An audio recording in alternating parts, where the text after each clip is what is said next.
Good morning, everyone. Can everyone hear me? Yes. Thank you. So welcome back to the examination of the Greater Norwich Local Plan. And today we're dealing with matter 8, which is concerned with the East Norwich Strategic Regeneration Area.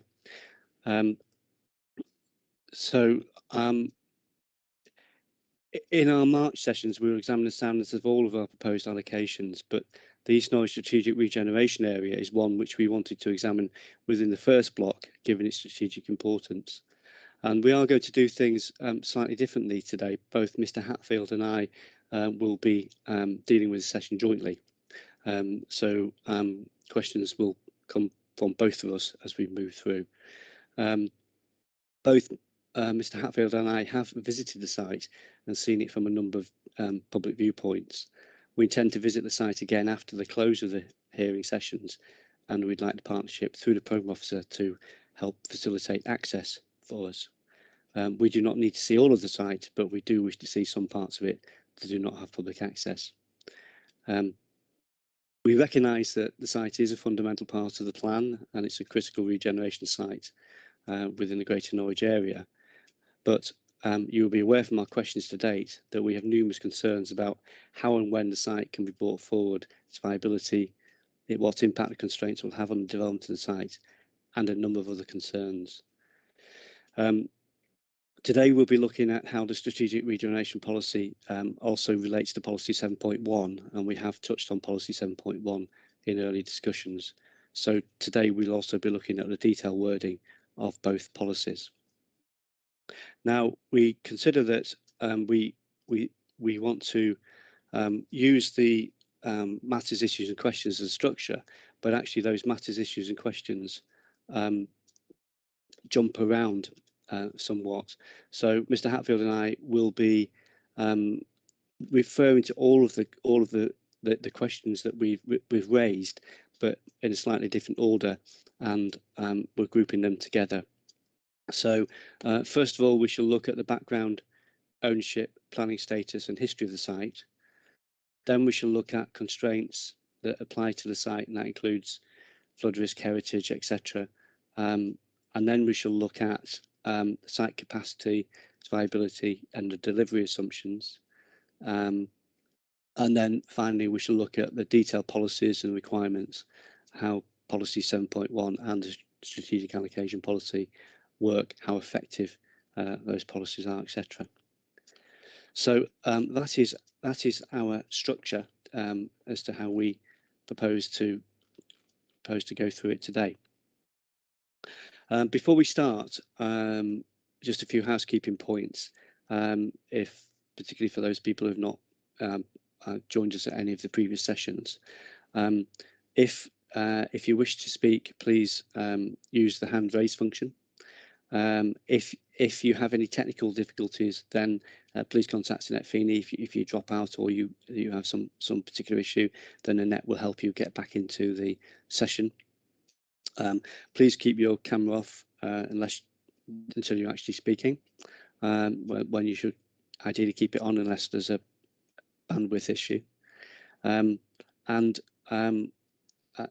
we will be taking breaks during the day, but hopefully at mid-morning and then lunchtime. But if people consider that they need a break earlier, then please let us know.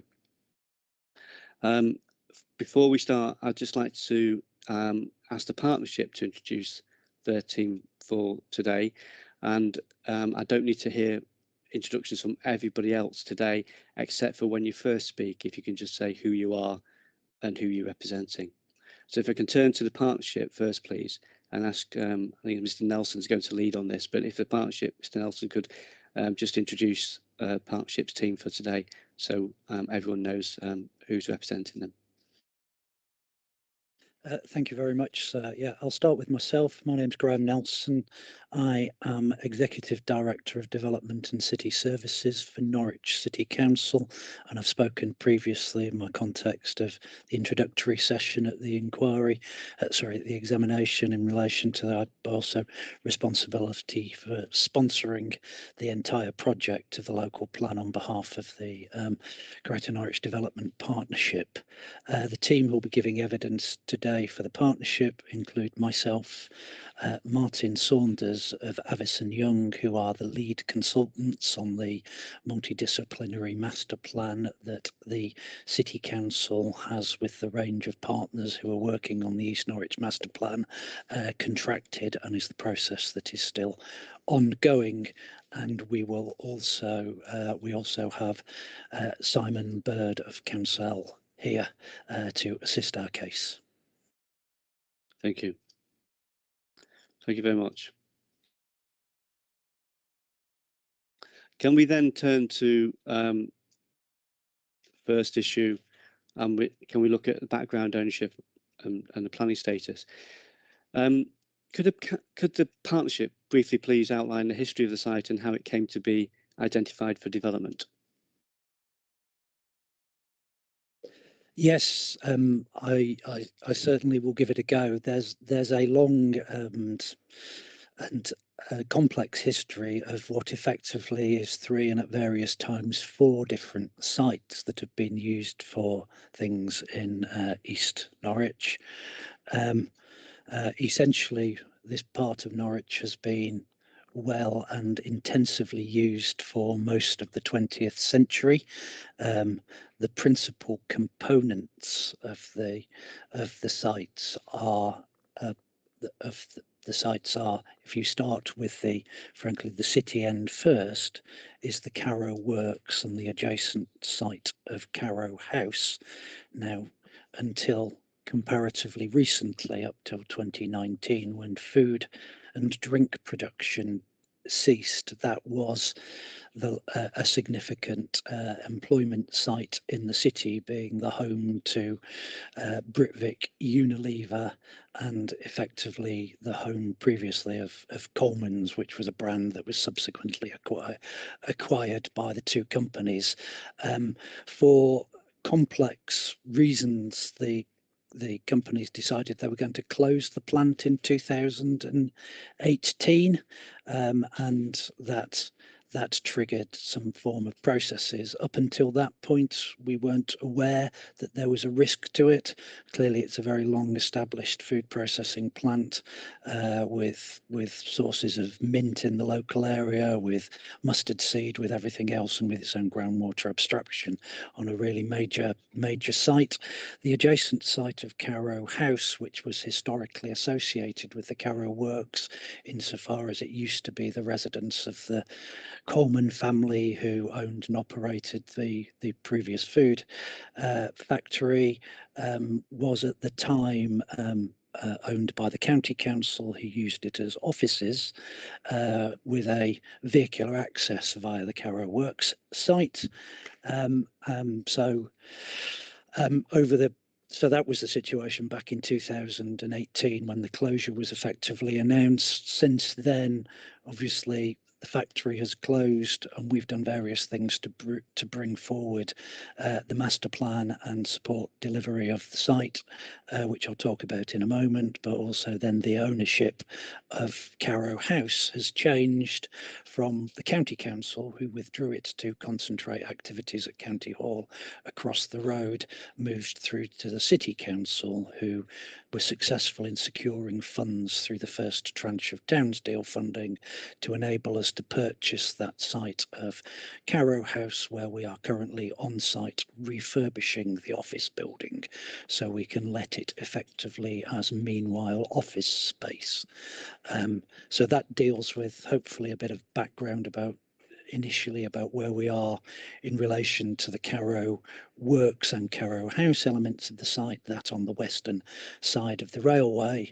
If you go back to if you then progress to the eastern side of the railway line, you will see there's two sites, both of which are in the ownership of the Sorias Property Company, which are the May Gurney site, which is actually in the administrative area of South Norfolk District Council, accessed off Trowse Lane, and then the other side of the river, you come into the Deal Ground site.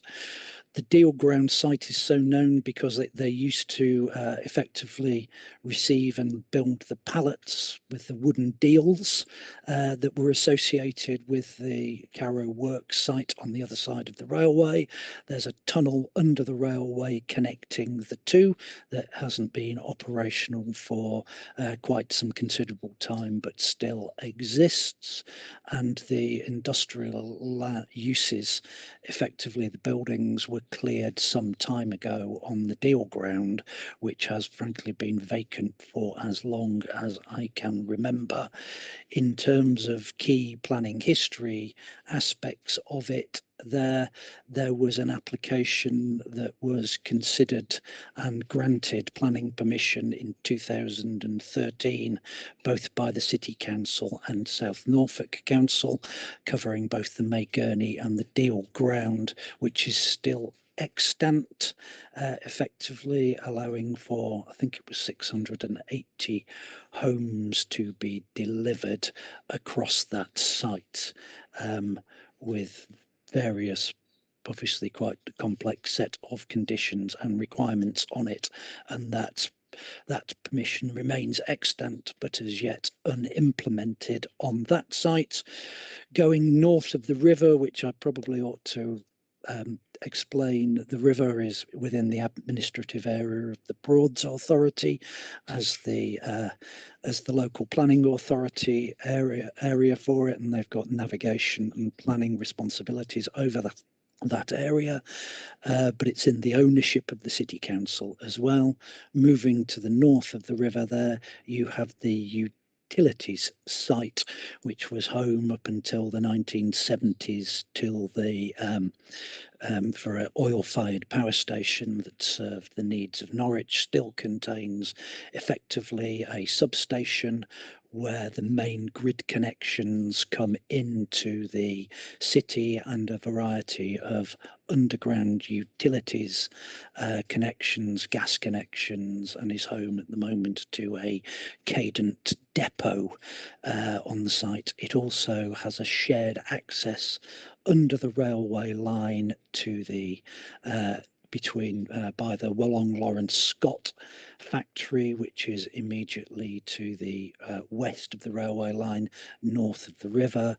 It has a shared access to the Crown Point rail depot, and Network Rail owns some of the land on both sides of the river, because at this point clearly the rail network sort of crosses the river on its way into both the Crown Point depot and Norwich rail station beyond.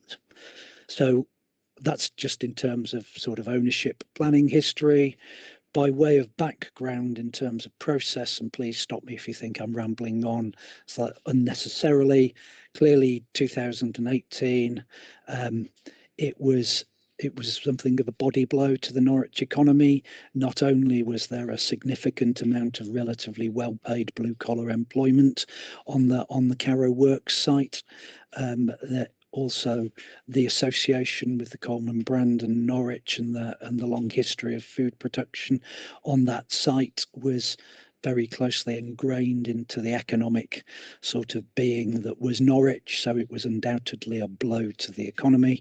But since then, and its subsequent closure in 2019, what the City Council has been trying to do is promote the wider East Norwich concept as an ability to deliver strategic, far-reaching and major regeneration that will not only make the best use of the Carrow Works site, but also the longer derelict deal ground and utilities site beyond it, but to do more than just develop those particular sites, insofar as it will effectively has the opportunity not only to provide this really sort of attractive environment and a new quarter for the city, but to actually stitch together the city much more convincingly than it does at the moment, in terms of providing far better access to some of the recreational and green infrastructure opportunities that exist, particularly as part of the Norfolk Broads and Whitlingham Country Park, and that would benefit much wider sections of the population of Norwich, should we be able to do so, and actually give the city, which is unique insofar as we are the only city in the UK that has a national park that effectively runs into the heart of it, through the River Wensum being within the Broads Authority area. But it would currently, we have a River Wensum strategy in place, and that recognises that we don't make the most of the river and the proximity to the Broads in terms of what Norwich looks like and feels like. So part of the idea behind the East Norwich Master Plan is to also recognise that interface between the city and the Broads in a much more compelling way, and make much more of that mutual relationship between the city and the Broads for the benefit of both. So we've clearly been working through a process that initially started with a high-level vision, and then that moved us through to a process of getting a local and landowner partnership behind what was incorporated into that vision, and then moving it forward through to the process of preparing the detailed master plan. We were very pleased that not only have we been able to secure funding from each of the landowners on the site to enable us to do that, we were able to secure funding through the first tranche of the Townsdale funding to not only do the purchase of Carrow House that I talked about, but also fund an element of the master plan that is now gaining real momentum in terms of moving forward from the stage 1 master plan that you've seen and was produced and endorsed through our own cabinet and other bodies in October. We're now moving through to producing an infrastructure delivery plan and the stage 2 master plan that hopefully should be completed. We're expecting to report that in the new civic year through our council effectively, so that is hopefully June by the time we report it, and then we're moving forward discussions with particularly Homes England, who are a key partner in supporting us and advising us how we will work together to deliver something that they in their recent statement of common ground have described as the biggest and most significant development opportunity in the east of England. So by May or June, we certainly hope to have clarity about effectively where we're going in terms of stage 3 of the master planning exercise, looking through detailed delivery mechanisms, establishing business cases for public sector support should that be necessary. So I don't know if that helps by way of a general introduction. Happy to take any questions, but I think that's all I wanted to say in relation to background, ownership and planning history. Thank you, Mr. Nelson. Just a question about the master plan. Can you just give us a little bit more information about the difference between stage 2 and you referred to stage 3? So what are in those two stages, and what is the timescale for stage 3? Well, stage 3 hasn't been defined as yet. It's always that the brief that we have in place, and I think it might be better if I hand over to Martin to a moment, who's far closer, to talk about how much further the stage 2 master plan will take you compared to what you have seen.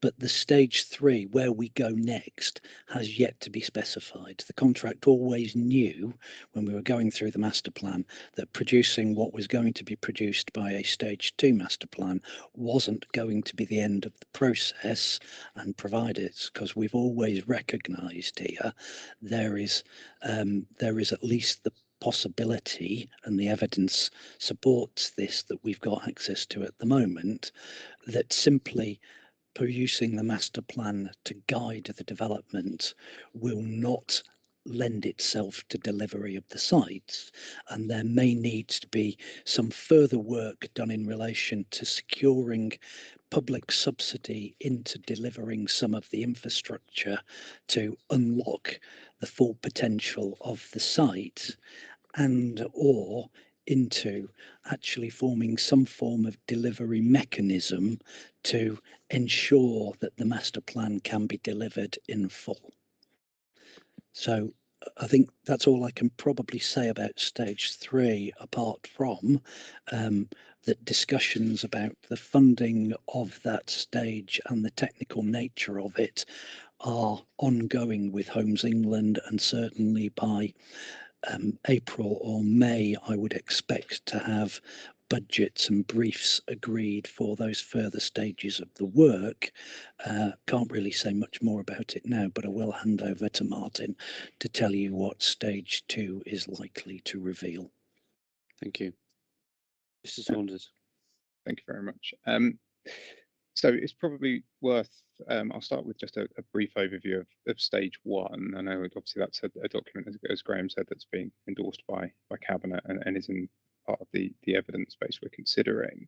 Effectively, stage 1 was our process to develop what was phrased as a concept master plan. So effectively what we spent time doing was getting to know the constraints, and as you've seen, that sort of comprehensive report document that goes alongside it, understanding all of the constraints and really getting into the detail of what sites are developable from a physical perspective, and then also what the nature of the mix and type of development is appropriate as well. That involved a lot of sort of stakeholder engagement, so professional stakeholders in terms of all of the usual statutory bodies, and sort of the landowner partners, engagement like sort of Historic England.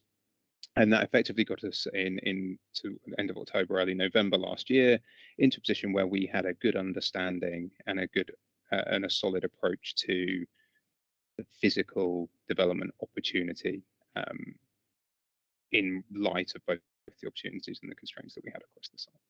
So that was accompanied by an incredibly high-level assessment of what the financial deliverability of that might look like if we made some broad assumptions at that point. What that didn't do in stage 1 was to get under the skin of a lot more detail around the infrastructure needs in the terms of the cost and the ability to deliver those. So what we've been doing in stage 2 is effectively three. It's probably worth saying there'll be sort of effectively 3 strands of work that make up stage 2. The first one is a process of refining that stage 1 master plan, and that is a process where we've, having published it, now re-engaging with all of those technical stakeholders, landowner stakeholders, and other partners in the project to get feedback on what was proposed, and then make any sort of final sort of tweaks rather than major redrawing of that physical development capacity assessment. That's ongoing now, and actually, the process over the next couple of weeks we'll draw that out and bring that all together.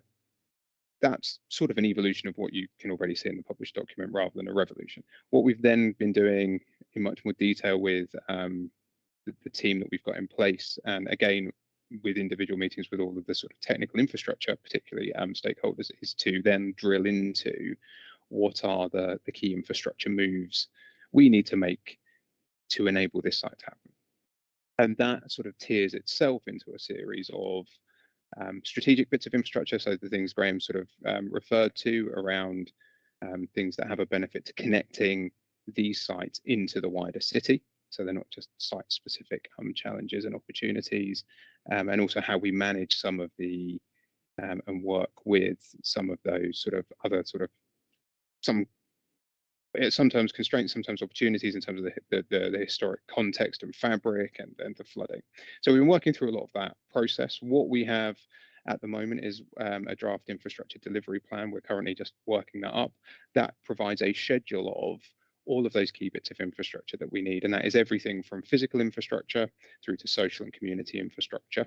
So that deals with schools, health provision, flood, transport, accessibility, energy and utilities, crossings and bridges, and all of those sorts of things that you see referenced in the Stage 1 Master Plan, but not fully unpacked.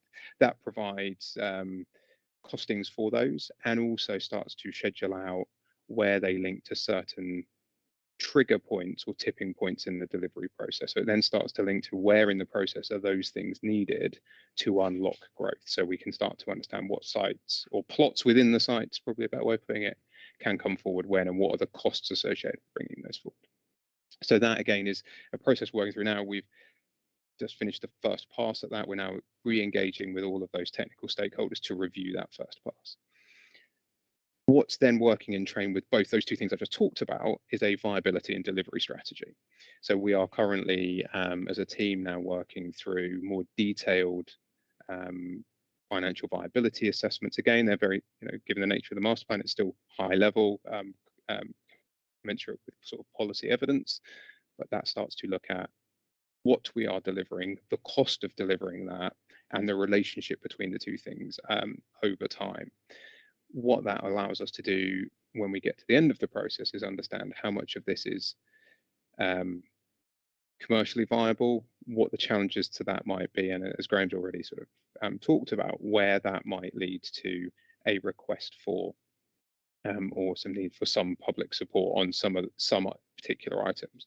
Across the two of those, the other thing we've been building up to help move the project into the Stage 3 is to look at not just the cost and the viability question, but where the benefit of some of those infrastructure pieces lies. And that's really important when we think about the business case for intervention and investment, because we are starting to already evidence that some of these things, like a marina, like a particular crossing, or the access between the Deal Ground and Whittingham Country Park that effectively connects the city to the Broads in a much more efficient and more pleasant way for pedestrians and cyclists.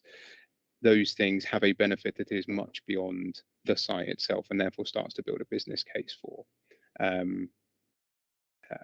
investment from other forms. So that's the sort of stages of, or the work streams within Stage 2. That all comes together as a series of draft reports sort of through the late February, early March, with a process of completing the whole of Stage 2 late March and into April.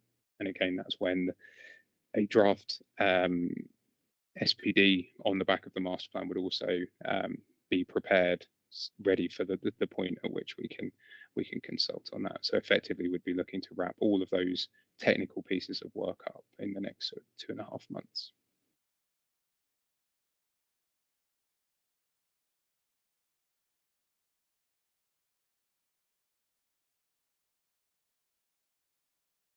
And what do you imagine Stage 3 to be? Is there anything is there anything you might be able to tell us about Stage 3 and the timescale for that? It's probably slightly might be slightly unfair for me to talk about Stage 3 because it's something that we'd like to be commissioned for. But effectively, the way we see Stage 3, if if we were to take experience we've had from working on other projects like with Ebbsfleet Development Corporation around Ebbsfleet Central, or with Peabody and Lend-Lease around the delivery of sort of some of the Thamesmead waterfront, getting that JV together, we would expect that to move the project from, I think, what I described earlier as sort of that policy approach to viability and delivery, which is still the acid test of whether these sites are deliverable, into a much finer grain understanding of project cash flowing and financing over time. So there'd be sort of financial modeling aspects to that. And we would expect, given the evidence we're building up in Stage 2, to see the first sort of tranche of business case and potentially funding asks being able to be written as part of that as well. And it's similar to what we did at Ebbsfleet, if I use Ebbsfleet Central as an example, where we were doing that financial modelling delivery specification with EDC at the same time as writing the business case to secure the money to buy the land at Ebbsfleet Central, and obviously that went through government successfully, and then now at EDC own Ebbsfleet Central, where before they didn't. So you can see how those things sort of twin track at times, and that's how we would personally see the role out beyond stage 2, how to move this project from proving the concept is achievable, and knowing what the requirements are of that, into that very literal delivery structure and set of moves. So it moves it from policy into delivery, essentially. But again, that would be subject to sort of the partnership and Homes England sort of determination. Are all of the landowners engaged in the master planning process? Yes, so we have, from doing these projects, we're almost the unique position of having them all signed up to the partnership and contributing to the project, and we meet individually and collectively with them fairly regularly. So we've just this year we've had, as we finished stage 2, we've done sessions with each of them around the feedback on the stage 1 master plan, and we're meeting them all over the next couple of weeks to review those infrastructure questions and the early stage viability work. So there's a sort of open book approach to this between us as master planning team, the partnership, and the landowners, to get us to the point of a master plan that aligns with and doesn't create unnecessary tensions with any of those landowners and their aspirations. So they're all actively involved in the project as we go forward. And is the master plan subject to public consultation? So the master plan in stage 1 went through 2 public engagement, because it's not a formal planning document moment, so it was engagement rather than consultation. But there were 2 engagement stages. One, just as lockdown processes were easing in July last year.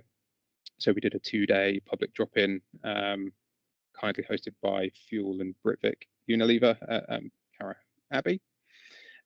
So that was 2 days manned by my team, and so we had nearly 200 people through in the 2 days. Plus, there was a longer sort of 2-week, I think it was, period of having all the material available online. And there's a master plan project website via the City Council's website that hosts all of that material, and there was questionnaire feedback that came through that as well, and we got a lot of responses through that. So that allowed us to then shape the stage 1 master plan. When we got to the point of settling the preferred approach in stage 1, we then actually paused the project slightly to then do a second round of engagement, similar format, again kindly hosted at Carra Abbey, and did the same thing, sort of a Friday and Saturday drop-in sessions with supporting material online and more time to fill in sort of questionnaire responses and there. So stage 1 had a lot of public engagement. It's widely promoted in the local council newsletter, etc. Stage 2 will be engaged and consulted upon as we move towards the final part. It's a little bit different because it's more technical, it's more infrastructure and not really about the growth proposal itself. There's a process to engage on that and do formal consultation on that later in the process, probably aligned to when it is able to be discussed as an SPD. Thank you, Mr. Saunders. Mr. Hatfield, have you got any questions on the master plan at this stage? Not on the master plan itself, no. I think that's probably covered everything from my perspective. Thank you. Thank you, Mr. Hatfield. Thank you. Could you just tell us about the planning permission? Because we understand that the Deal Ground and Maygurney sites planning permission that was granted in 2013. If that's the case, we'd just like to know why development hasn't commenced on those sites before now. I'll give it a go, but obviously the Saras Property Company aren't represented here today. They own it, they have done it, they promoted the original planning application, and I know they're working away to consider how they approach potentially the implementation of that, which they're still working through. The background to it, we always knew it would be a challenge, in fact, because of the infrastructure that was going to be required. It's one of the reasons why there was the justification for granting a consent that would last for, in this case, 10 years. The City Council also sought to unlock that via the submission of a marginal viability funding bid to Homes England through their HIF, Housing Infrastructure Fund proposals. That was unsuccessful, principally because areas were asked to identify which their top priorities was, and because we were also bidding for Anglia Square, and the same thing ultimately successfully, we weren't able to. Homes England didn't feel they were capable of supporting both, but we have worked with the owners to try and unlock issues around viability to assist that site. But there is a significant constraint in the site in terms of it needs a bridge over the River Yare to access it. All our information tells us the development should be able to afford that, but there is a requirement in the 2013 consent for a further bridge over the River Wensum to then provide the access back to the city, because at the time that was granted there was no possibility of connecting an access across the Carrow Works, and the need to effectively forward fund that infrastructure to provide decent quality access back to the city has been a major challenge in delivery of the site. Just on that point, Mr. Nelson, whereabouts was that bridge over the River Wensum proposed within that permission? It was proposed a few hundred yards downstream of where the Trouse Rail Bridge goes across. I forget, I'm not sure. We can certainly provide you with a map and further details of that bridge's location. It was granted planning permission for a bridge by ourselves and the Broads Authority in the period following 2013, but that consent subsequently lapsed because it only had a normal time limit on it. So there is further detail around both the location of that bridge, its design, and further evidence that it's of its support, its acceptability in planning terms by the fact a previous consent has been issued for it, and we can provide you with that information should you want to see it. I think it might be helpful to see perhaps the indicative master plan that accompanied the outline application. That might be helpful as contextual information. Okay. Thank you. Thank you, Mr. Saunders. Thank you, sir. And I just thought it may be helpful just to reference that the crossing of the Wensum in the master plan is on pretty much, I think it's almost exactly the same alignment. So again, for today, I would appreciate providing the separate evidence, but for today, given it's already part of the submission documents, I just thought it was worth just letting you know that the bridge sits on the same alignment. So if you did want to see where it was, it's pretty much bang on in there. Thank you. Thank you. And given that consent hasn't materialised into development, and the difficulties that you've expressed, Mr. Nelson, what lessons, I suppose, have learned from that? What has that told you in respect of the future planning of this site that are picked up by the work you're doing now in the master planning and the requirements and delivery assumptions in the policy? Well, I think it's hard to draw direct lessons because effectively, in terms of the proximity to the city of the Deal ground, the fact that it isn't the other side of a major food production unit and therefore is very much physically cut off and remote from the rest of the city and can be actually properly integrated into the urban fabric is something of a game changer for the Deal ground and its potential deliverability. So there are clearly lessons to be learned about effectively, notwithstanding we went through an open book viability approach in 2013 and granted a consent that the independent evidence had found to be viable. The confidence in the market to come in and invest in the infrastructure up front and then take the risk on the cash flow that would follow the development has not yielded the development. So that's the key issue that's being dealt with. I have to say, in terms of learning lessons from it, it's a different beast that we're trying to unlock at the moment because of the scale that we are dealing with on the much wider 3 sites basis, and the very active involvement in the early stages and the process with Homes England.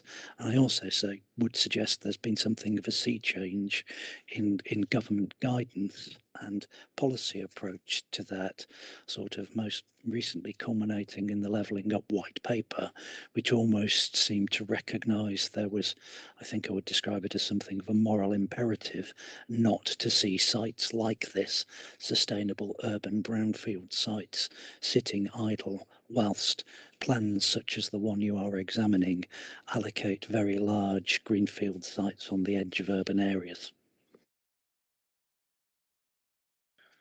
Thank you.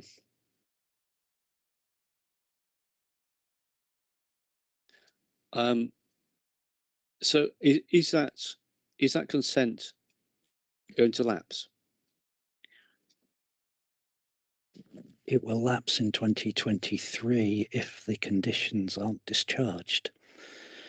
My understanding from the latest conversation I've had with the Soraya Property Company is they still see an advantage in discharging all the pre-commencement conditions and may yet move to implement that consent. I feel like I'm talking about something that, frankly, the Soraya Property Company ought to be telling you about their intentions for what they intend to do, but that's my understanding of them. And are they engaged in the master planning process? They are. So one of the landowners. They've contributed financially to that, and they're one of the people that Martin will be meeting in the coming weeks, and they regularly attend the East Norwich Partnership meetings and the steering group meetings for the master plan. So do they own all of the deal ground and the May Gurney site? Yes. Oh, sorry, I'll just be technically correct. There is a part of the deal ground. I'm trying to think of whether anywhere in your evidence bundle we've provided you with an ownership map, and if we haven't done, we ought to.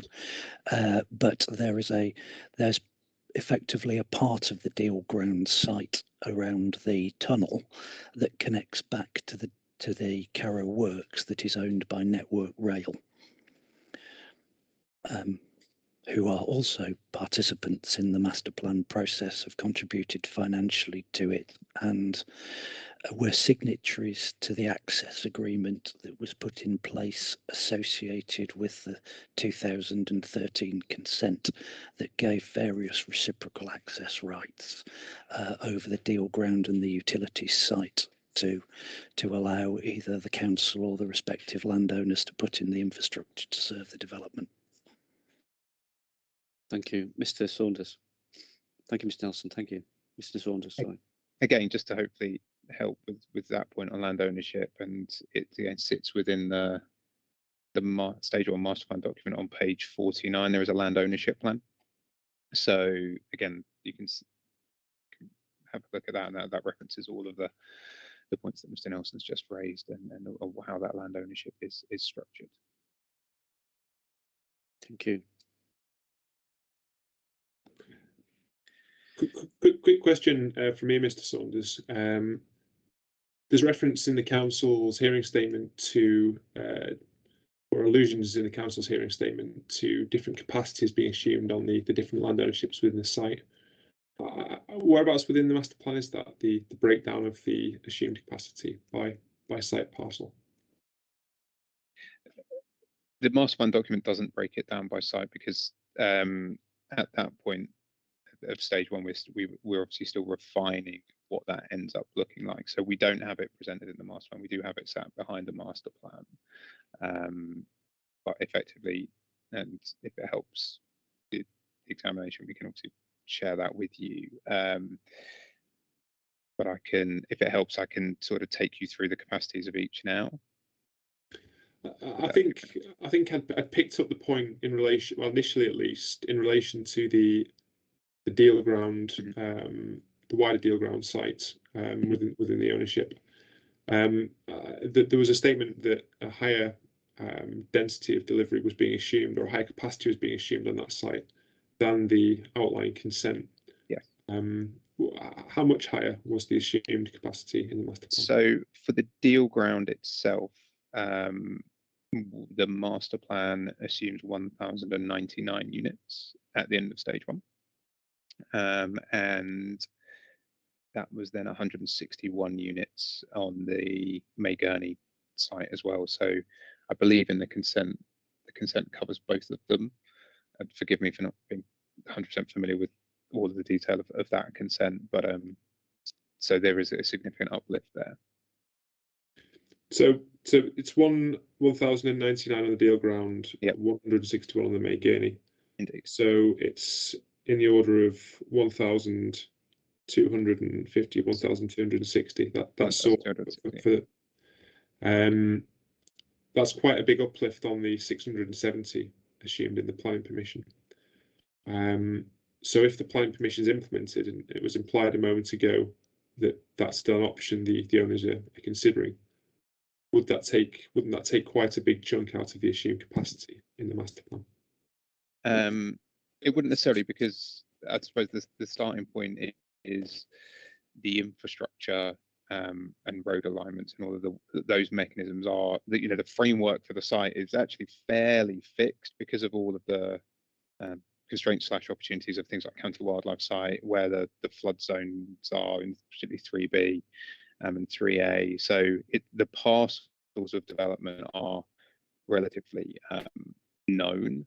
So the infrastructure that goes alongside them would be. So it depends on how that implementation is done. I mean, certainly through the conversations we've had with Soraris Properties, they have been there on, as Mr. Nelson has said, there's sort of a discussion about implementing that consent, and then they have also been reconsidering their own approach to it in the light of the context of that site changing. So at this point in time, they are aligned in terms of what we think the site can achieve. They're obviously part of that process and not disagreeing with that.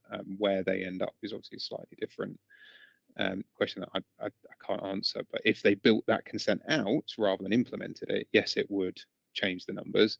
If they implemented it through the infrastructure and the pre-commencement conditions, it would still allow the master plan figures to be achieved, because it's about, you know, how you work, the intensity and density you work within the framework, as much as the changing the complete layout of the site.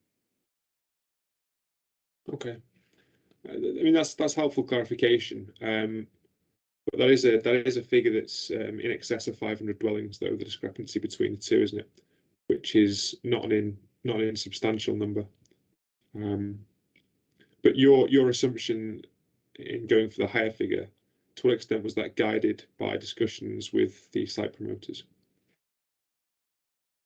I mean, obviously they're part of our client group. We obviously met them. They had work done since their planning application, which looked at reconsidering, restructuring some of their proposals for that site as you know, as the market had changed and the setting had changed.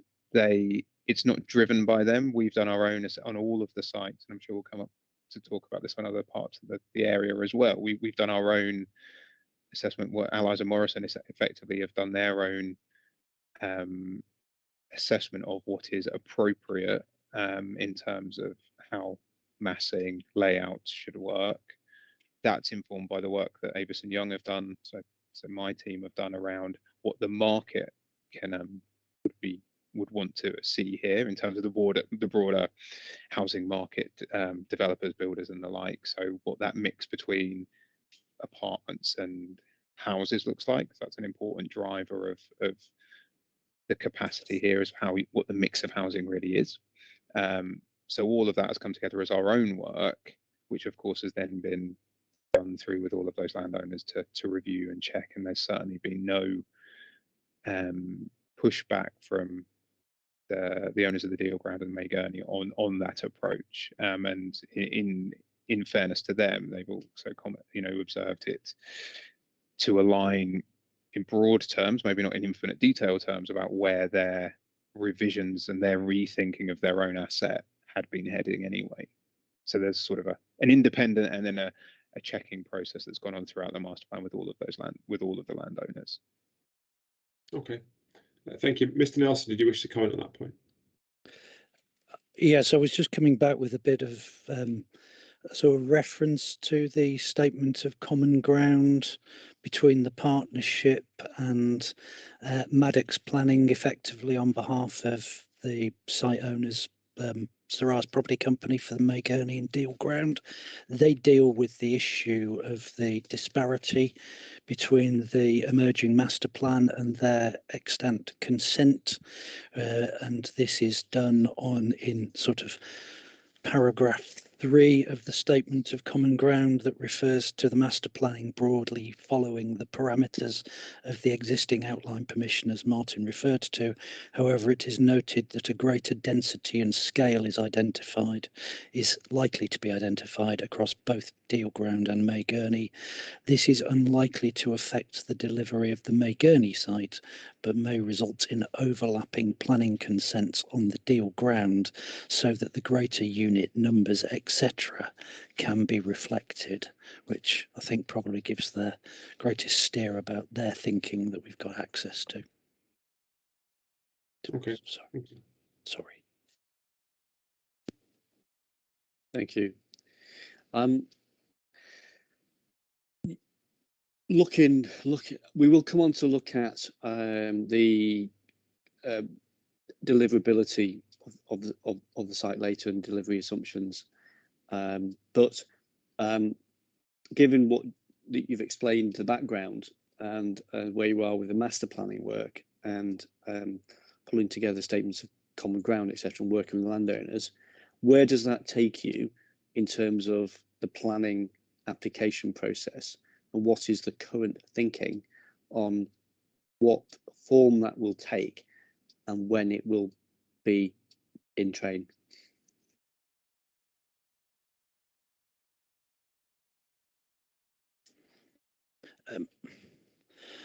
I'm trying to think of the best way to express this. I mean, at the moment, with where we are, there's a partnership in place, and the partners are working away effectively separately on a variety of planning application documents that will, certainly our intention is, hopefully adequately reflect the wider master plan that hopefully by spring the council will have adopted, and then ultimately will confer more status when it becomes SPD. The evidence that Iceni have submitted on behalf of the prospective purchasers of the Carrow Works site is that they're working on preparation of a hybrid application covering the entirety of the Carrow Works site being submitted this summer. And as I alluded to a moment ago, the expectation is that that the Sarah's Property Company is still working away to effectively discharge their consents in relation to their extant consent, which opens up the possibility that they may move to implement in relation to the May Gurney element of the site before moving on potentially to, on their terms, sort of overlay a new consent, which effectively would have the same infrastructure as what they'd already got consent for to better deliver the master plan. There is no ongoing discussions about the timing of submission for any application in relation to the utilities part of the site.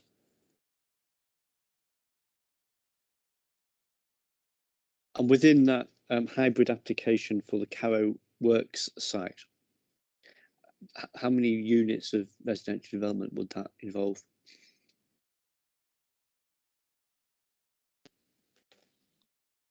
I'm not sure I'm in the place to answer that question, and I notice James from Iceni has raised his hand. He may be slightly more forthcoming than I could be. Mr. Waterhouse, can you help us? Yes, we're working. I mean, we're not fixed on a number yet, but it's looking at circa 2,000 homes. So.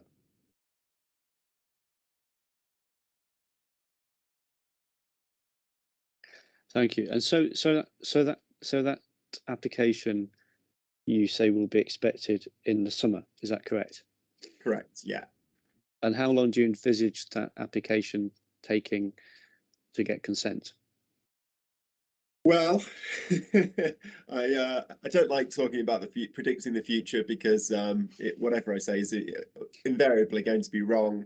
But I don't think it will be a 13-week planning application process.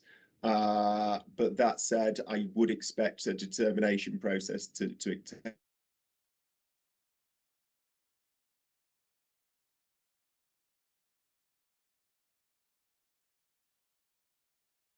Can people hear me? I've lost Mr. Waterhouse. I thought it was me. Sorry, Mr. Waterhouse, we can probably see you now. I don't know if we can hear you. Oh, apologies. I don't know what happened there. I would say 1 year. 1 year to get consent. Yes. And that presumably would rely upon the adoption of the local plan with the allocation. It wouldn't have to, but I think it would certainly help. We would want a planning application to be submitted in conformity with an SPD and a local plan allocation. Absolutely. Mr. Nelson?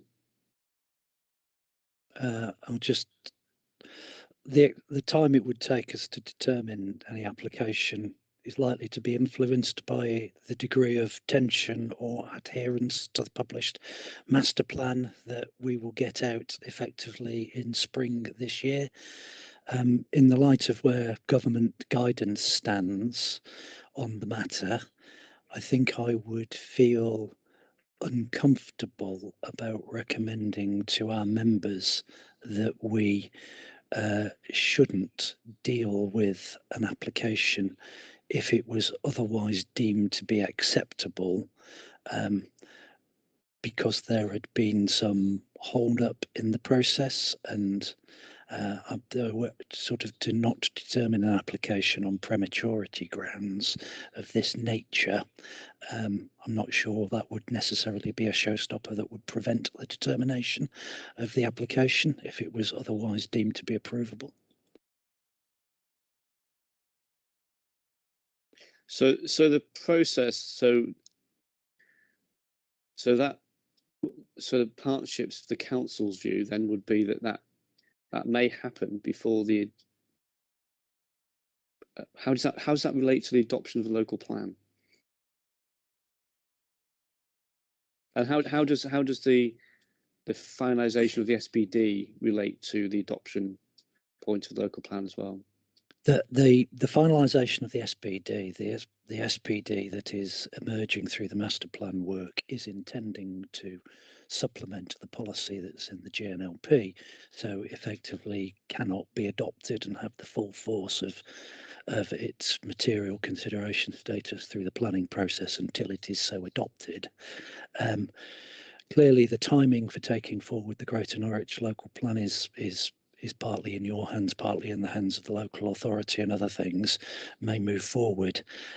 Clearly, to wait to not determine an application for want of its formal adoption, if there is, for instance, a main modifications that have come out, you've got a clear expression of a view of the independent inspectors that the emerging allocation is sound. To necessarily wait for a plan that may be held up through the examination of other issues feels to me to run contrary to aspects of government guidance about delivering development. So I'm not sure the formal adoption of the GNLP and the formal adoption of any supplementary planning guidance is a necessary precursor to the local planning authority being able to issue a formal consent on any of the sites. Thank you. And just on the hybrid application, what does Iceni know yet which elements will be full and which elements will be outlined? Again, that's not in stone, but the set in stone. But the intention is that detailed element would cover the heritage asset, the scheduled ancient monument, the abbey. The detailed area would then extend around the key movement corridors, the internal road network of the site, and connect to the underpass at the eastern side of the site, which leads to the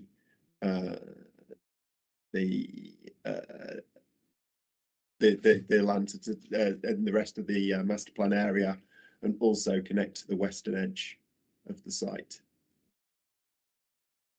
Thank you, Mr. Waterhouse.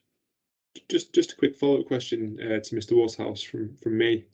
Mr. Nelson described, is it fuel properties you represent, I assume?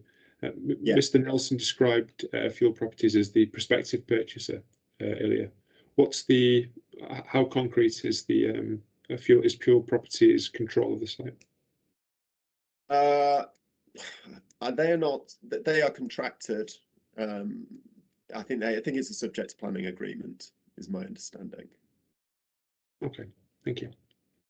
I think it'd also be helpful as well to know what the master plan assumed on the Carrow Works site. We've heard a figure of in the region of 2,000 homes being the assumed or being likely to form the basis for the application to follow. What did the master plan assume, Mr. Saunders? The master plan at stage 1 assumes 1,517. Okay, thank you. Thank you. Mr. Hatfield, have you got any further questions in relation to background? I think that more or less covers it from my perspective. So that's, yeah, I've covered all the questions I had on that particular area of discussion. Thank you. Mr. Turney. Good morning, sir. Richard Turney for Welbeck. I just have one point of clarification on the background and the scope of the master plan. As I understand it, on the utilities side, the master plan extends into the Broads planning authority area, and it appears from the master planning exercise that has been done that some quantum of development out of that 3,460, I think it is, homes that are assumed is within the Broads area. And there are 2 points that follow from that. What is that quantum? Because clearly that's not within the GNLP area. And secondly, to what extent is that delivery affected by both the presence of a separate planning authority with its own plan process, and also by the fact that that land is Broads and therefore same status as National Park, with the same restraint on major development. And I think it would be helpful to clarify that so that we can see that the area within the master plan that we're dealing with correlates, or to the extent to which it correlates with the actual allocations that we're dealing with in the plan process. Thank you, Mr. Turney. Mr. Nelson, can you help us with that? I can. I'll hand over the issue of the quantum to Mr. Saunders in terms of how the master plan is broken down, but there's multiple planning authorities dealing with the area. So part of it's within South Norfolk, most of it's within the city, but an element of both the utilities site and over the River Wensum is within the administrative area of the Broads Authority. The Broads Authority have are a member of the partnership, active member of the steering group, are working closely with us. The land in question is actually already allocated for development in the Broads local plan. So there's a pre-existing allocation in the Broads local plan. And as part of the background, I was probably neglectful in not mentioning a previous application that was ultimately withdrawn undetermined back in 2016-17, if memory serves me, for a major power plant application on the utilities site, and that, as I would envisage, effectively that was dealt with by a joint team, cross-boundary application, largest part being within the city council.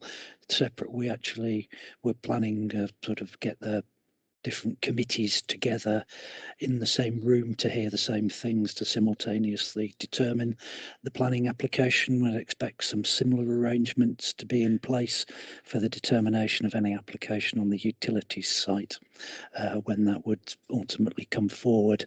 And I don't know if that's given enough time for Martin to check where we are with the breakdown of the quantum. Unfortunately, it hasn't. I'm going to have to go through a very detailed plot schedule that sits underneath the master plan to get to that answer, because obviously the point of doing a master plan across all of these boundaries is to look at it comprehensively. So whilst it is built up by plot, it is not constrained by planning authority boundary in the way it's been developed. So if I may, sirs, I'll have to take that one away and come back to an answer on that one. Just to give you the overarching position for the utility site, though, we do have 692 homes on there and a large quantum of employment. But I apologies, I'll need a little bit of time to sort of break the master plan down and build it back up again, I'm afraid. Okay, thank you, Mr. Saunders. Thank you. Mr. Turney. I appreciate time's needed to do the maths, but it is an important point, because those numbers they might be in the partnership, but those numbers are outside, as I understand it, the plan. So they're outside the allocations we're dealing with. And if there are many hundreds of homes that have been counted in the allocation that are not in the allocation, then that's a very important point for understanding what's being delivered on these allocations. Thank you.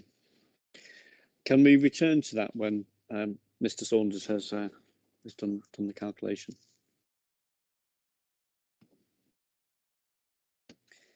Can we move on to constraints, please? And Mr. Hatfield is going to lead off on these questions. Thank you, Mr. Warden. As we discussed at the start, we'd envisaged a fourfold structure to the discussion. We've covered background and site history. I think before we go on to trajectory, delivery assumptions, viability, and then latterly the detailed policy, we wanted to go through the various constraints that apply to the site, including flood risk, heritage, the bridges, which have already been touched upon.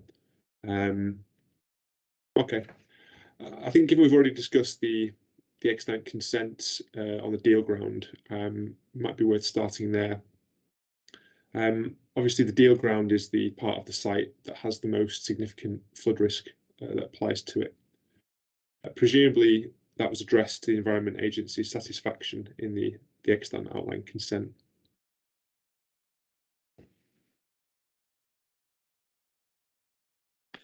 Some of this is stretching my memory banks, and I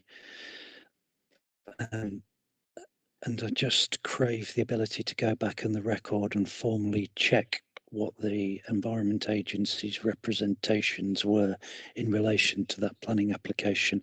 But my memory was they were entirely comfortable with the consent that was issued. And I mean, presumably they were in order for it to be approved, albeit consents are sometimes granted in the face of an objection from the Environment Agency. It's comparatively rare in my experience. Yes, yeah, there was no threat from the Environment Agency. I will dig out their detailed responses, which I think will give you the comfort that you crave. But certainly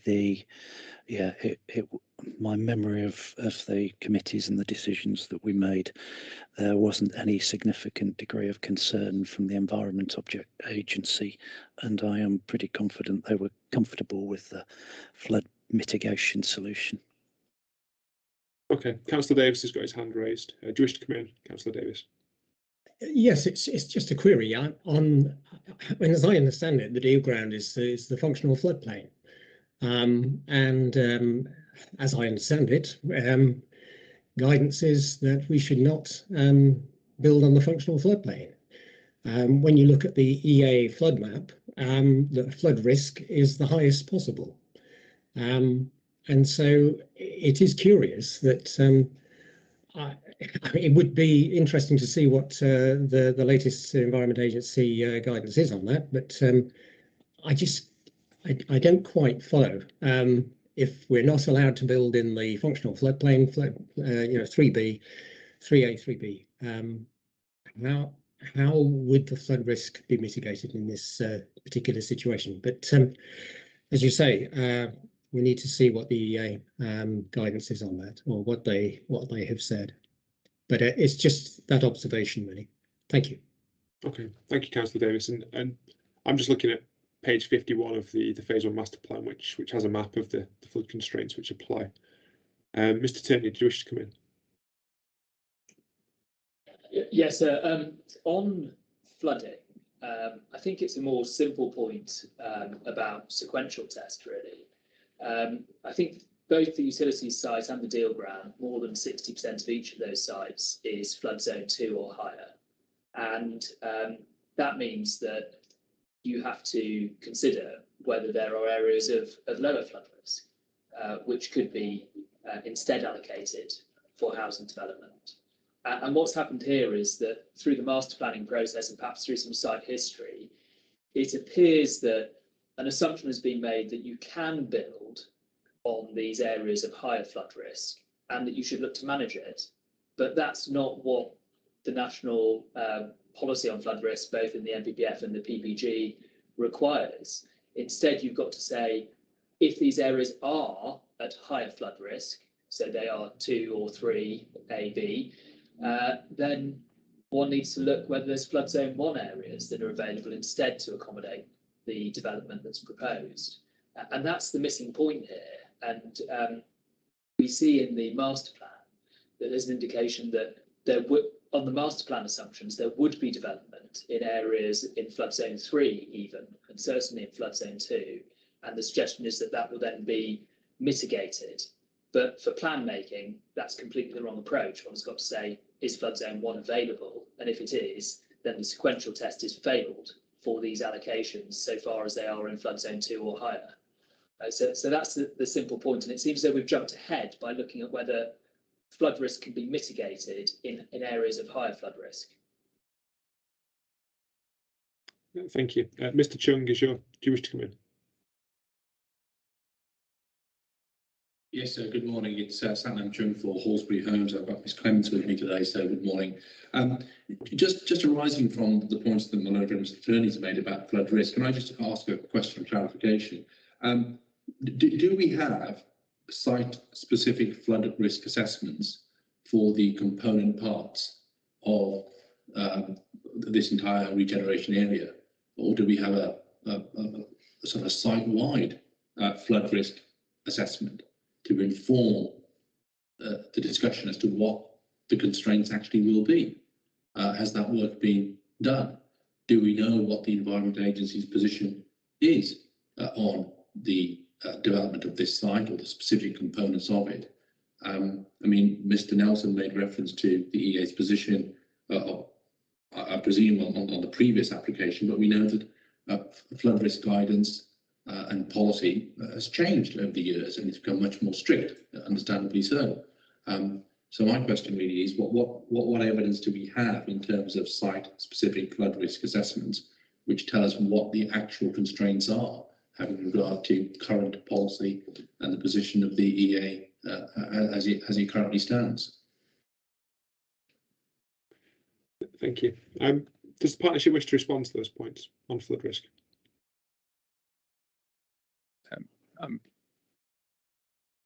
I'm happy to talk through the master plan process. So I think, as you'll be unsurprised to hear, and from what I've said already, we've done extensive engagement in the stage 1 process with all of the technical stakeholders. So Environment Agency are on that list. So in stage 1, as you've seen from the stage 1 master plan, we looked at the latest modelling data available at that point to look at what the extent of and severity of flood risk was across all of the East Norwich regeneration area.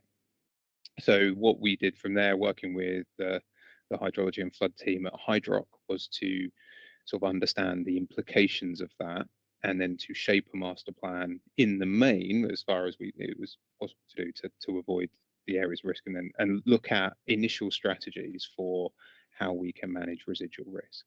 What we've been doing since, and started this just at the end of stage 1, because obviously we needed a scheme, for want of a better way of putting it, to test, was to then model, work with the EA to build up a model to assess the implications on flooding. So we're currently coming to the end of that process now.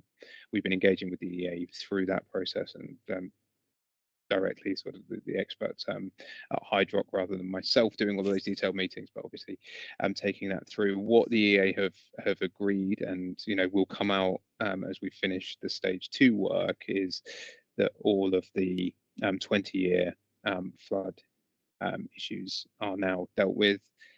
We can contain the 100-year plus climate change scenarios as well, and all of that can be done with minimal into physical interventions into the site. So where we stand at the moment is we've got a work in progress model of flood risk based on latest data, and then the implications of the stage 1 master plan on that and how to manage it. And that will lead us to, at the end of stage 2, a strategy for dealing with the flood risk across the site. And that will obviously, given it's been done with the EA, we are working in a process that allows them to full sight of the work, and then to be able to effectively sign off the approaches we're going to take at the end of stage 2. Okay, thank you. As I understand it, the 20-year risk is flood zone 3B. The 100-year risk is flood zone 3. What about flood zone 2?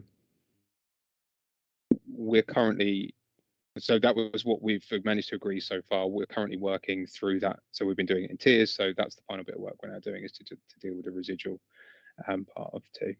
So that's still the piece of work that we haven't finalised yet. Okay, and what about the point about the sequential test assessment? Because obviously that's a planning test rather than a technical test that the EA would usually have input on. In my experience, the EA usually leave the sequential test assessment to local authorities rather than getting directly involved in that, what's seen as a planning judgment more than a technical judgment. I can speak again from the master plan, then maybe Graham has a GNLP, GNDP perspective on that. And from the master plan perspective, certainly none, as you say, they may not have raised the question because of where those decisions are made, but yeah, I've certainly not ever raised a question with us in it, and doing those conversations with our project manager at the City Council, have not raised the question of the sequential test and how that aligns with what we're doing in East Norwich. So it hasn't come up from an EA perspective in the work we're doing, just to give you that side, Sarah, and I'll pass over to Mr. Nelson from the local authority perspective. Okay, thank you. Mr. Nelson. Okay. Thank you.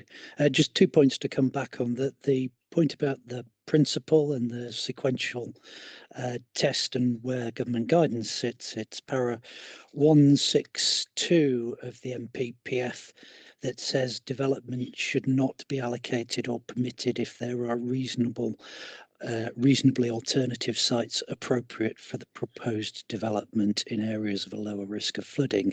And the key point of that sentence to our reading is about the nature of the proposed development. Clearly what we're talking about is major urban regeneration that's going to provide considerable benefits for the wider population of Norwich, better access to the Broads and a whole host of development, as well as genuine sustainable new quarter for the city.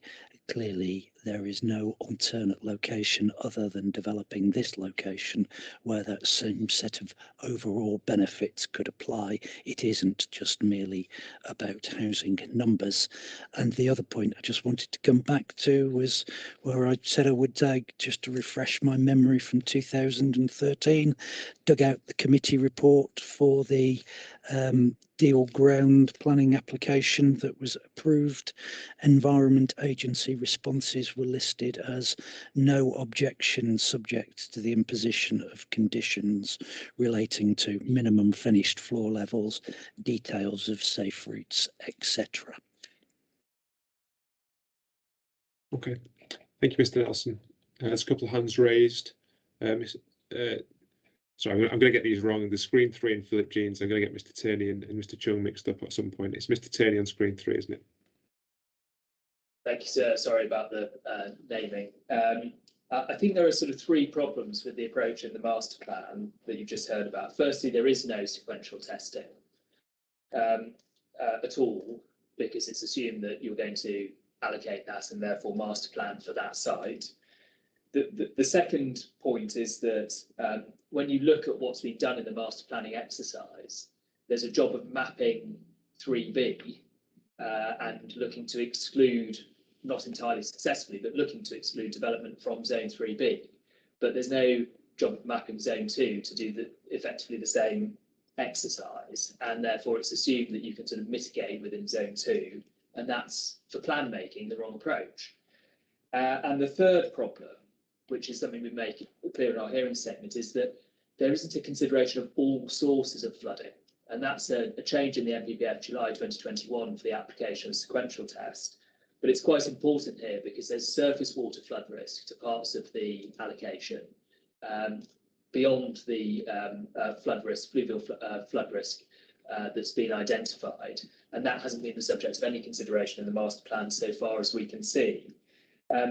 In respect of the approach of the planning authorities to this, the partnership, 2013 obviously can be a bit misleading because the tests that were being applied there are not quite the same sequential tests, which look first of all towards development plans to sort this out. In terms of the analysis that Mr. Nelson just advanced, it would be helpful if the partnership would identify where that sequential selection analysis is found, because the strategic flood risk assessment doesn't make clear in our reading that this is the only site that can possibly deliver a set of planned benefits. Accordingly, we're not convinced that, in fact, the sequential test has been properly passed and that you have sufficient evidence to show that it's passed here. Because, for example, reducing the quantum of these allocations may mean that you would direct to areas of lower risk of flooding within the allocation, still deliver some of those benefits and look to deliver other housing quantum elsewhere in the plan area. So you can't simply say, well, we say 4,000 here, we want development here, and therefore it's 4,000 here passing the sequential test. It doesn't follow. Okay, thank you, Mr. Tay. Mr. Chung. So yes, thank you. Just going back to the points that Mr. Saunders made about the extensive engagement with the EA, what we actually see in the strategic flood risk assessment at document B21.7 is a requirement for careful site-specific work to be done in terms of flood risk assessment. Are we now being told that that work has been done? If it has been done, is it in the public domain? Are we able to look at it and scrutinise it to see what the output of that work is and what it actually shows us in terms of physical impacts, i.e., how much of the site, the broader regeneration site, is going to have to be kept free from development or kept free from mitigation works, and what that means in terms of the overall capacity of the site. Is that work in the public domain?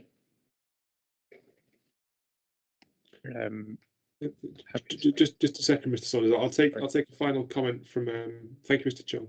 I'll take a comment from Mr. Price before I turn into the partnership. Thank you. Thank you for having me. I'd just like to introduce myself. I'm Ben Price. I'm the county councillor for the sites, and I'm also a city councillor that covers part of the boundary. I'm also a representative of the Norwich Green Party as well today, and I've been the councillor since 2012, so I know the site very well, and I know the existing residents in the area.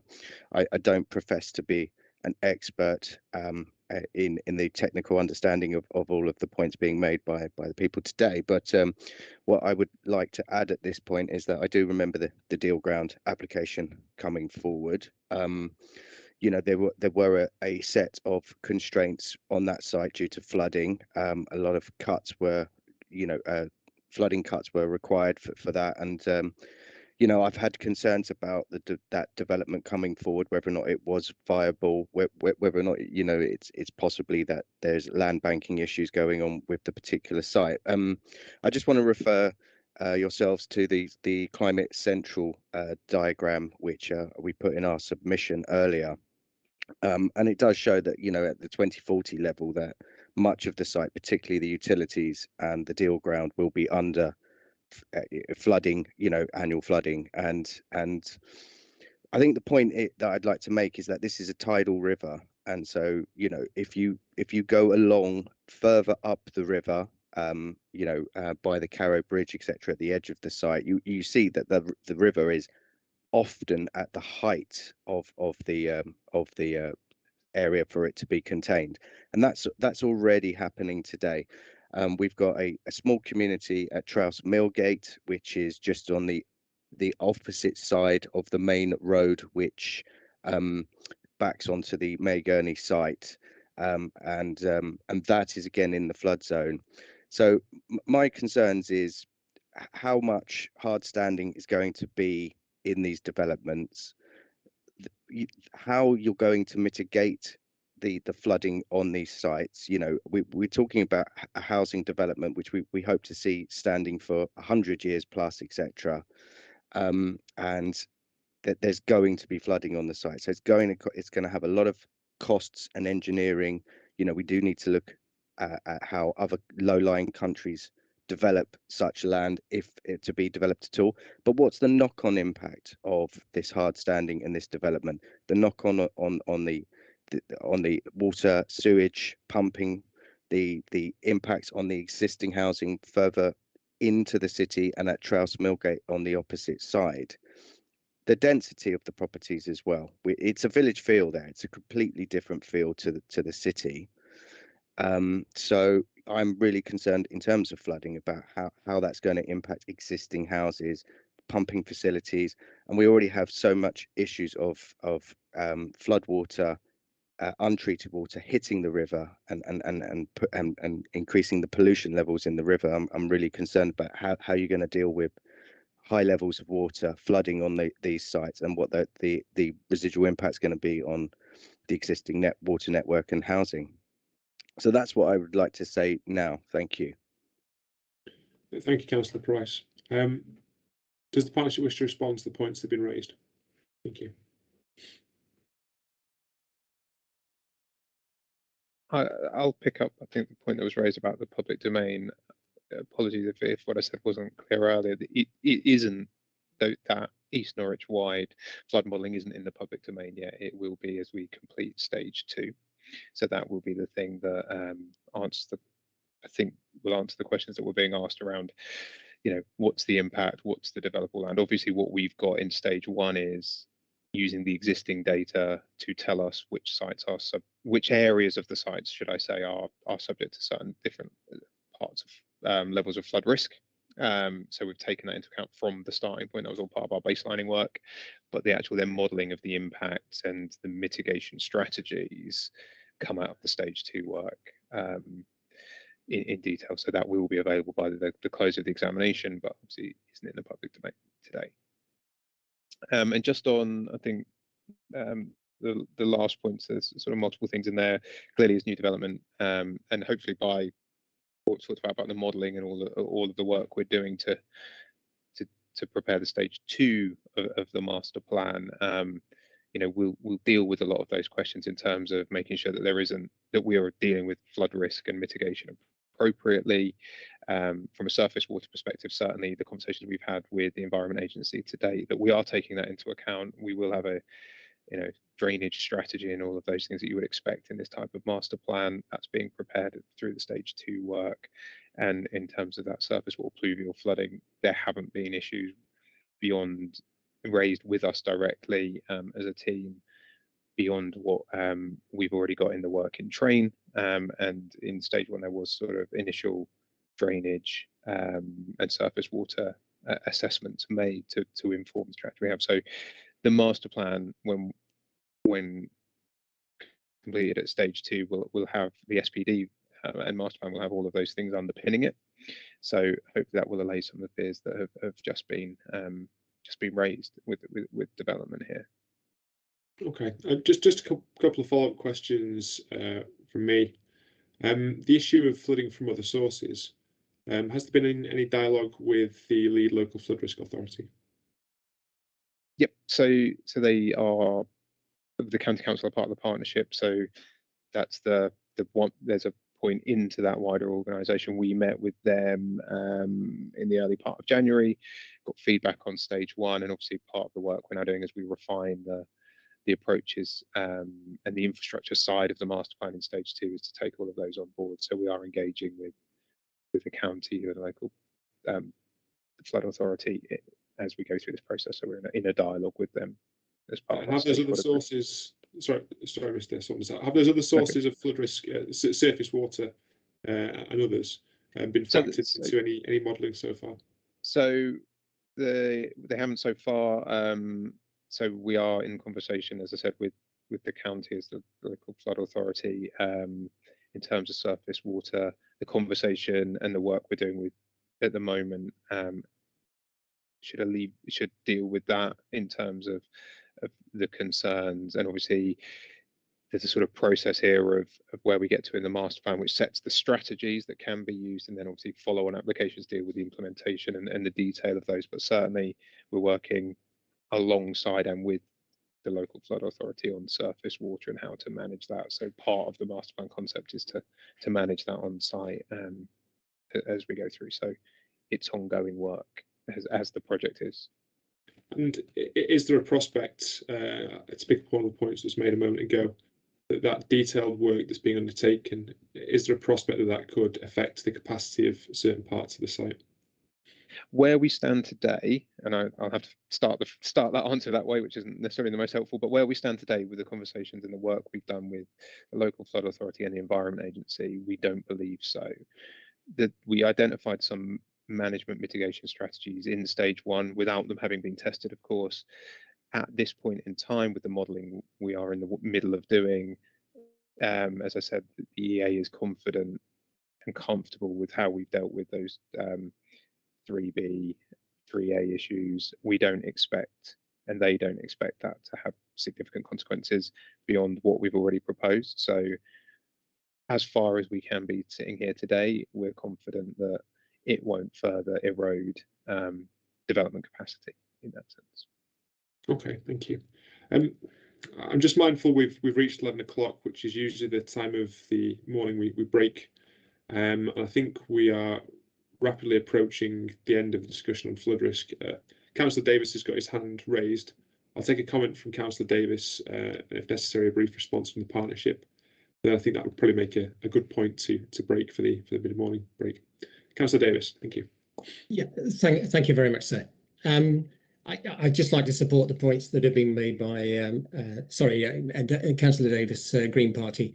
The points made by Mr. Turney and Mr. Chung. I mean, we need to be able to see the sequential test, the exception tests, the strategic flood risk assessment, and then identifying areas for mitigation. But I just like to add to that even if we get through those processes such that there are allocations that can go ahead, I think we need to recognise that tens of thousands of families have bought new homes in flood risk areas who have been ineligible for insurance cover. And yes, there's the flood relief scheme, but that's not available for homes built after the 1st of January 2009. They're not eligible for insurance under the flood relief government scheme. I mean, there was a research paper written fairly recently, which found that 70,000 homes have been built on land at the highest risk of flooding in England since 2009, including which have not been able to get flood insurance. So there is this insurance issue which impacts on viability, and I'm just very concerned that there may be a situation where purchasers take on these homes without realizing the flood risk, and then finding actually they're faced with crippling financial costs as far as flood risk is concerned. That's not being over dramatic, because that's happened already, and I think that is a concern. So the question, I suppose, is to the partnership is how would flood insurance be secured for homes that are built in these flood risk areas? Thank you. Thank you, Councillor Davis. Does the partnership wish to respond before we break for mid-morning? I don't think I do. I may respond shortly after we break, but I'm not sure I know the answer to the question. What I would just comment in general about it is that from the work that we've done to date, we've not been alerted to any further risk to viability on account of the flood risk. So I'm not sure that the insurance is a problem, but I might just reflect over the break whether there's anything I can add to evidence that further. Okay, thank you, Mr. Nelson. And when we return, if you wish to make a point, then just please raise your hand at the outset, and I can return to you straight away. Okay, I make it 11:05 now. We'll break to 11:30, and we'll return, and we'll move on then to some of the other constraints we want to run through. But that's still the part of the discussion I'm working through at present. Thank you all for your contributions. The hearing is adjourned for now.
that you wish to consider something and maybe coming back when we resumed.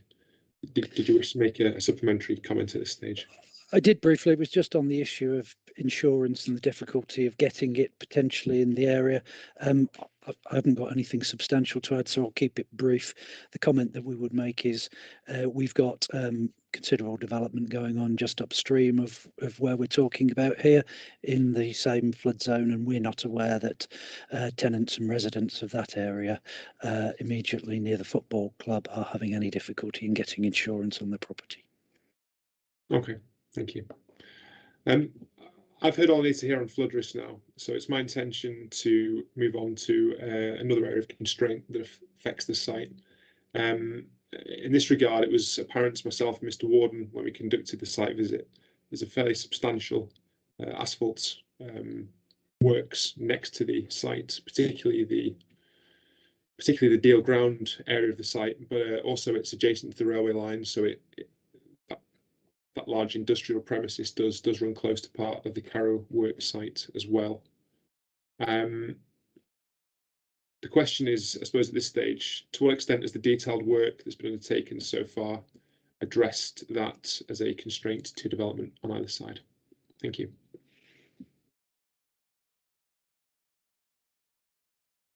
I'm happy to respond to that, sir. So indeed, obviously we do have that facility, and it's got two levels of importance. One, the Lafarge tarmac facility and its operation, and then the second, the railhead. So there's sort of two elements to that we take into account.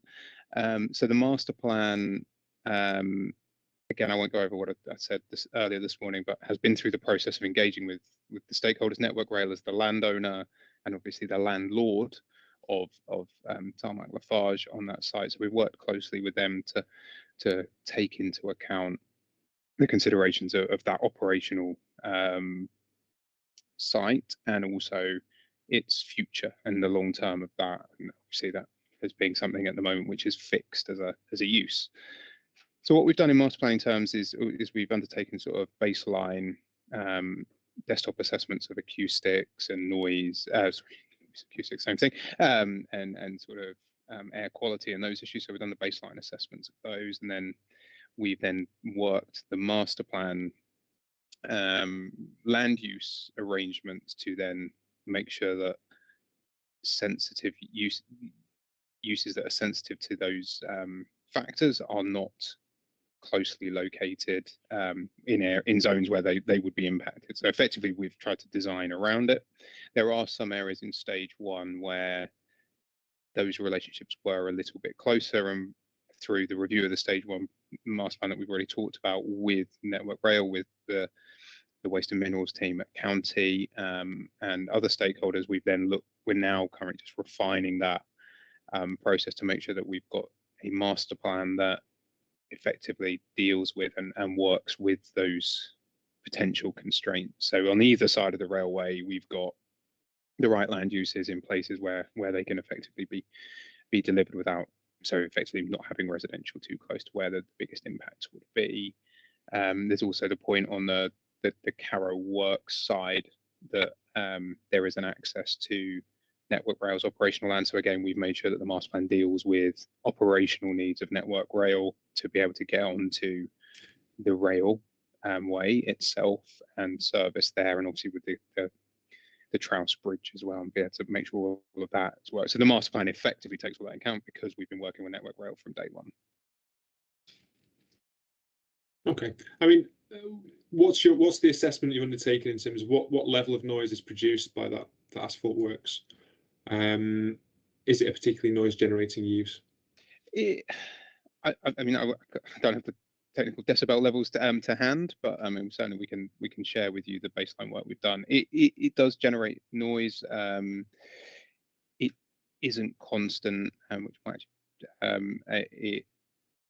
when they are processing, conveyor belts and the movement of the aggregates does generate noise.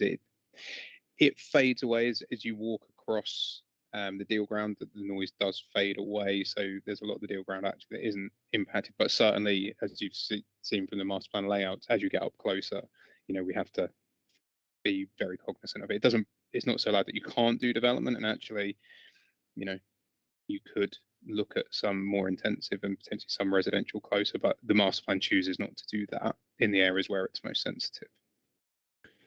When I conducted my site visit, myself and Mr. Warden stood on the bridge over the railway line to the southwest, and there appeared to be relatively large piles of aggregates stored out in the open.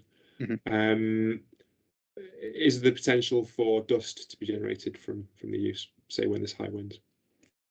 We haven't particularly come across that in any of our assessments. No, I mean, I'm sure that does happen at high wind with particular things being stored, but it's not been a particular factor in our sort of baselining work or the conversations we've had with environmental health or any of the stakeholders that we've met with. Okay, thank you. A couple of hands raised. Councillor Price, did you wish to comment? Yeah, no, thank you. I appreciate that. Councillor Price, sorry, you're very faint. I don't know if there's a microphone. Sorry. There you go. Loud and clear now. Thank you. No, I very much appreciate that you've gone and done a site visit, and I think it's essential that you've done that, and so you can see the constraints that this particular aggregates depot will have on the development. I think you've raised the point well about potential air quality issues, and again, there will be a requirement for mitigation. I think also it's worth highlighting the smell as well. I mean, you're going to get smell off of these different types of aggregates as well. So I think it's quite interesting that, you know, the site has built around the depot, as it were, but that will have a significant impact on the feel of a lot of the properties. So although there is mitigation with having low density in that area, nearest, you know, that what is the quality of life for people kind of living close to that, and that continual noise in the background, that does have an impact, and noise is a significant issue when you're looking at development. I would like to just touch upon the fact that a lot of this master plan really needs to grasp the nettle of the rail infrastructure, and particularly the rail swing bridge. The line currently doesn't allow for the capacity of the rail network across the bridge. It's a pinch point as it stands, and that needs to be expanded in order to realise non-car travel to and from the city. But at the same time, the fact that it's a swing bridge is a significant element because it opens up access of the river into the city centre. And the city and county councils have spent many millions, you know, 10 years ago or so, creating two pedestrian bridges which swing as well. So at the moment we have full access into the city centre, up to the riverside, up to the Foundry Bridge by the station of the river, with a large turning area, and this is under threat with the costs involved of reducing the pinch point of the railway by effectively making it a fixed bridge and no longer able to lift. So this is a very important point of the development for me as well. So you've got the aggregate smell and dust and air quality issues, but you've also there is no solution yet which keeps access to the river into the city centre, which is financially feasible. Thank you. Thank you, Councillor Price. There was a hand raised before, and on my screen, the individual whose hand was raised, it just says meeting, so I'm not sure of the name. Did that person wish to come in? Yes, good morning, sir. It's Mr. Chung. No, the point that we were going to make, I think, has now fallen away, so we may come back to it later. But in terms of the meeting, we've had to change room. That's why we've come up as meeting. So it's Mr. Chung for Halsbury Home, sir. No worries. Thank you. One thing I was going to ask the partnership, obviously you're welcome to respond to Councillor Price's point as well, in responding to this supplementary point. Obviously the site that's most affected by the asphalt works is the deal ground site, which, as we've discussed, had a permission, albeit perhaps in a slightly different policy context, being granted in 2013. To what extent did that permission address noise issues from the plant? Thank you. I was just taking the chance to refresh my memory and look through the committee report at the time and how both noise and air quality, which included both odour and particulate emissions from the aggregate plant, were addressed. And I think because of the time we have available today, again, I don't know if this is part of your evidence base, but I'm more than happy to forward it to you if it isn't already there. Suffice it to say that there was full consultation on both of those issues, and the conclusion in this case from the council's own environmental protection officer was that it would be possible to protect residents and on site from both unacceptable levels of noise disturbance and existing operators from future noise complaints, and a similar conclusion in relation to the air quality, smell and dust issues, but conditions were required in relation to the development on the deal ground to ensure that that was actually delivered.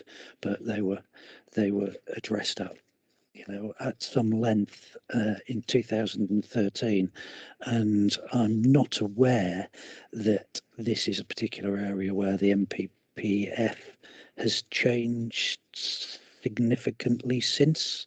And clearly the master plan process is looking afresh at that issue and is taking a relatively, what I would describe as cautious approach in not pushing some of the detail in the master plan as close for that potential conflicting land use issue to be addressed. Can I just turn to the point that was raised by Councillor Price, because some of these are substantial issues moving forward. He mentions the Trouse Rail Bridge there, which clearly is a key bit of infrastructure serving the wider city. It's unique in the national rail network at the moment. It is the only bit of the electrified rail network, mainline network, that is a single track lifting or pivoting bridge is probably the best expression to it. It's only opened, I believe, twice in the past 5 years, both of which to let high vessels out of the city. And because of the constraints of the network timetable that is operated, if vessels wish to take advantage of that ability to, the vast majority of the vessels that use the city can move under the bridge without it needing to open, because that's the nature of the traffic that tends to use the Broads. But if something higher than that, I think it's around about 11-foot height, needs to go under the bridge, they need to give a fortnight's notice, and then it can only open between 2 and 3 on a Sunday morning. And bearing in mind the vast majority of, in fact, all of the traffic that uses the city is effectively recreational in nature, it's not a great surprise that there's been very little expressed demand for vehicles to make that movement. The master plan doesn't need to deal with this issue, and frankly, I don't think either the local plan does. It would be inordinately expensive if the Trouse Rail Bridge were ever to be twin tracked, and it required to open. And personally speaking, I think it would be very unlikely that a business case would be able to be made for the twin tracking of that rail bridge and keeping it as an opening bridge. Sorry, Mr. Lawson. I think just on the point of the swing bridge, the rail bridge, I think that's not really covered in the policy or the local plan. In which case, it's not something that's before us. So I think if there are questions on that point, perhaps those are best place to take. They're best to take place outside of the examination process. Okay, fine. That's totally fine. I'll take that as a steer. The only point I would make to it is that the emerging master plan effectively safeguards the land for if ever that bridge were to be twin tracked, the land is set aside within the emerging master plan to enable it to do it, because certainly there would be a long-term strategic benefit to the city should that be delivered. But okay, I won't say anything further on that matter. Okay, thank you. I think the other obvious area of the site, the wider site, to which noise constraints apply is the utilities site, which is surrounded by rail infrastructure, goods yards, it seems. Again, it'd be helpful to hear from Mr. Saunders how that's factored into an assumed capacity for the utilities site. Happy to. Again, this starts from the position of understanding the baseline conditions. So interestingly, the acoustics analysis we did actually highlighted that the rail as more of an issue than the tarmac forage facility. So particularly where you have the depot and standing trains and all of those things, right, and particularly while there's still diesel engines in the fleet. So we were looked at that quite carefully, and then obviously worked with Network Rail again, and also had conversations with Greater Anglia who operate the depot and use it, and obviously just had a significant investment in it to get to the point of understanding, you know, what goes on there.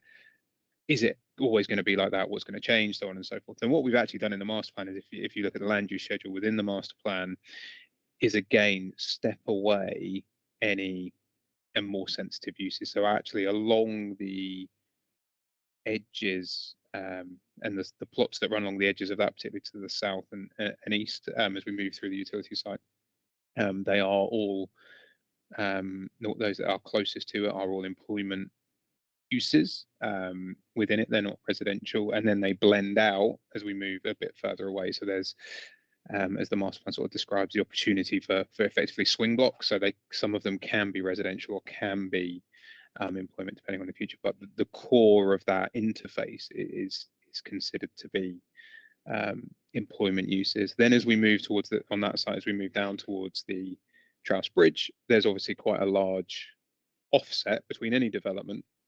So effectively, there's not a lot of development between the existing Trouse rail bridge, easy for me to say today, and the new road bridge. Again, to touch on Mr. Nelson's point, which is safeguard land for that to be twin tracked, but also again to create an offset in terms of, if that bridge isn't changed, that is quite a noisy piece of infrastructure when the trains go over it. I don't know if you heard that on your site visit, but because it's a metal bridge. So again, we do have that built into the master plan, so that we're, to use Mr. Nelson's phrase, cautious about what type and how close that development goes to those sort of noise generators. So again, the master plan tries to deal with that from a point of view of not creating issues where we don't need to. Okay. And you're comfortable then, through the technical work you've done, that the site could be developed, the utilities site, consistent with the numbers you're assuming, and accord with the agent of change principle in the framework? Yes. And we've had no feedback from Network Rail to the contrary. So they've, again, as the landowner and with Greater Anglia, where we engage with them, we met with them 3 times during stage 1. There's been no concern raised from them in terms of the way the master plan was shaped up. Okay, just while we're on the subject of the utilities sites, and just to return to a point that was made earlier by Mr. Turney, did you have a chance during the break to disaggregate the figures for the utilities site? I haven't, but I will get you that answer during this session. So okay, it doesn't have to be this session. If I appreciate there might be some detailed work that needs to be undertaken, it could take place over lunch, for example. But I think certainly by the end of today, that disaggregation would be very helpful. Okay, I will make sure you've got that, sir. Thank you. Okay, thank you. A couple of hands raised. Mr. Chung, yours was raised first. Thank you. Thank you, sir. So far, sir, just going back before the coffee break, if we include that as well, we've had references made by Mr. Saunders to flood risk modelling work, communications and correspondence with the Environment Agency. We've now had references made to acoustic work, constraints posed by dust, odour. So the impression we've been given is that some technical work has been done. Can we ask when that technical work will be made available to the rest of us at this examination so that we can look at it? Okay, thank you. I'll return to the partnership in a second. Obviously, the wider point is where we feel additional work needs to be submitted. Obviously, we'll request it for our purposes. Councillor Price, do you wish to come in? Yes, just very briefly, and it's just to touch upon the diesel trains which are serviced at the Crown Point depot. I note that the developers there, the master plan developers are talking about having commercial properties in closer proximity. I'm wondering whether or not actual air quality particulate studies have taken place so far, over a longitude time with different air currents directing the particulates in different directions.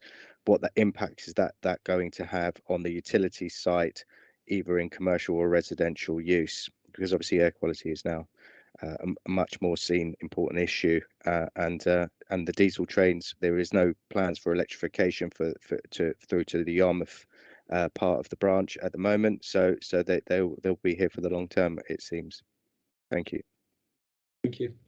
I will take a final comment from the partnership on the points that have been raised before we move on from noise and air quality. But I'll give the partnership the opportunity to respond to the points that have been raised. Thank you. I think I'll come back from the perspective of the last question about those pieces of analysis. There hasn't been modelling in terms of looking at the future uses and impacts in terms of, as was asked, that would be something we'd probably usually see rather than at the sort of local plan, master plan stage that you'd see at sort of an application stage if required. I think still at the point of working with the constraints as we understand them, and sort of the landowners and occupiers of those sites to be able to understand what's acceptable from our experience. So at this point, the simple answer is that work, as described, hasn't been done. It's a question of, in terms of the master plan, whether it's needed at this point. In terms of the publication of the information, see there's the stage 1 master plan is available to everyone on the website, and a lot of the sort of work that went alongside that has also been part of the public consultation process. Obviously, Inspector, as you've said, if you want to see more of that, happy. Sure, Mr. Nelson and I are happy to make sure that's available if it isn't ready. I think we'll reflect on that point as we go through the various issues listed under the constraints section of the discussion. Mr. Nelson, did you wish to come in? Yeah, just briefly on that point about the availability of information. Clearly now, having secured the funding for the master plan exercise, got this partnership in place, the entire process is moving forward with a considerable momentum.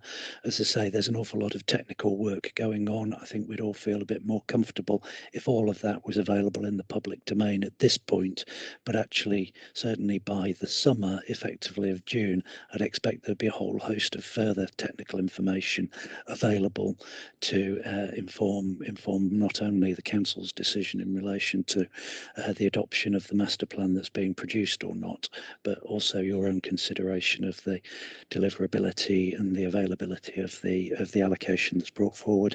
And the final point, just on the air quality issues raised around the utility site, there was quite a lot of detailed study done in relation to the air quality in the area on the back of the previous planning application that was withdrawn undetermined for the combustion-based power plant back in 2016-17, if memory serves. So that did involve some background analysis of what the air quality in the area was, augmented by modelling of the additional impact, both in terms of particulates and particular NOxes from the combustion plant itself that was proposed.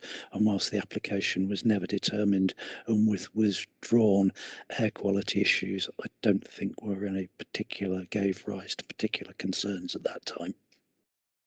Okay, thank you. Albeit that obviously was for a less sensitive proposed use than residential in that case. There was residential aspects on the proposal, so there was a residential element within the power plant proposal, effectively. Okay, thank you. Okay, I've heard all I need to hear on those issues for now. I think I want to move on to contamination. And obviously we've already heard mention that the utilities site has potentially gas infrastructure within the ground. have any detailed site investigations been undertaken on any of the proposed sites? That's a question for the partnership. Thank you.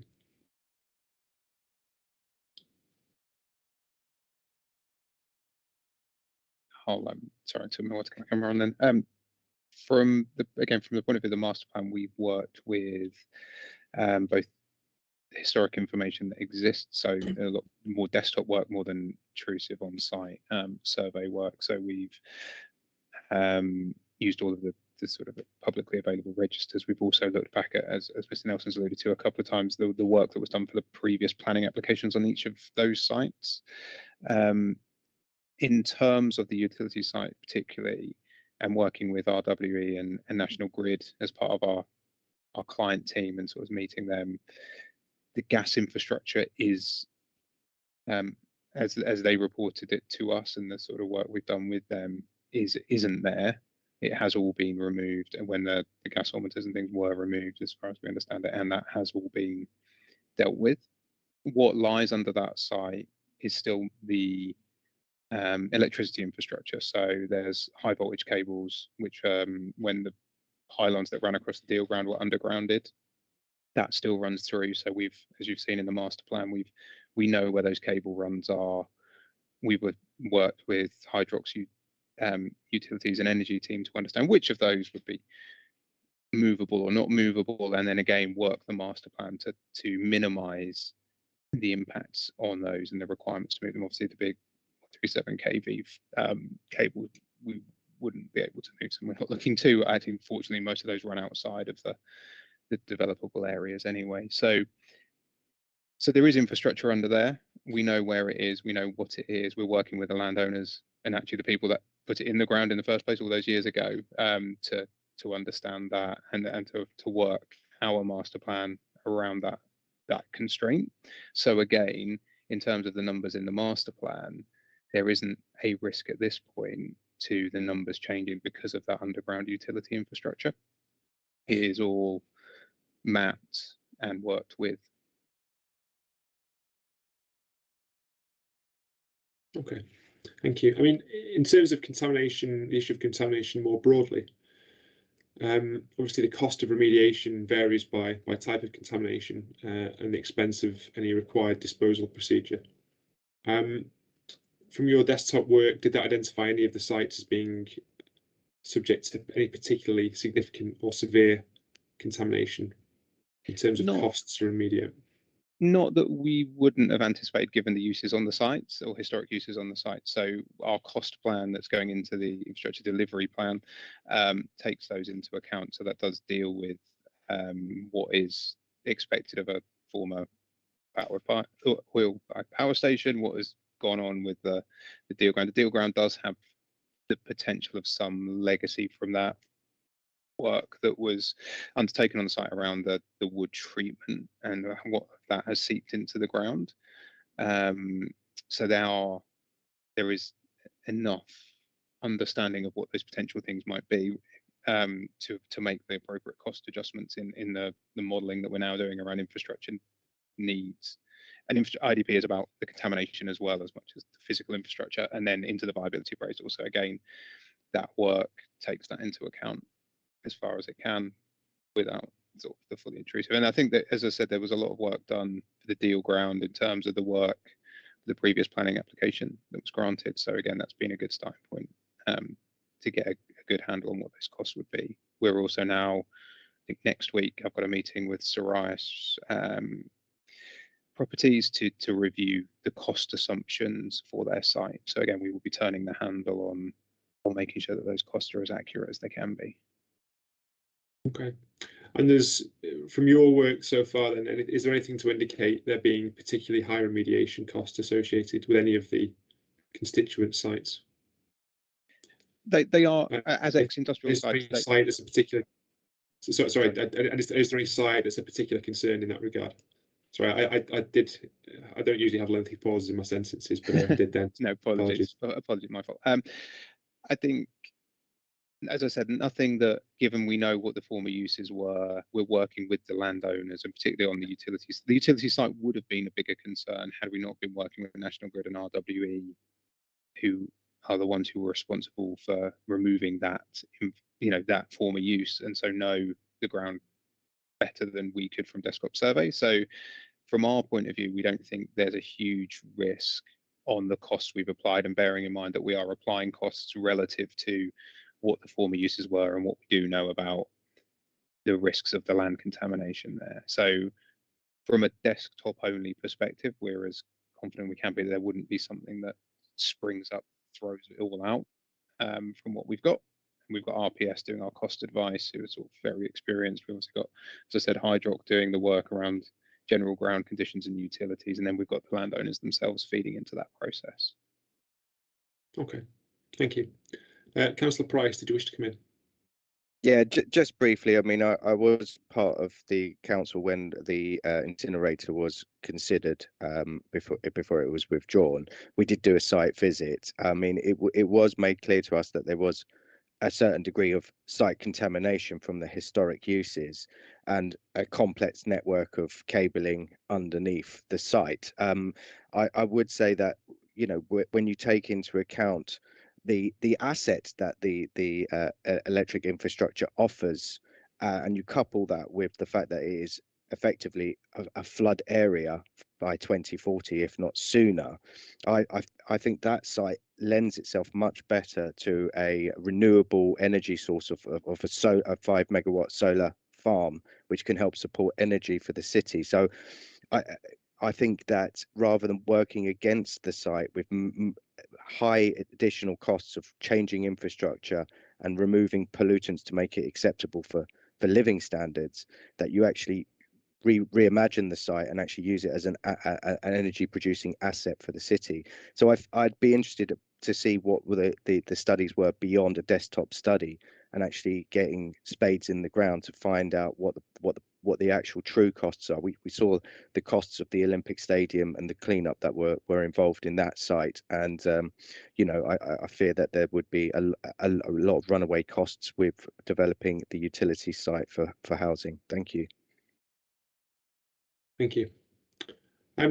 Does the partnership want to make a concluding point on the issue of contamination before we move on, and respond to Councillor Price's points?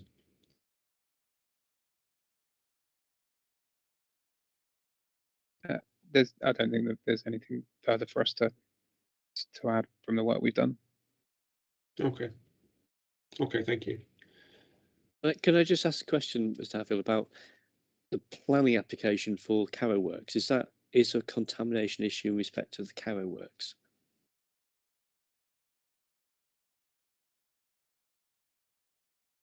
Sorry, sir, is that directed at myself? Mr. Waterhouse, it is. Well, it's to the partnership. But if you're happy to answer that, then please do so. Yeah, there has been previously stage 1 and stage 2 site investigation works across part of the site. Some of the buildings have not been covered. The extent to which it is a problem largely depends on those buildings that are being retained and whether they're being retained in commercial use or residential use in terms of asbestos removal. We will establish whether further studies or what further studies and the extent of that are required as part of the EIA scoping for the planning application. But there's nothing that, whilst there are abnormals, they're not at a level that particularly concerns my clients.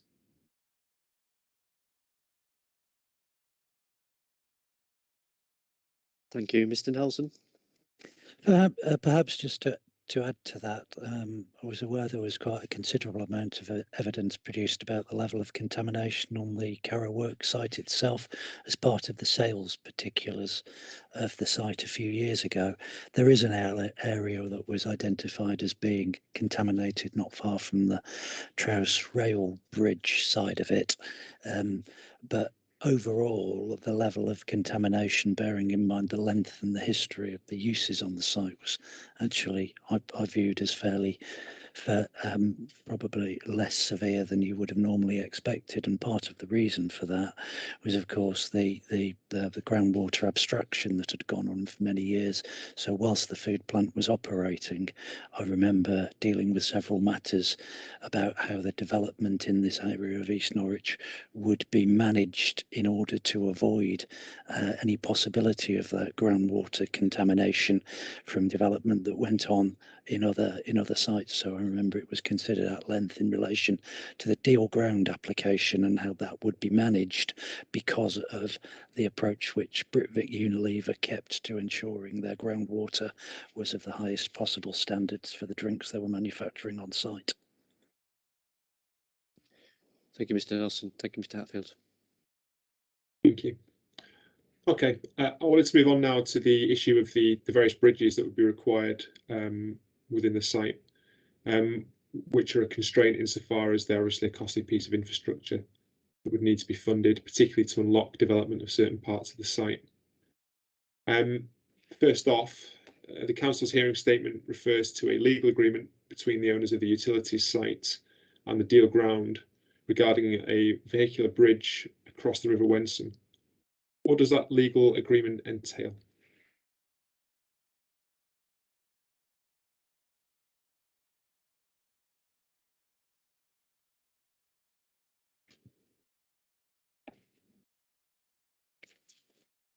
I'm trying to think of the best way to summarize it is. It's legal, it's writing, and I'm just thinking of whether we can actually submit it as an inquiry document, which I'm not sure whether we can. So I might take a bit of advice on whether we can just short circuit this debate by actually submitting it.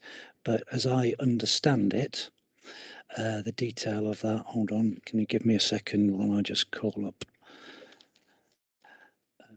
the document?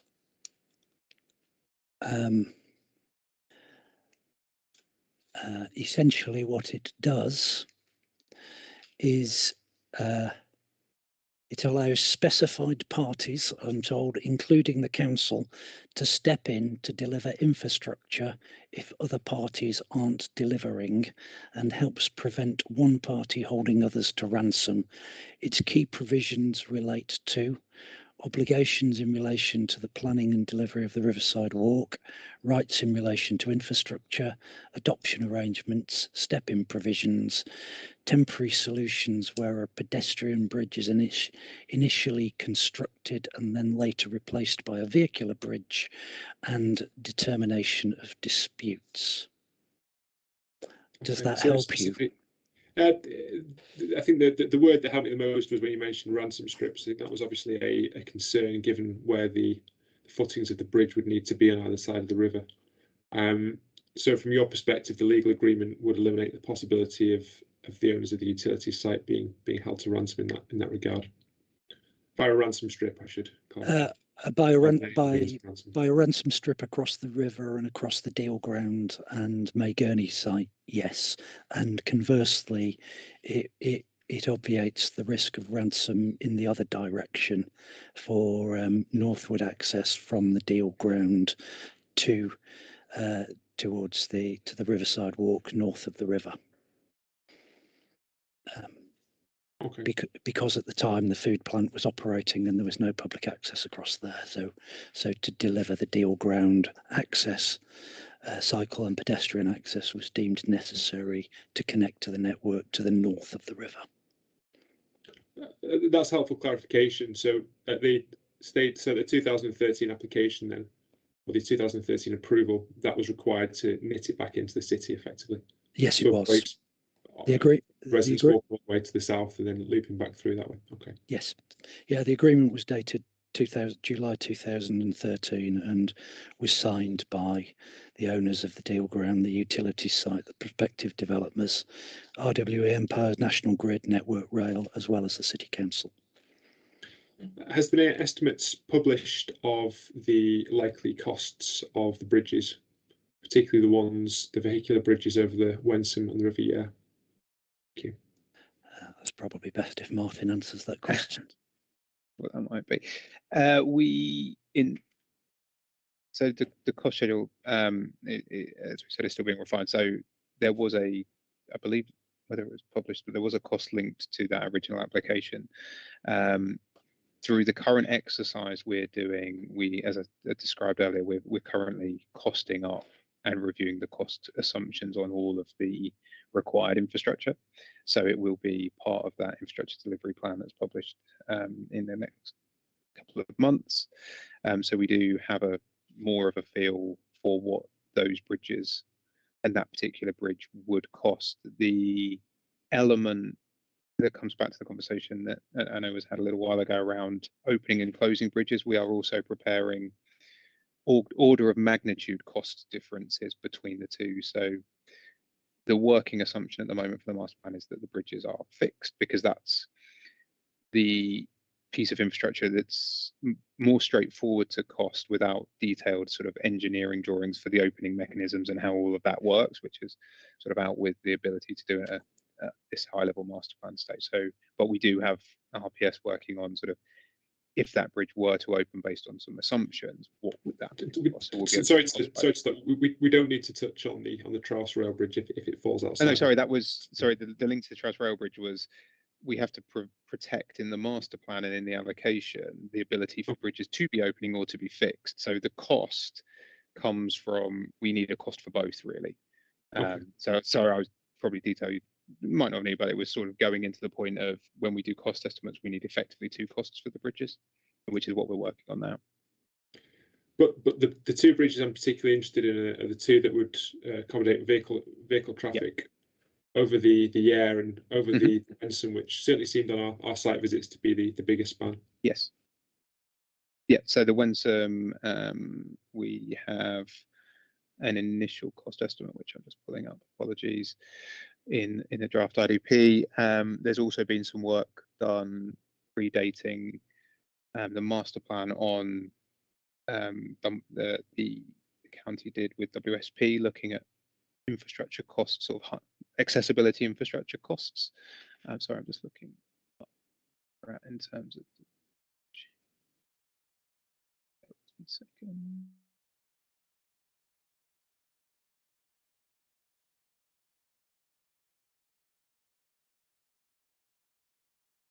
Sorry.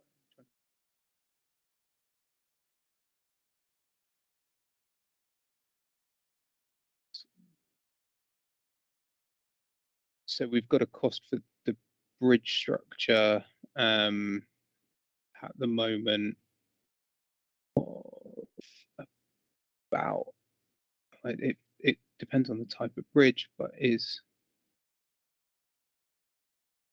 a range is fine if you have a range. yeah, it's sort of 4 to 6 million figure, and that was consistent between both RPS and the WSP work. So our work with RPS and what WSP had assumed as well. And just to bear in mind, as I said a moment ago, that is the fixed part of that bridge. That is the fixed version of that bridge. We're still working on what that might uplift to if it was an opening bridge. Okay. And what about the bridge over the river? Yeah, it is the Yare, isn't it? I did try and look this up on the internet to avoid mispronouncing it. Okay, yeah, that's good. It is the Yare. So that one is, that is in the region of sort of 2 to 3 million. Okay.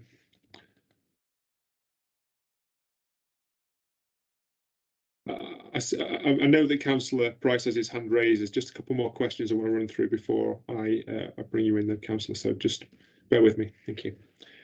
In terms of how those bridges are paid for, presumably the cost of the span across the Wensum would be borne by the utility site, or is there any form of equalisation agreement across the area to deliver some of these bigger pieces of infrastructure?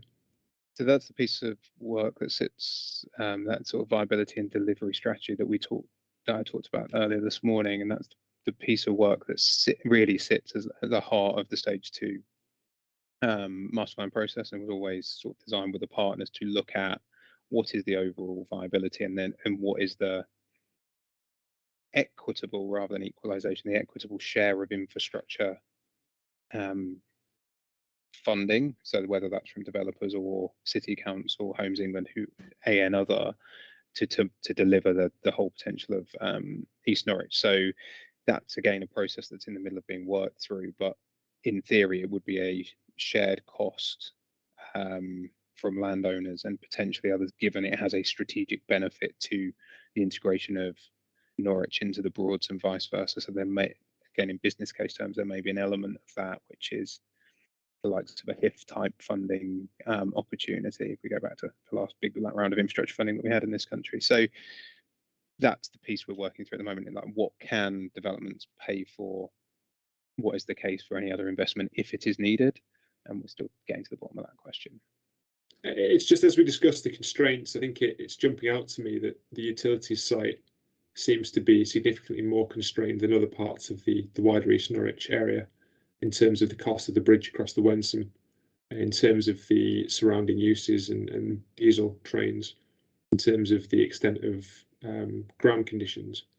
And obviously, if that site has to bear the cost of the bridge alone, obviously that's what it's required for us to provide vehicular access into that site. I mean, those are the things that seem to be stacking up, and we'll return to viability perhaps later on, and Mr. Warden will be leading that part of the discussion once we've concluded on constraints. I'll invite a response on that point first, and I'll bring Councillor Price in, and after that, I'll thank him for his patience as well. So, Mr. Saunders first, please. Thank you. Certainly. There's no getting away from the utility site as an incredibly difficult site to bring forward, and I think, you know, with the access probably being the biggest, I think that's brought out in the statement of common ground between the partnership, the partnership and the site owners, is that is the key to unlocking that development. They're looking for, you know, participating in the master plan to help find a solution to that challenge.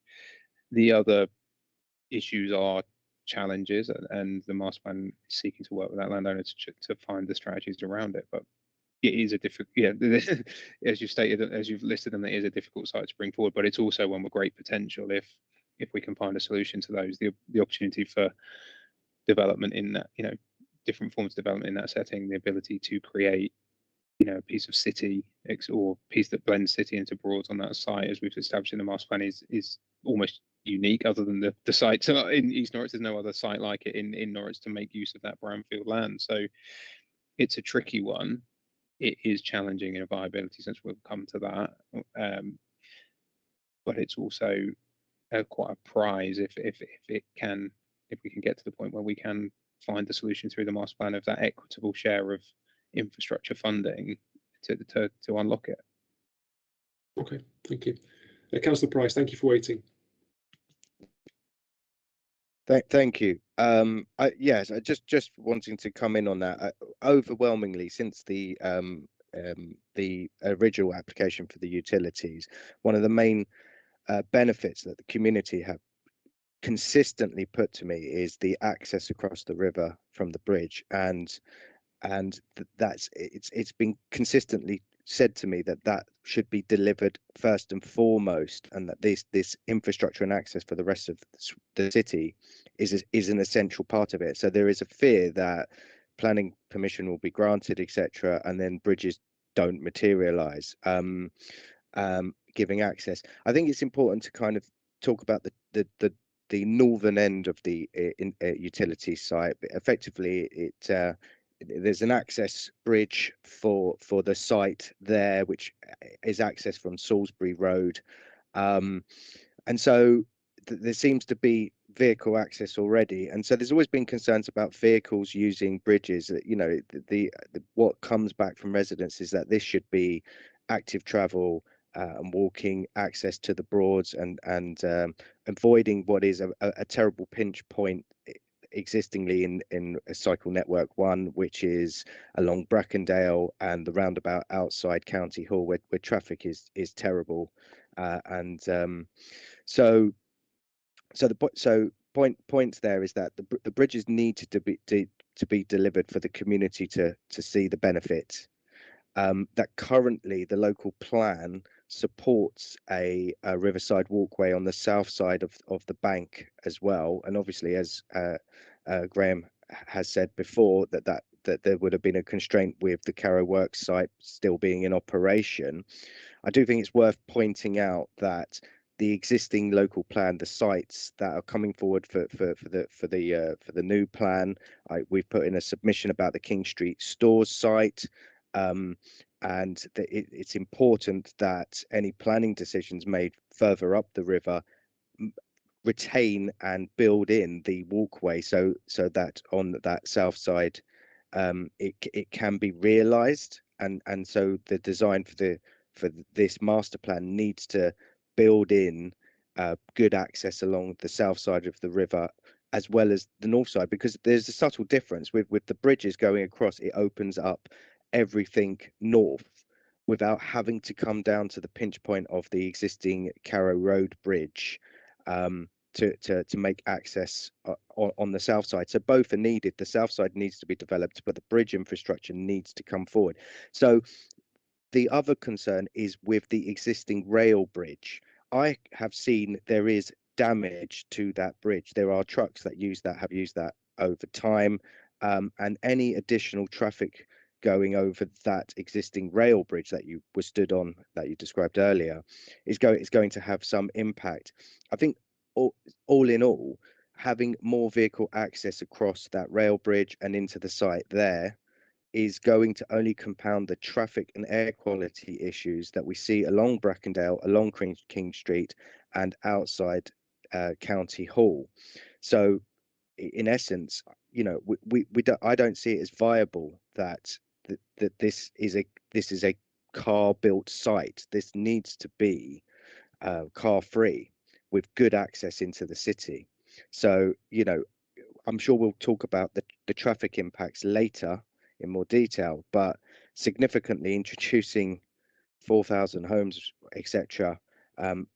Any additional cars are going to negatively impact what is already a very highly polluted and traffic junction at the county council roundabout there, and Brackendale and King Street. So, you know, that's all I wanted to say. But the bridge infrastructure has been felt by residents that should be delivered up front before housing. Thank you. Thank you, Councillor Price. Mr. Turney, did you wish to come in? So it's a short point on that goes to the viability of this bridge structure to serve the utilities site. The majority of the site within the allocation, the utility site within the allocation, seems to be earmarked in the master plan for non-residential uses. It's in particular the area around the rail depot. And in those circumstances, obviously the viability considerations are going to be particularly acute, because we'd be looking at relatively low quantum, as I read it, of residential development being served by that bridge, as opposed to the land within the Broads local plan allocation NOR1. So again, it goes back to this point that I know Mr. Saunders is checking for you about how you divide the residential across that area, both in the allocation and the land that's outside the allocation. But certainly that, to my mind, is a point which you need to consider when you're looking at the viability of bridging over the river in this location, that in fact it's a relatively small quantum of residential development that would be served within the allocation. Thank you. It's quite clear that the master plan envisages,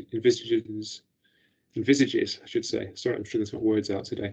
That the bridge is a key requirement and a key benefit, not just for vehicular access into the utility site. If the utility site isn't able to bear the cost of that, how do the partnership envisage that the bridges will be funded? Thank you.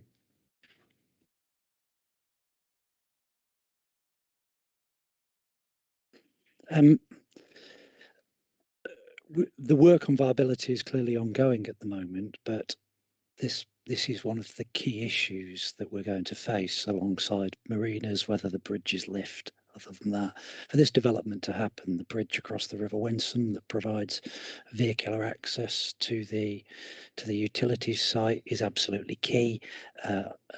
Councillor Price's description of the access constraints under the existing rail bridge via Hardy Road and via the level crossing or the service bridge effectively creating to Salisbury Lane or Cremorne Lane to the north, where the densely packed terraced housing is absolutely correct.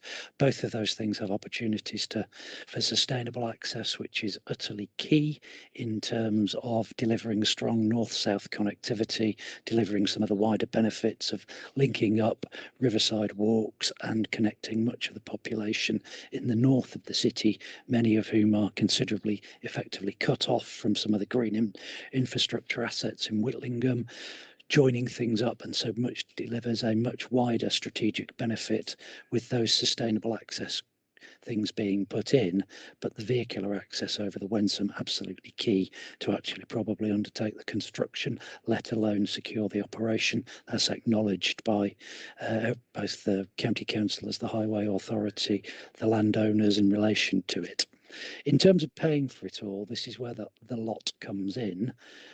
There may well be an issue of a viability challenge to deliver both the marina aspect of it, the bridges, against some of the values, and there's certainly, whatever the viability position, is going to be an issue of cash flow and the confidence in the market. Those are the ongoing discussions essentially that we are having with Homes England, because the stage 3 of the master plan process is setting out the case. If these wider strategic benefits can only be delivered via some sense of public intervention and subsidy going in, what format is that going in to ensure that we are compliant with the subsidy control regimes? That isn't just going to artificially inflate the land value extracted by the landowners in that case, and is adequately controlled, managed, and the appropriate case made for it.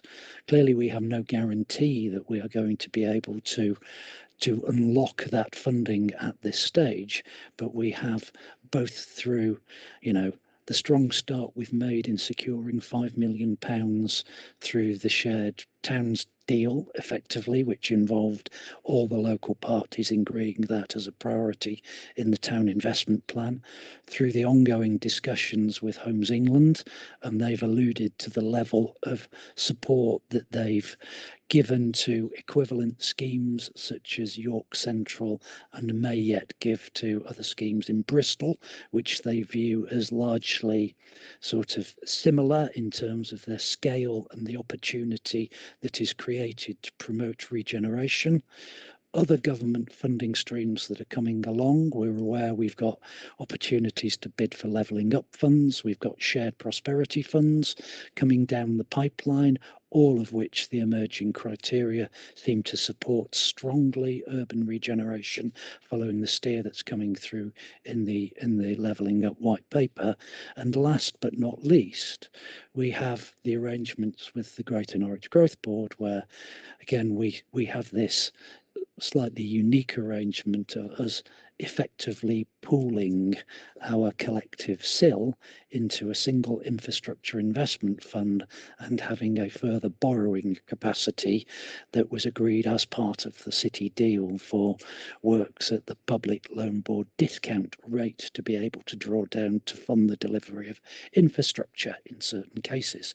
So there is a toolkit that is there in place that gives us confidence that should the viability information show that any one of these sites is not viable in its own right, there is a package that can be put together that will enable that full range of infrastructure to be delivered in a timely manner. And the fact that that may be needed to deliver it actually gives me a bit more confidence about the rate of market confidence that would follow from that strong public sector lead, which I suspect will take us in nicely to a debate around the market capacities and the rate to which this may get developed once the infrastructure is in. Okay. At present, is the assumption that public funds will be necessary to deliver the Wensum Bridge? I wouldn't. yes, that's my working assumption, but we are going through the evidence to demonstrate that at the moment.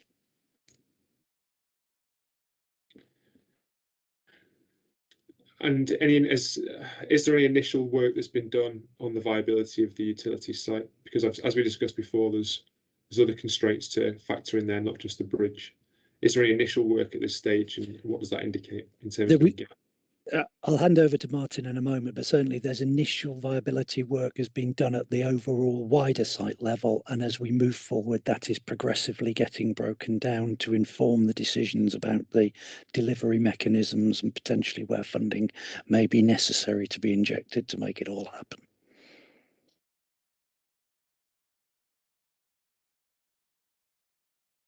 Yeah, just to pick that up, as Mr. Nelson sort of suggested, that the stage one work didn't look at individual sites. It looked at the totality of the master plan and an assessment of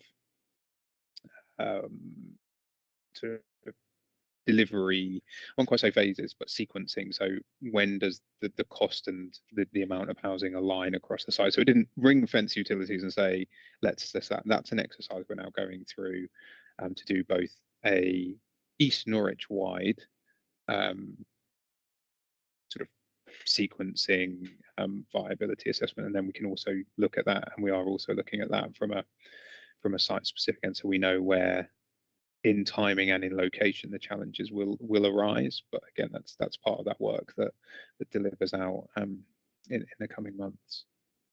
But as a working assumption, I want to focus in very specifically on this issue of the bridge and the utility site. Yeah. Is the working assumption at present that will require public funding? Whether it is, yeah, I suppose that from what we know from stage one, the assumption is that we will need some intervention here to get the sites away, and that doesn't necessarily mean that it will be funding the bridge. It comes back to the point earlier about it's understanding what the right business case is for what element, and it may be that the element that gets funded in the funding or intervention is focused on something else, because it's a balance of different costs against the value of the scheme you create. So it's not necessary at this point, we don't have the understanding to say it's as simple as, if we give £5 million worth of funding to build a bridge, everything else works. It might actually be that there's a different route to achieving that viability, and that's the piece that is currently ongoing, is to understand what the gaps are and what the opportunities to address those gaps are. And again, when we say funding, it can be loan, it might be public, as Mr. Nelson alluded to, using investment. Setting aside the various streams for now, I mean, what I'm driving at is simply this: there's I think, as you set out before, the 671 dwellings assumed on the utility site. That requires a bridge across the River Wensum that's going to cost in the order of 4 to 6 million on current costings. Yeah. And there are other constraints that will require abnormal costs to be incurred as well.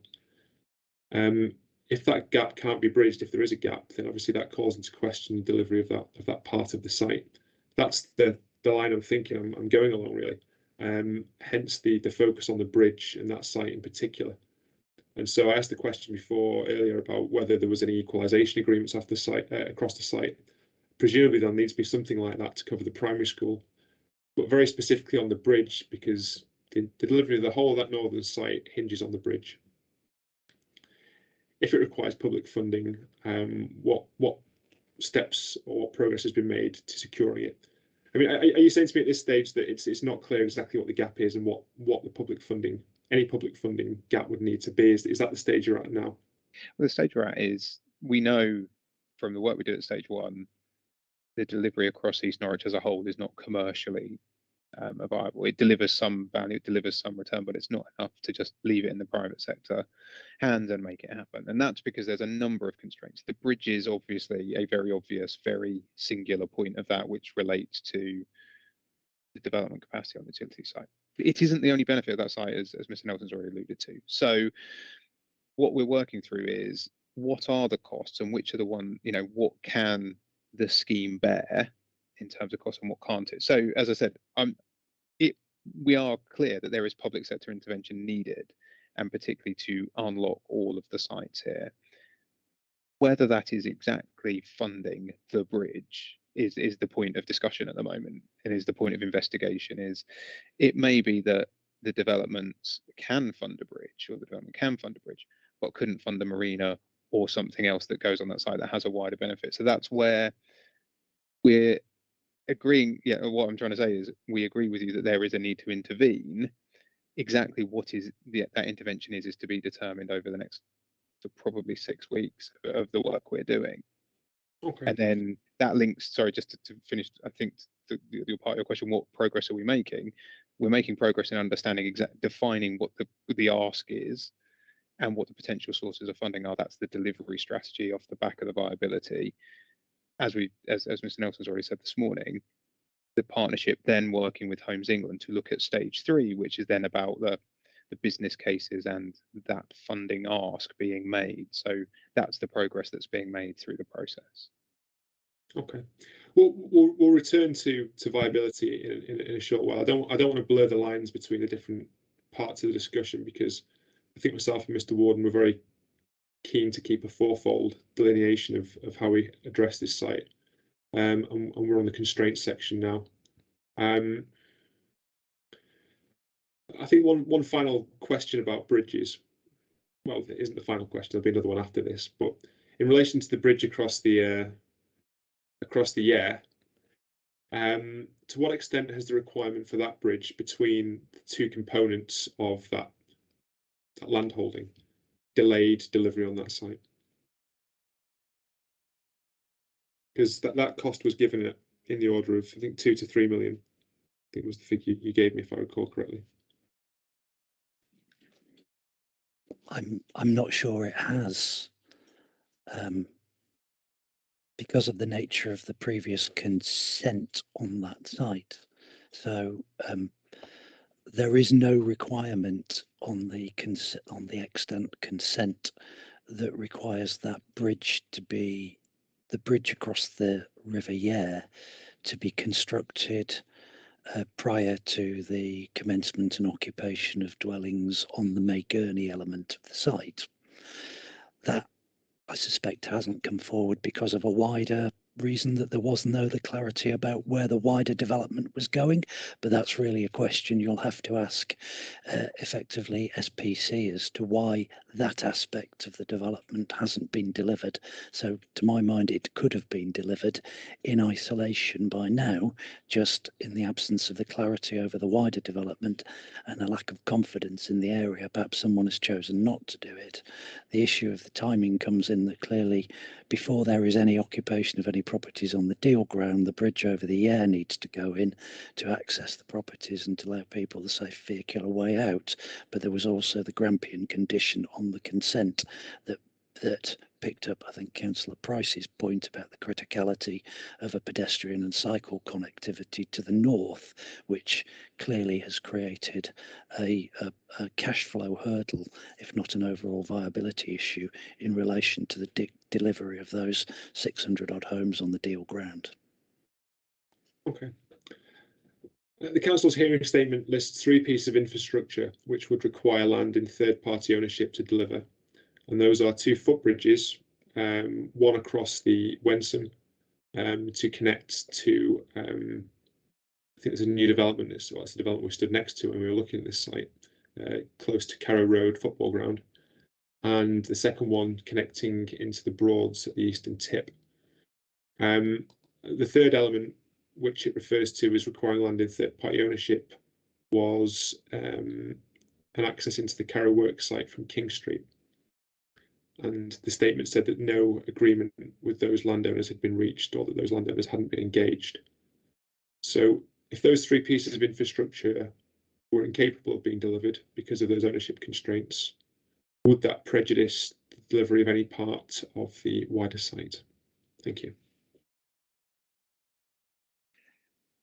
I'm happy to answer that, and I'm sure Mr. Nelson will add to it. I think, well, firstly, just on a point, at stage 1, the landowners on the Whitlingham side of the River Yare were engaged through the public consultation and direct conversation with them. So they have been engaged, but on the levels of principle of the master plan rather than the delivery mechanism for a bridge. So I just thought that was worth pointing out. And all of the other landowners have been invited to participate in those community and public engagement sessions. Where we are today is that the project manager on my client side, so on the city council side, is now setting up conversations with landowners to talk about those specific issues rather than it being a master planning question that I'm setting up those meetings. So that process is now in train to sit alongside the work as we move through. I think the point you raise about would it stop development, probably the short answer to that is no. And that's not to say that those bridges aren't important, and the point of the master plan putting them in is because they are very important, but they don't actually stop development. They're about the principles of accessibility and movement from a public transport and ped cycle priority, rather than being enabling for development in the very literal sense of that. They are the things that East Norwich needs and should have, but wouldn't 100% from a pure development unlocking perspective constrain the capacity of the sites. We're clear in the master plan that they are absolutely fundamental to achieving the objectives of the plan and to achieving the positive outcomes beyond development that East Norwich needs to deliver. But essentially, the paper mill yard access to Carrow Works you allude to the west, if I get myself the right way around, is an option for bringing access into the Carrow Works site. It is not the only way you can solve that conundrum. So there are other options which are set out. So there are ways of doing that. They're not. So there isn't, sorry to come in, there isn't any opportunity for any of those three landowners who own the land that would be required to deliver those links to frustrate development then? No. Okay, thank you. Councillor Price, did you wish to come in? Yes, just very briefly on that. I think just to represent local community, and to reiterate the point that the pedestrian bridges are an absolutely essential part of any of this development in order for the wider community to realise the benefits from the burdens that they will undoubtedly be put under by the development itself. And I just would like a point of clarity, perhaps, where we've talked about the potential bridge on King Street. I believe that sits at the bottom of Carrow Hill on the footings where the original Carrow Road Bridge was situated, and so on the north side of the bank, which is known as Geoffrey Watling Way, if officers could just confirm who the landowners are there and whether or not there is agreements to proceed with a bridge there and that they can't hold it up on that side. Thank you. Thank you, Councillor Price. And my questions were really directed in the event, worst case scenario, there was a piece of infrastructure consent was withheld by those third-party land ownerships, what the effect on delivery would be. But I'll take a very quick response from the partnership to the factual point. Thank you. I think the factual point was set out in our evidence, effectively, that there is no legal agreement in place with the relevant landowners for any of those accesses to be provided, unlike the bridge over the River Wensum connecting the utilities and the Deal ground. But frankly, because we don't view any one of those as key to getting development underway, clearly key to delivering the wider public benefits of the East Norwich Master Plan as a whole, we don't think we will be in a ransom situation. And just to add what Martin said a moment ago, one of the reasons that we actually purchased the Carrow House site was to give us direct landowner control over the ability to put in high quality pedestrian and cycle routes to access the Carrow Works without having to take all the access through the Martineau Lane roundabout, where the principal vehicular access to the site is. Thank you, Mr. Nelson. On the master plan at present, the primary school is indicated as being within the Carrow Works site. Has that location been agreed by all the parties, including the landowner?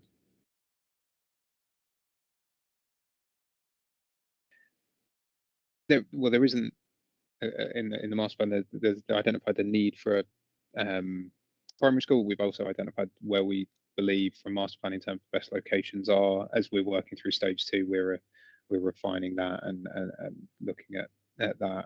I'm sure Mr. Waterhouse is here, and he may have a view from the landowner perspective, but certainly we're in reasonably positive conversations with them about that. They've not objected to the stage 1 master plan on those grounds, and it's a process that's still being worked through. There is, of course, as you've seen in the master plan, there's a number of sites have been identified as having the potential to accommodate a primary school. It's not fixed that it has to be on any one particular ownership at this point, but it's the most appropriate place, a most appropriate component site of East Norwich to put it on, given its access and the way it connects to all of the other pieces of development in the area that it will serve. So as Mr. Nelson's alluded to, that it is there's council land ownership, city council land ownership as well, that has been looked at as well. So there's still a ongoing settlement as we in terms of location as we work through the process, and probably the planning application process for Carrow Works as well. Okay. Mr. Waterhouse, did you want to come in? Yes, sir. I would say that I would just add that there are 4 locations, and the location of the school has not been addressed. I think that it will come out and it will be resolved in the coming months. It's about understanding the timings for when that school is required, and how that links with the population, likely population size emanating from the Carrow Works development. We'll come on to timing in a second, and any triggers that might need to be applied. But in terms of the principle of that piece of infrastructure being located on your client's land, is your client happy with that, or is that something that's under is it a matter of contention at present? Well, I think the master plan identifies 4 locations, 3 of which are on Carrow Works, 1 of which is on Carrow House, and so that's the situation as it currently sits. Obviously, it's our intention to bring forward a planning application this year, and that planning application, we don't want it to be deficient in any way. It's very much our aspiration to help unlock this area and deliver a lot of these benefits, but ultimately it needs to be a viable development, and we need to ensure that there is sufficient development value there to unlock the site. So it is a process that is happening, but it's difficult to give you a concrete answer on that particular one right now, given that the location of the school extends over 2 different land ownerships. Okay, thank you. A question for the partnership: is the school intended primarily to serve the needs of the new development rather than any deficiency that currently exists in the surrounding area? So the work we've done in terms of population yield modelling to inform the master plan and conversations with the Education Authority suggests that there isn't capacity in the existing schools to accommodate the number of children at primary school age that the East Norwich sites would, I would say, generate. Sounds like a weird thing to say when you talk about children, but would produce. So so it is intended to be a 2-form entry primary school linked to the amount of children that will arise in the area from the development itself. So I suppose the short answer to that is yes, it is intended to be focused on serving East Norwich rather than picking up capacity that isn't in existence in somewhere like Trouse. Trouse has also just had a relatively new primary school which serves their needs. So it is an East Norwich project. Okay, Thank you. And just to address the point about timing, is there any indication in the work you've done so far about how many dwellings could be delivered on the site before the primary school was required to come on stream? We're doing that at the moment with the Education Authority. The steer we've had is that it will have to be early, and the reason for that is, as I just said, there's no capacity in the existing schools that can take up early sort of children from these sites. So we're looking at it from the perspective it would have to come pretty early in the trajectory, but I can't today say it will be after 10, 15, 200 homes. So we're still doing that piece of work. Okay. Those are all the questions I had on some of the big ticket infrastructure requirements for the site. I think we're approaching the conclusion of the constraints section of the discussion. I want to go on to heritage next, and that will be the final matter I wanted to cover. So I think I'd hope we'd be able to cover that within the next 15 or 20 minutes if people are happy to go slightly beyond 1 o'clock, just to box off that section of the discussion. Is there any thoughts on that? Do people feel they need an earlier lunch rather than waiting? If anyone feels the need for a break, for example? I think we're happy to carry on if you are. Okay. I'll take any final comments from the room on some of the infrastructural requirements we've been discussing before we move on to heritage if anyone wants to come in. Councillor Price. Thank you.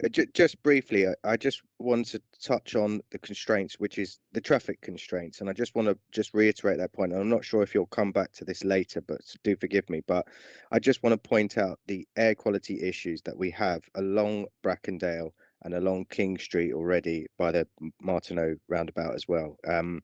At the moment, you effectively have 2 ring roads that combine into one single ring road at the Brackendale King Street point. We have massive amounts of traffic build-up, and the air quality along King Street. You know, my children are children that are exposed to this. Goes well beyond WHO levels, well beyond already. So the constraints with the site, you've got on one side the village, and on the other side this massive traffic jam with 2 ring roads.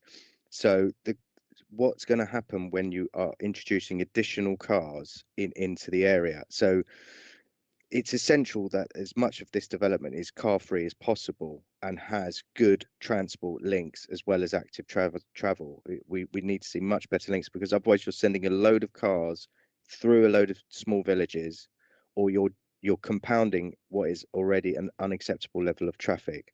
So I just wanted to bring that up. There's such constraint with vehicle access to this site already that I've not seen anything yet that's really going to address and mitigate that. It's a problem that we need to be tackling already, and the master plan is only kind of building in additional problems as far as I can see. Thank you. Thank you, Councillor Price. Do the partnership want to respond to those points on traffic, congestion and air quality arising from them? Thank you.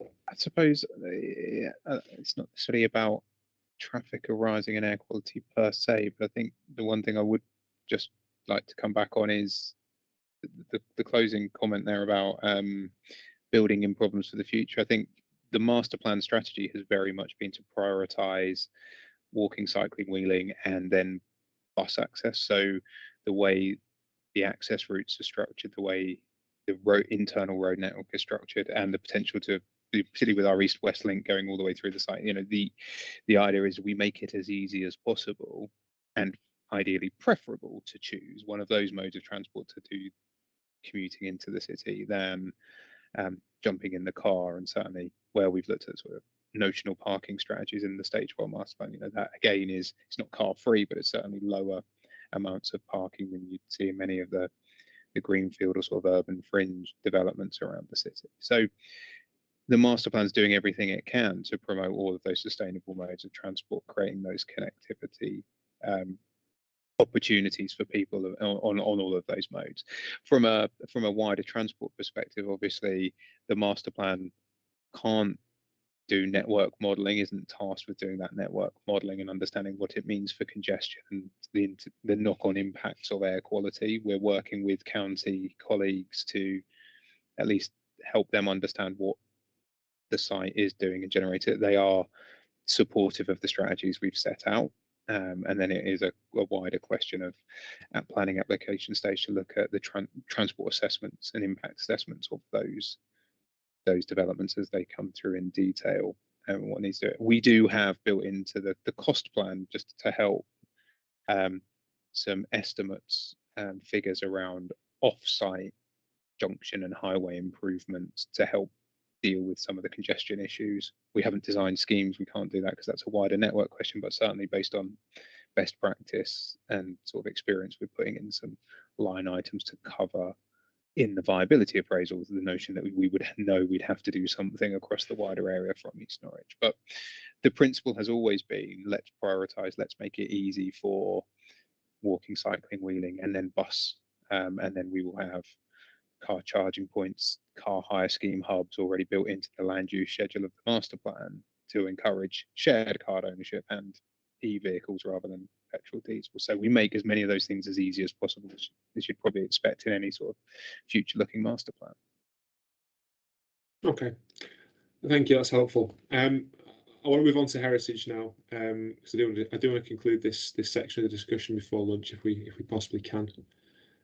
Historic England have raised concerns about a number of the assumptions in the Phase 1 master plan, including in relation to building heights and the assumed built footprints in both the Carrow Works site and the May Gurney sites. What level of heritage analysis was factored into the master planning process? Thank you. So I feel like I'm just saying the same thing pretty much on every technical topic, but we had a Cotswold Archaeology prepare built heritage and archaeological heritage assessments as part of that starting baseline for the master plan. So we did our own independent team assessment of all of those existing heritage assets, and that's built heritage, and that's conservation area, and that's, as I sort of said, archaeological, which is also important when we've got the scheduled ancient monument in the site, the Carrow Works site. So all of that was done by Cotswolds and then fed back to the master planning team. It's also worth pointing out that we engaged with Historic England at that point and shared those studies with them very early, and had conversations about their concerns and thoughts and about the site. So from a very early stage, trying to be as coordinated with them as possible.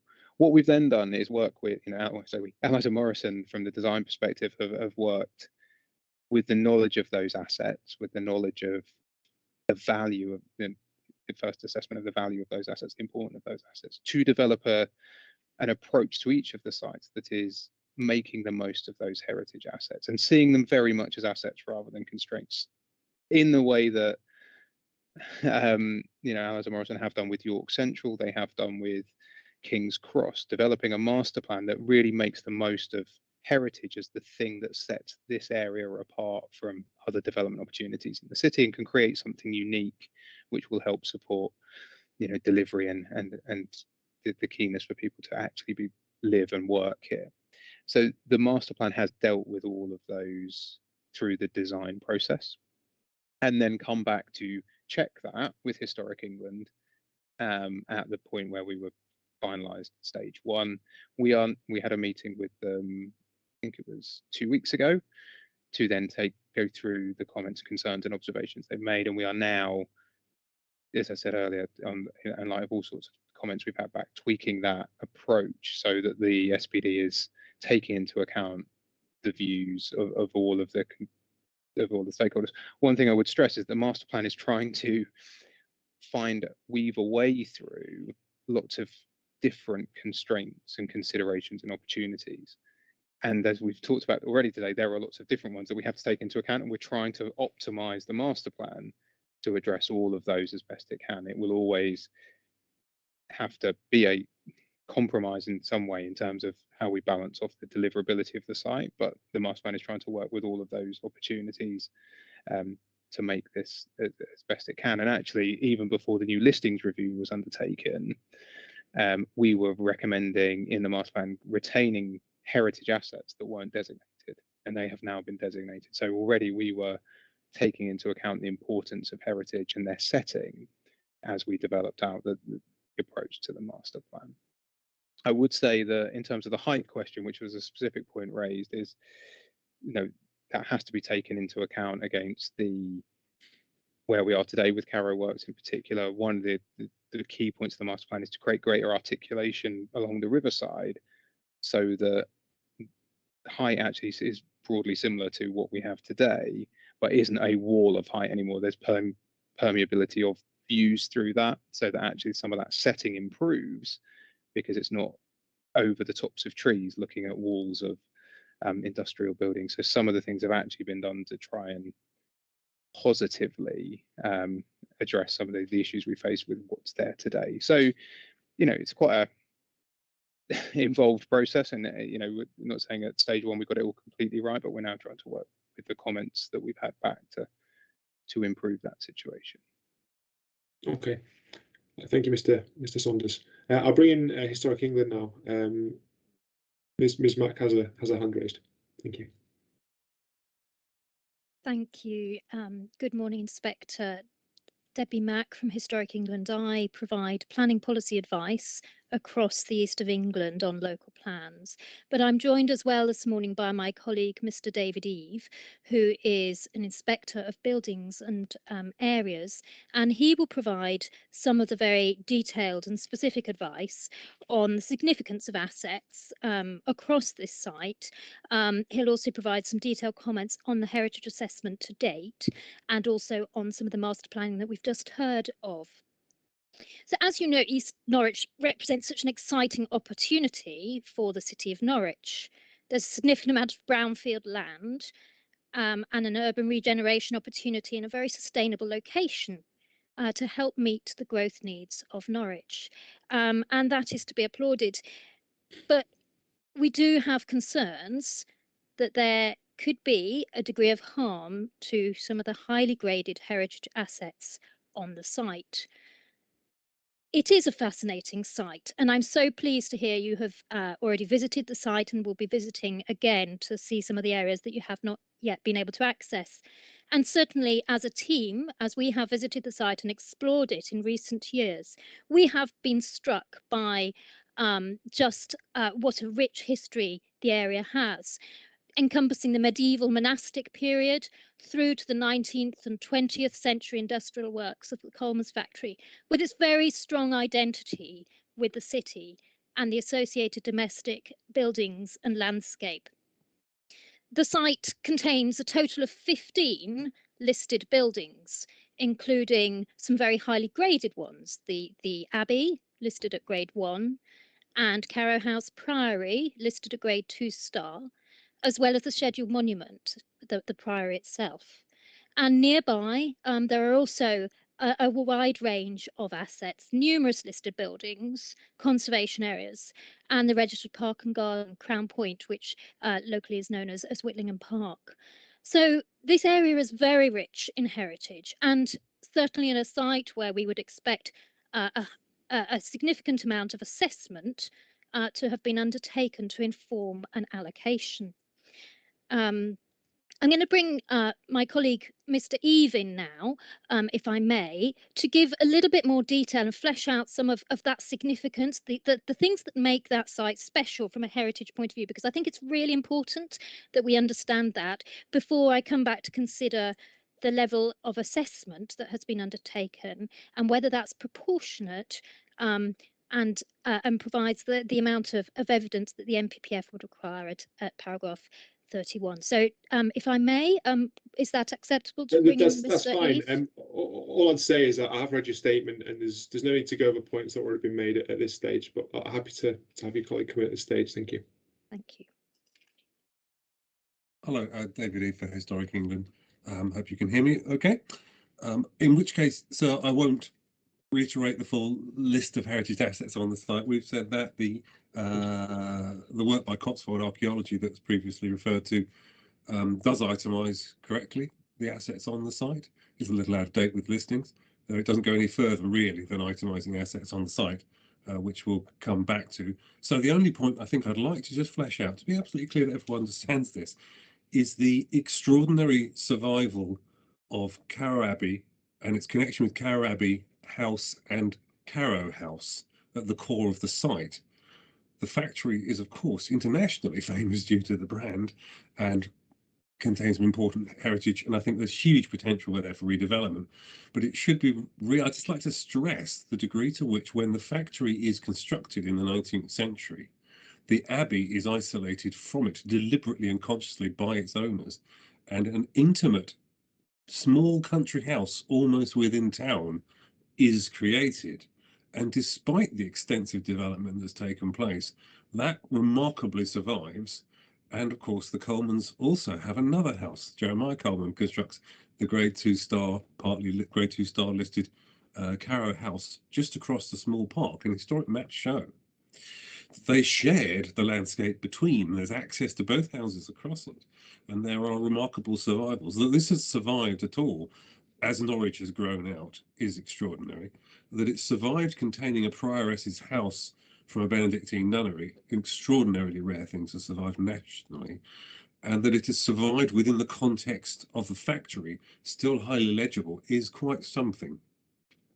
And I think one of our concerns is that the significance of this, the particular quality of this intimate parkland setting, which is a palimpsest on top of a medieval site, needs to be given particular focus, because it's very distinct from the factory, and the way in which development affects it needs to be very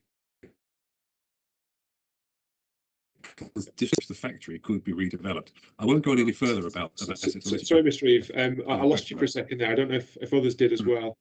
And then just to repeat that final point, it was only for a matter of 4 or 5 seconds, Mr. Reeve. It was the final point you made. You froze and your audio went for a second. Thank you. Oh dear, oh dear, oh dear. I'll try not to do that again. It's the internet god I have to pray to. But I was just concluding by making the point that I really would like to stress the distinctive character of the abbey and house complex, that small pocket park, as we would call it, from the factory, and how much that still exists. And I think drawing out the significance of some of that is one of the key things we feel is lacking, has not guided the development. My colleague can.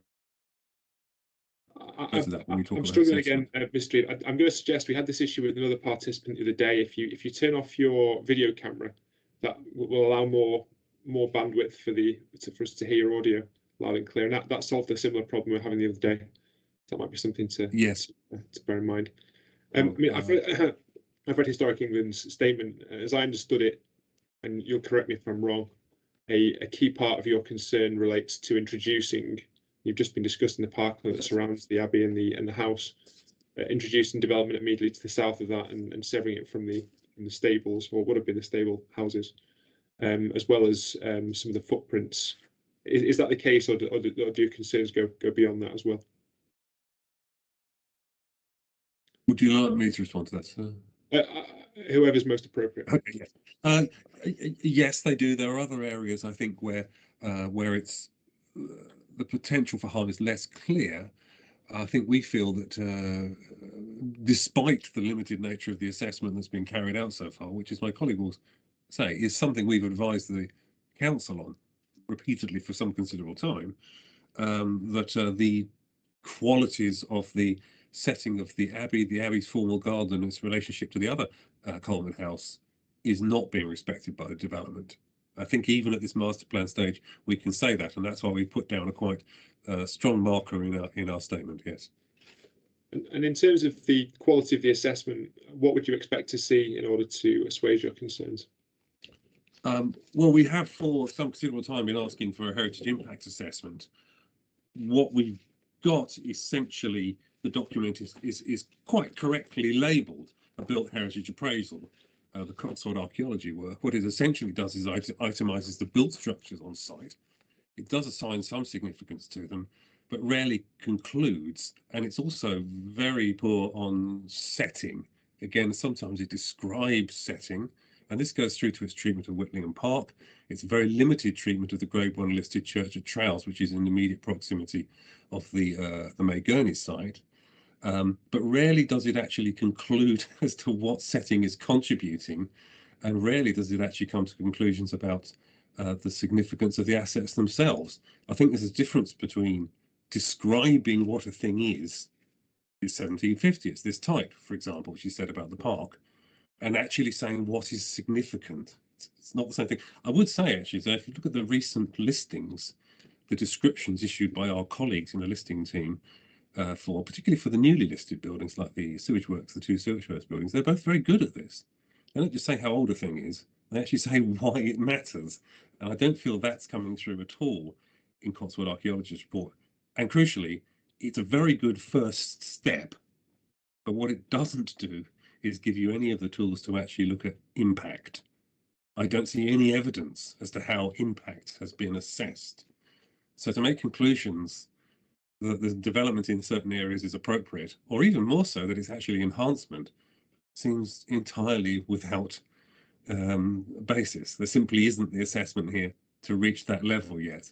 My colleague, Ms. Mack, has been saying this on advice on this allocation for some time. Do you wish to make a supplementary point in that regard, Ms. Mack? Thank you. Yes, that's really helpful. I think in essence, we've been saying for years that for this site, we need to see the heritage impact assessment. There's 5 steps for that set out in our advice note. That's signposted from the National Planning Practice Guidance, that is the proportionate evidence base needed for the historic environment. And essentially, as my colleague Mr. Eve has described, we've really only got step 1 of those 5 steps. And we wrote in detail again in October to the council that our letter is attached to our statement of common ground, setting out explicitly what was missing from the Cotswold report and what needed to be done to remedy that. Furthermore, it was mentioned that there was also an archaeology desk-based assessment. Unfortunately, although we've asked on numerous occasions, we still have not been provided with that assessment. So we've only seen the built heritage assessment to date, and that is an area that is disappointing. I mean, one thing I picked up from your representation was the concern. I'll just say to Councillor Price, I've seen your hand raised, and I'll come to you in a moment, but I do want to finish this line of questioning before I bring anyone else in. Was the concern about the assumed capacity of in the order of 3,500 dwellings. Is your concern primarily related to the heights along the waterfront and the assumed development to the south of the Abbey itself? Those were what I picked up to be the 2 particular focuses of concern. Would those be, in your mind, the 2 areas where the assumed capacity could potentially fall down? Those are certainly 2 key areas. I think we've also raised the area that is near the Grade 1 listed St Andrew's Church at Trows. My colleague David Eve can perhaps fill us in a little bit more about our specific concerns in relation to the master plan if you want to pursue that line further. But broadly speaking, those are our 3 principal areas of concern in terms of capacity. So whilst we see that originally the site was for 4,000 dwellings, now the master plan's talking more like 3,469, but even that we think will still cause a degree of harm to highly graded heritage assets. Could I just add into that so that one additional... I'll take a brief additional comment from Mr. Eve, and then I'll go to Mr. Price, who's been very patient. Thank you, Mr. Eve. It is very brief. In addition to the presumption of building in the vicinity of the lodge and the stables and the approach to the Abbey House, there is also a building in extraordinary proximity to the recently upgraded Grade 2 star listed conservatory to Carrow House, and the listing of which refers specifically to its designed formal gardens. So you have a very clear, high quality environment there, which puts it, I should say, in the top 5.5% of buildings nationally now, having given careful reconsideration to that. And there is an element of building of, I think, 4 or 5 stories, really close to that. So that's an additional concern. It may be possible, of course, to redistribute some of this development. We don't know about the issue of height. We would look for that to be assessed. But yes, those are additional concerns. Thank you. And I should say that when we did our site visit, we saw it from public vantage points. We did try and arrange a visit into the Carrow Works site, but we were unable to do so, unfortunately. So I haven't seen Carrow Abbey on the ground, so to speak. But certainly from the aerial photographs, it does appear to be hemmed in, certainly to the north and east, by existing factory buildings. But your concern is that even over and above that existing hemming in, the heights as proposed would be harmful in your view. Is that a fair summary? The heights, there's potential. I think if I may, I think we're clear in our concerns as it respects the development around the Abbey and Carrow House and the sites I've just said, which I would characterise as undeveloped. Some of it's car parking, undeveloped, I think is what I would call it as. On the riverside, the factory clearly has huge potential for high quality and extensive redevelopment, but I think we'd like to have sort of tested the issue of heights of property there. I mean, one issue being that the Colemans clearly managed the house in a way that it was kept separate and screened by trees from the factory. The only factory buildings you can see are the silo. Everything else is a lot lower. So I think it's a question of scoping out really what the effect, but there's certainly potential harm from height there, yes. I wouldn't go further than that. Okay. Thank you. Councillor Price.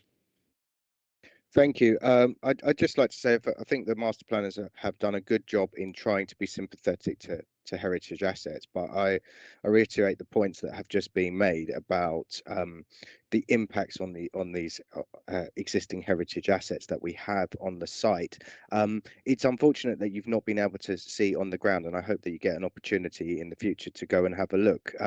As a gardener in my profession, we work along the idea of creating rooms in spaces, and I think that's significant with the Abbey and with Carrow House, how that has been screened and been created into a room, and that is now effectively under threat. So that will change the ambience of those settings.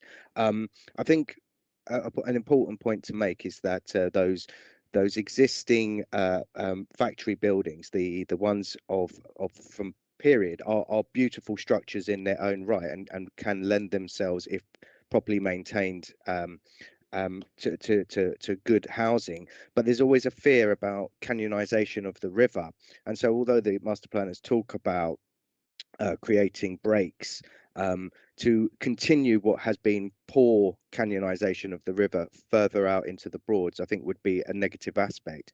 And as you can see, the site disappears into the countryside, into Trouse, that any development needs to scale back as it moves towards Trouse to low density properties, effectively to match the mill and to match Trouse. I mean, there is a demand, I think, in Norwich for 3-4 bedroom family homes. So I do think that the site doesn't lend itself to high density properties built high on the skyline. You get good views from the hill on the north side, and so this will impact views across the site. So yeah, to conclude, I think that there's going to be negative impacts on existing heritage.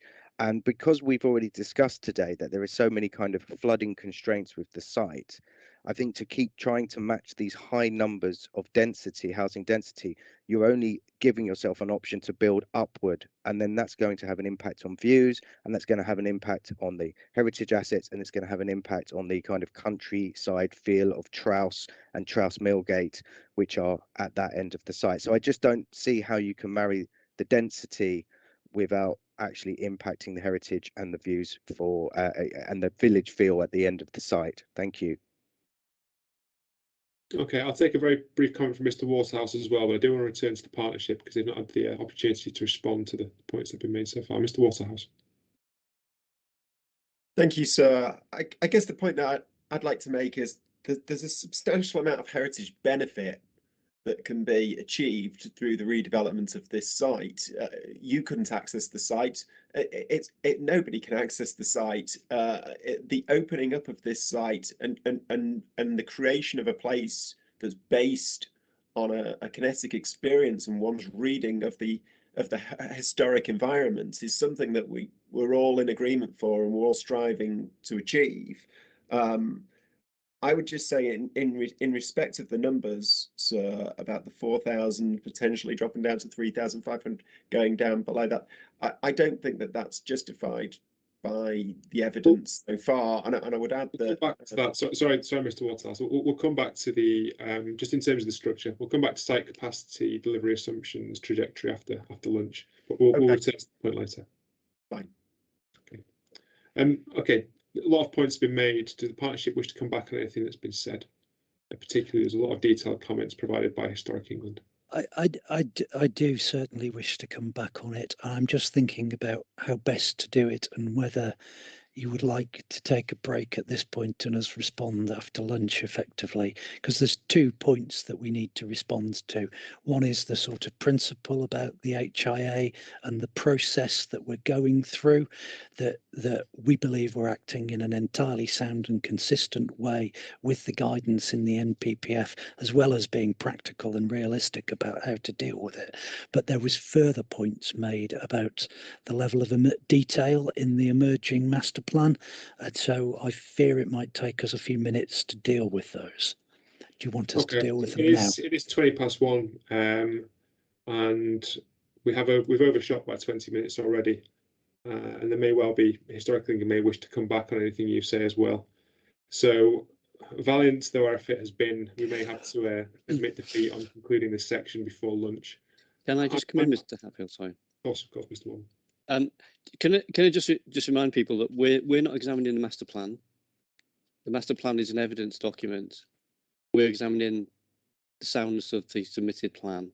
So we're not the master plan is informing this discussion and informing our how we look at the policy and the allocation, but we're not examining the detail of the master plan. That's not our role. Sorry, Mr. Hatfield. Thank you, Mr. Warden. In terms of a break, we've overshot. We would usually resume at 2 o'clock, and that would leave 40 minutes as a break. Would that be adequate for people? Are people happy with that? Or people want more than that? I'm minded to go with a slightly shorter lunch and resume at the normal time. Okay, unless there are any objections, and please raise your hand if there are. No? Okay. We'll adjourn for now and we'll return at 2 o'clock then. Thank you very much.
Hello everyone, it's now 2 o'clock and time to resume the hearings. Just a quick point to pick up a matter we discussed before lunch, before we resume the discussion proper. Mr. Saunders, you alluded to the fact that there was some further work to be done with disaggregating the housing figure for the utility site between land within the Greater Norwich plan area and land within the national park. Has that work been done over the lunch break at all? It has, yes. So I've just been back to the master planners as well, just to double check everything. So there's 692 units across the whole of the utility site, and 238 of those would sit within the Broads Authority area. Okay, and I suppose the question then is towards which housing target would those properties inside the Broads area be towards? Would they be towards the housing requirement of the national park or the housing requirement of the GNLP?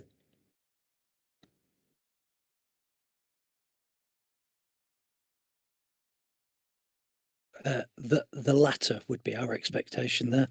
So the Broads Authority, the system works effectively where they're not within the area of the Greater Norwich local plan, so they wouldn't normally contribute towards its housing figures.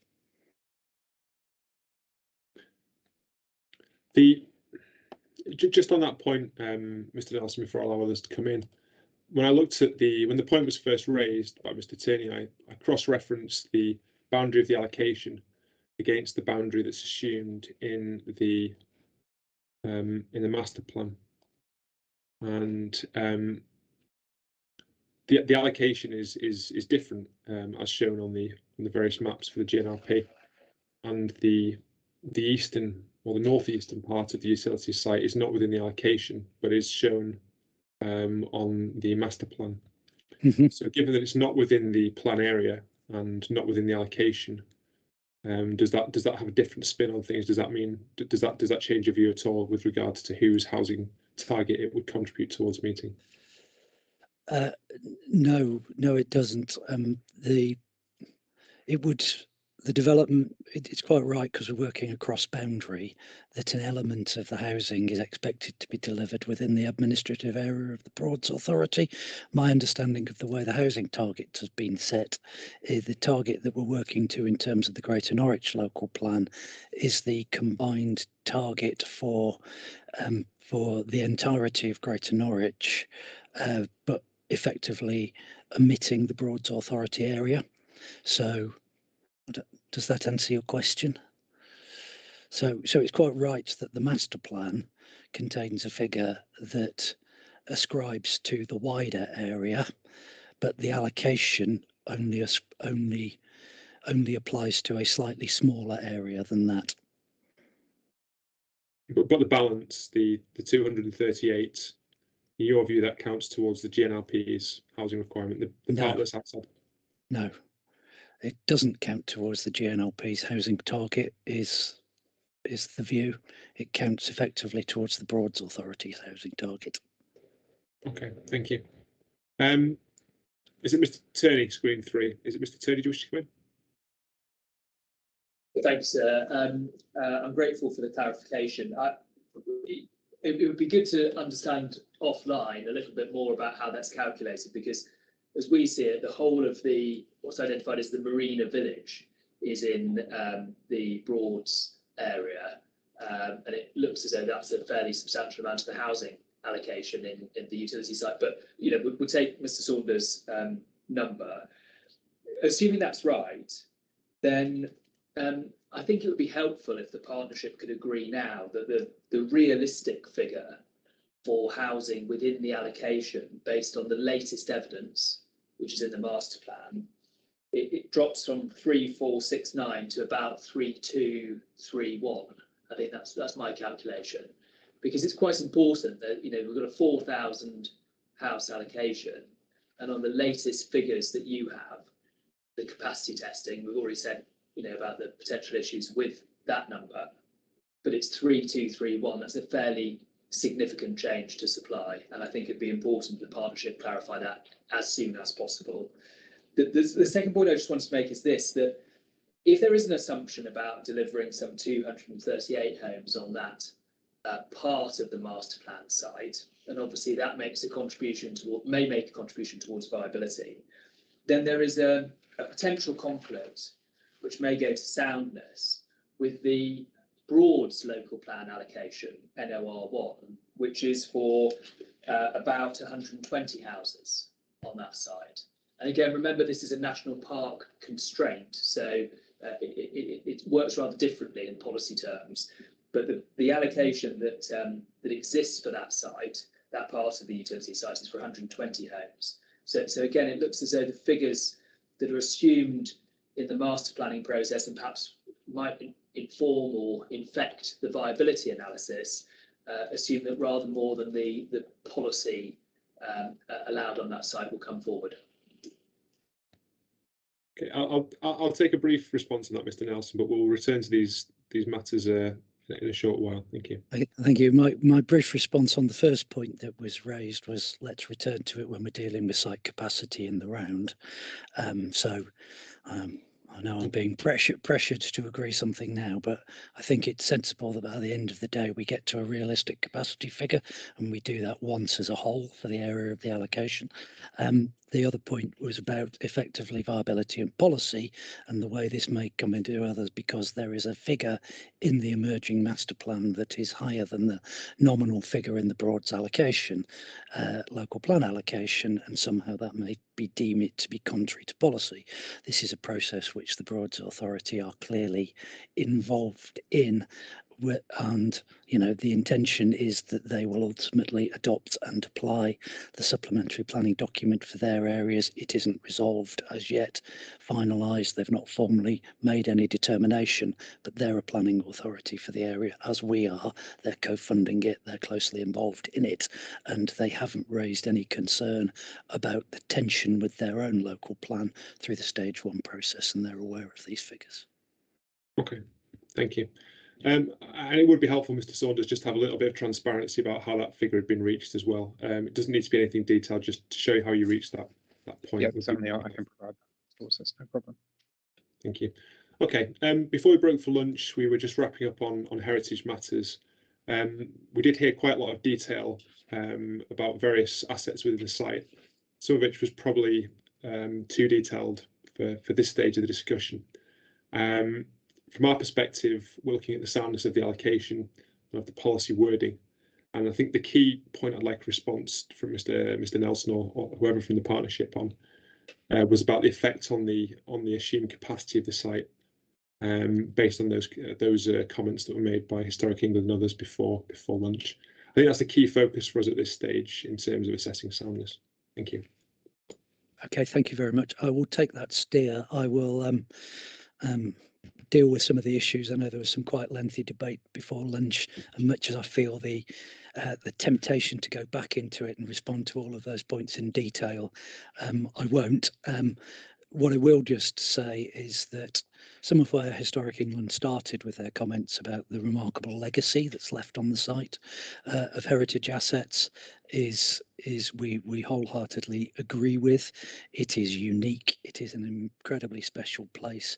And if you go on to the Carrow Work site in particular, you will see that the preservation of those heritage assets is genuinely remarkable, but many of them sit in settings that clearly have been effectively despoiled over the years by industrial development of some size, which undoubtedly harms the settings of those buildings. And actually, through the master plan process, we think there is a massive opportunity not only to safeguard the physical fabric of the buildings, to improve their settings, but also to open it up to public access, because most of those assets are of real significance and are close to the people of Norwich. Many people have never seen those sites, which we think is a real public benefit that can be delivered. You will get to much more of an appreciation on that when you get to walk around the site. We are just happy on that point, we will visit the site, and we've got enough, I think, just for the rest of the discussion on the quality of those assets in the written submissions. I'd like the rest of the discussion to focus on the implications for the total numbers that are assumed. Thank you. Okay, Fine. And the other point just around this is heritage impact assessments.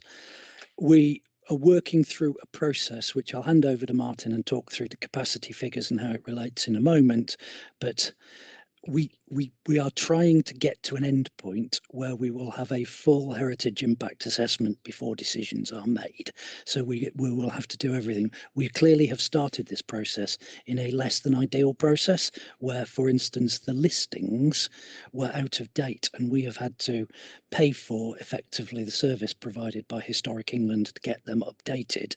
But we felt the need to get into the process of heritage assessment, both in terms of built heritage appraisal and the archaeological assessment prior to that point coming about, so that now we've done those two things in parallel. We've got far more information around heritage, which is being fed into the master plan process. And I just did want to push back slightly on the fact that the Cotswold work was being criticised for being out of date, when effectively a lot of the building blocks for that, the key listings, have only been updated directly because of the action that we have taken and paid for in order to get that work to be done. So that said, we're moving through this. We're incorporating the heritage aspects very closely into the master plan. I'm just going to hand over to Martin to talk about a little bit more about how that works in practice, and particularly the confidence that we've got in that 4,000 figure. Thank you. Thank you. So picking up from there, where we are in the process, obviously understanding in terms of the stage one master plan bigger concept, we're revisiting that. So from our perspective, as accurate at the time as it could be was the Cotswold archaeology baseline assessments, both for archaeology and built heritage. So in our mind, that, and in terms of the process we're going through, that ticks off our step one. So we started with an understanding of the assets as we saw them, and as I said earlier, that started from the process of not just the listed, not just designations, but also those heritage assets that were in heritage importance but were undesignated at that point in time. We actually had the same list of properties in that assessment as we now have listed. So we preempted, and as Mr. Nelson has already said, informed the process of updating and improving the listing descriptions and listing coverage of particularly the Carrot Works site. So in that sense, the stage one, or the step one, sorry, the process was fulfilled. That gives us confidence that we have understood and captured the extent and nature of those heritage assets. The built heritage assessment does look at significance. It looks at the significance of the setting of each of the listed assets. It looks at the experience that is gained. There's a section for each of the listed assets around the experience of that asset and how that is experienced from across the site. So we do take into account setting. So that is a fundamental building block before we got pen to paper in terms of the master plan design process. Where we've gone from there is not just to write a report and then stop. Nathan Blick, who sort of has overseen and led all of that conversation, all of that technical work, and was leading the conversations we've had with Historic England at the point of doing that baseline assessment, where comments were made on the initial draft of that report around setting, and we have gone back and revisited some of that. He has then worked with the design team, which, as I mentioned earlier, is Allies and Morrison. So Jason Syrett leading that. They've worked very closely together to then get to the point of understanding the setting and the significance of the buildings, and then how the master plan shapes up around it. Where we're not is at the point of being able to complete step 3, which is assessing the effects of the proposed development, because that isn't fixed yet. And what we've been doing with Historic England after the stage 1 process is having a conversation with them to understand where those concerns lie. You heard a lot of detail about those before lunch. I won't go over them again. And now we are just in the process of going through and seeing which of those has an impact on the master plan. As I've said in a number of occasions today, at this point in time, we are as confident as we can be that that capacity is reasonable and robust. We don't expect across the East Norwich area, the conversations we're having with Historic England on some small areas of this overall land allocation, to move us away from the overall capacity we have. There will be changes and tweaks to the layout of the master plan. Of course there will, because some of the buildings that weren't listed now are, and we have to treat those slightly differently, for example. but we have confidence that that number will not significantly change, if it will change at all, or as we move forward, because of the work we did up front, which Historic England's work is now catching up with. In a worst case scenario, what type of range of reduction in capacity could the heritage assets on the site lead to? More detailed state. And I appreciate it's difficult to be precise, but you could give me a range. It's going to be or incredibly.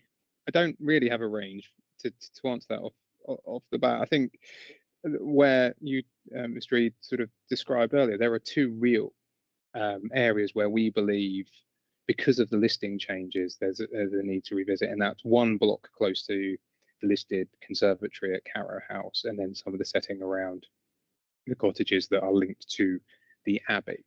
So that is fairly small. I don't know the numbers off the top of my head, but those areas are the areas we are focusing on to look at just how that works. We're in the talk of probably tens of units rather than hundreds or thousands, but that's a process we're in the mid, coming to the end of, not even in the middle of. But we don't have that understanding yet. But as I said, they are two very small areas of the bigger area, and as you already heard from earlier today, and we'll come back to, I'm sure, the master plan is currently more conservative in quantum on Carrow Works than the landowners themselves are starting to propose through their own planning application process. So overall, the small losses in one place will be able to be gained back in others as we reconfigure the master plan, and then that leads into the planning process for the landowner. Okay, thank you. Do Historic England want to make any final comments before we move on from this matter? Again, focused on the capacity of the site, please. Thank you. Ms. Mack. Thank you. It's good that there's agreement that the heritage impact assessment has not been completed, although exactly what stage we've got to, I think we slightly differ on. We believe that it is closer to just finishing step one. And our concern really is that any policy, any allocation, particularly an allocation with so many heritage assets, should be informed by, not justified by later on, by a heritage impact assessment. It's since 2018 we've been asking for this on this site. So to our mind, the evidence is not fully in place. And I appreciate the ongoing work on the master plan, and that's really good to hear. But it still leaves us with serious concerns about potential impact. Okay, and with regard to Mr. Saunders's point about the scale of any reduction to address outstanding heritage issues, his view is that any reduction would be in the order of tens of units rather than hundreds. Do you have a view on that point? I think it's very difficult to say in the absence of the evidence, but there are certainly key questions to be asked. And I think although Mr. Saunders had talked about those areas around stable cottages and also around the conservatory, as we talked about earlier this morning, early afternoon before the lunch break, we also talked about the potential impact on the church over in the Deal Ground site. And we were very concerned to hear this morning about the difference between the number of dwellings in the permitted scheme, which I think was around 680, if I recall correctly, and the number now being put forward of, was it 1250, I believe, for that area. So there is a substantial uplift there, which gives rise to concern for us as well. I think Mr. Eve may also have some further comments to make. If I might, sir. I'll take a final comment and then I'll return to the partnership and we'll move on from there. Thank you. Hopefully you can see me now. I mean, your number of units, it is, as my colleague says, very difficult to say. But, you know, the master plan, as she said, because of the lack of assessment, the master plan is what we have to go on. And I very quickly cast my eye over those areas that we referred to regarding the Abbey and Carrow House, that area, the open space, partly green, partly car park. And I'm looking at 10 blocks of 2 to 3 stories, 2 of 4 to 5, and 4 at 3 stories, which and some of those need to be reduced in height, would be our view, to avoid harming this grade 1 and 2 star complex of assets. I would say this idea of opening up to public access sounds very nice, but part of this appears to be ringing the Abbey on two sides with houses which look directly onto its private gardens. I mean, this idea of, again, the assessment needs to look at what the potential for doing this, but it should be starting from where the harm comes from.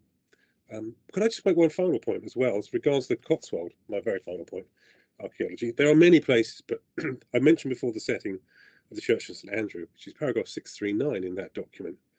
It says the setting of the church is principally defined by churchyard and proximity to the street. The NPPF says that the setting is defined by where the asset can be experienced. The tower of that church can be experienced over a large area. That, I would say, is objectively wrong. And that report is full of such things. It then doesn't actually go on to actually say what the setting contributes to that church. It doesn't talk about the fact that it's in a floodplain surrounded with drainage channels. It's the earliest building by many centuries in the area, which to me suggests there's something very interesting going on with the historical geography of the setting of the church. This is a comment we've made in advice elsewhere. But I would say that it's a good baseline start, but it is simply not sufficient to be doing the work that the applicants are saying it does. Thank you, Mr. Reeve. And Mr. Waterhouse, did you want to make a comment? Thank you, sir. I know that I've lost you, Mr. Waterhouse. It's the screen's frozen and the audio's gone. Yes, they have for all of us, Inspector. So hopefully Mr. Waterhouse will rejoin, and perhaps we can encourage him to put his camera off, as you have previously done with others.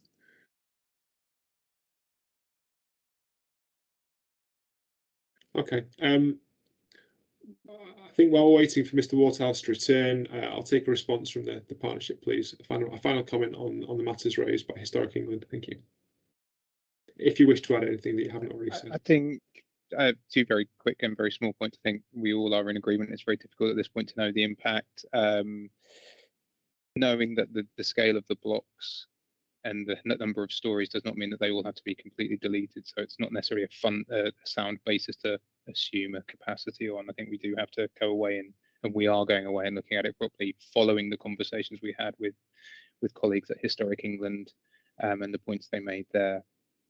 So I think, you know, we will come to that. As I said, the current thinking is that what we might lose somewhere is we would gain somewhere else. I think it's also, just as a point of fact as much as anything else, I'm surprised that Miss Mack was surprised that the numbers on the deal ground have gone up. She's been in possession of the master plan since November last year, and certainly was involved in conversations in the build up to that finalisation of that stage 1 process, and those numbers have been consistent on that site for a very long time. So again, I think it's just a point of we're not changing it suddenly at the last minute. It's something that we have worked with people on as we've gone through the process. So again, and we are looking at that small portion of May Gurney into deal ground about that setting of the church as well. Because we were focused on Carrow Works, I overlooked that. It is another area we are looking at. Again, it's a fairly small part of the overall site. And again, where with current testing looks at where we might pull back some development on the corner where the setting is affected, bearing in mind it also sits on the other side of the Brackendale Road, which is fairly busy. Where we do pull that back, we've got some other areas of land further into the site which don't affect setting that we can look at in a bit more of a intensive way than maybe we were before, as we're reconfiguring areas around the tarmac site. So again, there's a balance to be struck here that we're trying to get to as we move through the end of stage 2. Okay, thank you, Mr. Saunders. As Mr. Waterhouse managed to rejoin the discussion, I can see his name in the list of participants. Mr. Waterhouse, did you want to return and make the point? Apologies, sir. Can you hear me okay? Loud and clear, loud and clear. Okay, and I'll keep my camera off, and I know you want to move on, so I'll be quick. I just feel that in terms of the impacts of development around the Abbey, as I've said earlier, the planning application will consider that area in detail, and to me, I think it's very difficult for a local plan allocation to consider what the extent of development that can plausibly be accommodated within that area can do. in terms of the amount of development, in terms of the totality of the site, we're talking about a small component of the total amount of development that we're looking to accommodate, with the vast majority of the development being to the north and east of the Abbey area and Regeneration monument. Okay, thank you, Mr. Waterhouse. I'm going to draw that section of the discussion to a close now, and we've covered all of the key constraints I wanted to go through. I'm going to hand over to Mr. Warden to lead the next part of the discussion, which will focus more on site capacity, delivery assumptions, including the trajectory, etc. Thank you. Thank you, Mr. Hatfield. Thank you. Some of the points that I was going to raise have been already dealt with through this discussion on constraints, so I won't repeat them, but they provide something for us to go on and look in more detail.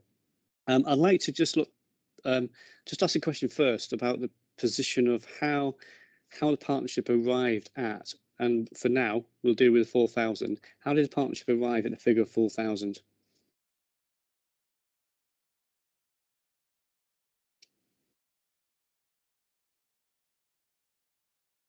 It was the figure that was contained in the 5th studio vision work that was published back in autumn 2008 on this document DM 1.4.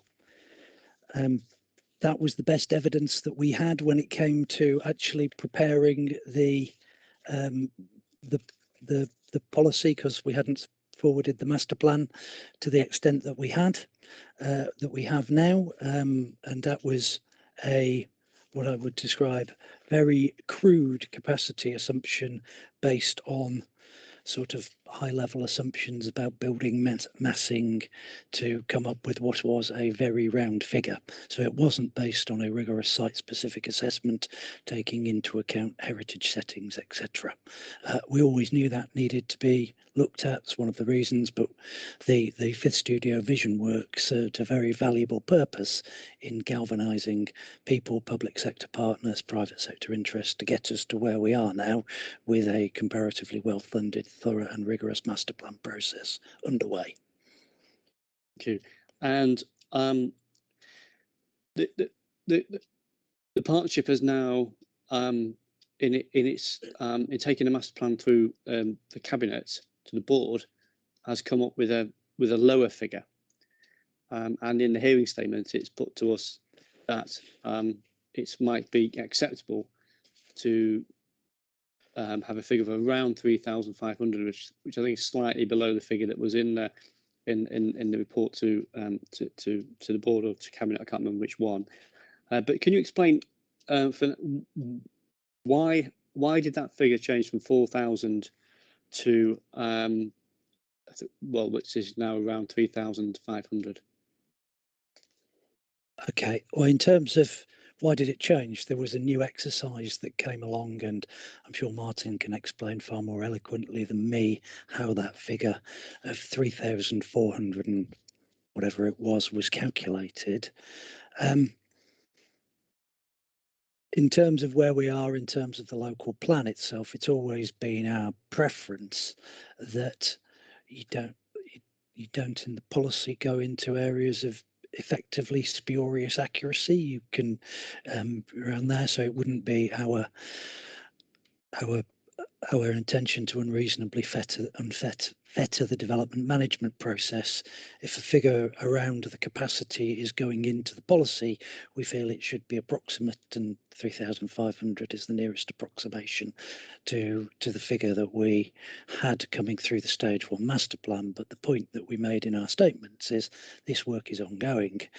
Still, it is going to be finessed further. There is a possibility that figure may move as a result of further impacts on heritage, further work on viability, emerging things that's there, and that will be there is likely to be a revised and different figure available, which has more rigour to it and has more consideration before the examination closes. So whether we chose to try to nail our colours to the mast at this point in the process, when the evidence was still emerging at the pace it is, was something that we questioned whether that was the smartest approach. So to take it from what you say, Mr. Nelson, that figure of 3,500 could come down even further. Could come down or could go up, conceivably, yes. Could change. But we're here today examining the capacity and the deliverability of this site at this session. So you suggested that more information might be put to us before the close of the examination. Could you please elaborate on that?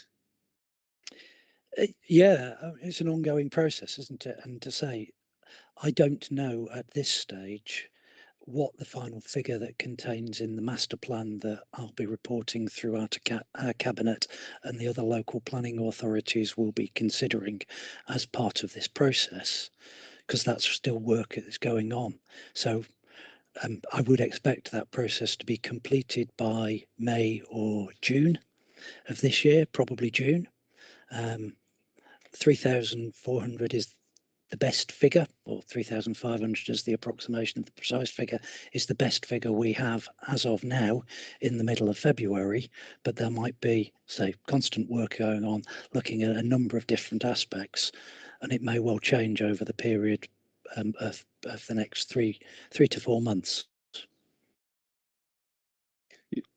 I suppose the difficulty we have as inspectors in examining the soundness of the plan is that we are, and we will come on to this in 2 weeks' time, is looking at the likely yield from various sites in order to relate that to the housing need in Norwich. So we have to have a fair indication of that figure, and it may not be possible to keep changing that figure. Okay, as I say, it was the comment that we made in our response to the matters and questions. If you are after a single figure that is a close approximate figure to what our evidence points to the capacity of that site being, the current evidence points to 3,500 as an approximate figure. Thank you. And is that, I'll come on to the land within the board's authority for the moment, the point that Mr. Turney made. But just to be clear, then the work now on 3,000, the figure of 3,500, which I think in your hearing statement it refers to it being based upon best reasonable assumptions or some wording such as that. Is that a review based upon a review of the initial 5th studio work? So it's more of a detailed analysis of the site's capacity compared to the 5th studio work. It's not a review of the 5th studio work. The process that Avis and Young have been leading through with the master plan is a completely different beast that goes back essentially to first principles and builds that. It only really builds on the wider vision that was scoped up for a relatively high density mixed use led regeneration scheme. So the derivation of that figure is it's come out relatively close to the 4,000, but by a completely different and far more thorough process, which I'm sure Martin can elaborate much further on. Okay, I think I followed. So because of the master planning work and the detail involved in the master planning work, that has led to the 3,500, which relates to the 4,000, which was arrived at through a different means, a less informed means originally. Yes. So the 3,500 is more informed and is informed by the master plan work. Yes. Thank you. Mr. Saunders, is there anything that you wish to add to that? And then I think Mr. Turney wants to come in. So the only thing I was going to add to that, and I think as you probably just covered it off, is that everything we talked about in the previous sort of session was how we've got to that number. And as you and Mr. Nelson have already said, it's that build-up of ground up evidence from understanding all of those challenges, all of the constraints, all the opportunities, and working with those to get to that 3,500. So that is the process we've been on since April last year, and that is what sits under that figure, and why we've got confidence that it, whilst we're still refining the stage 2 work, it won't move particularly from the point we're at in the stage 1 master plan.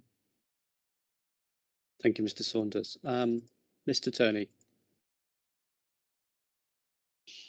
Thank you, sir. I think the simple point here is that if we're going to work off the best evidence, which is said to be the master plan, then we need to do so fairly and accurately. And we've identified this morning an area where that has been not fairly and accurately transposed into the housing figure for the allocation by a figure of 231 or 238 dwellings on Mr. Saunders' recount, and that takes you to a figure derived from the master plan, which is said to be the best evidence, of 3231, and 3,500 is not approximately 3231. It's quite a substantially higher figure. So I think if we're going to proceed now, we need the partnership to recognise that and to say that the figure is, I suggest, 3,200, and we work from there.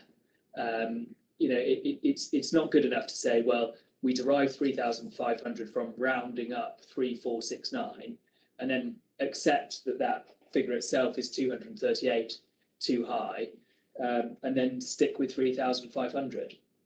So we need this for, as you say, sir. I mean, we're preparing hearing statements for the later part of the examination. Right now, they're due at 9 o'clock tomorrow morning, and we need to make sure that we've got a clear impression of what is said about the quantum that could, in principle, be delivered at this site by the partnership. And we need to know that now rather than after the stage 2 master plan. Mr. Turney, I hadn't forgotten about the early discussion about the land in the Board's authority.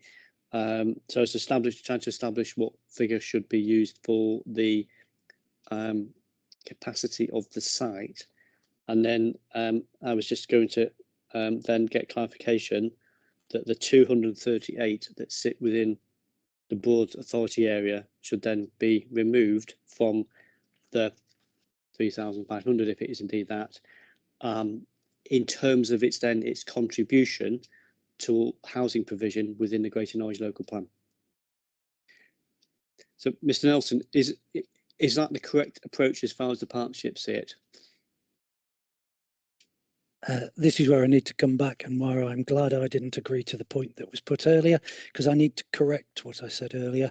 One thing at the back of my mind when we were having that debate previously about whether those numbers should be counted against the plan targets, I got a bit of further work. We've now received something following conversations with the Broads Authority, and the team here have been checking it out. What I said earlier was incorrect, and any homes that are provided within the Broads Authority area that are within the 3 district councils administrative area do count towards effectively our housing numbers. So that's a long-standing approach that the Broads Authority has had with the relevant districts in Norfolk and Suffolk. It effectively doesn't have its own housing target, and we're getting an email from the Broads Authority to confirm that. Is that in the statement of common ground with the Broads Authority, Mr. Nelson? I simply don't know the answer to that question, because and we probably don't think it is, but we can certainly get that amended to clarify that point. I can't recall this point being raised at the when we discussed the housing numbers last week.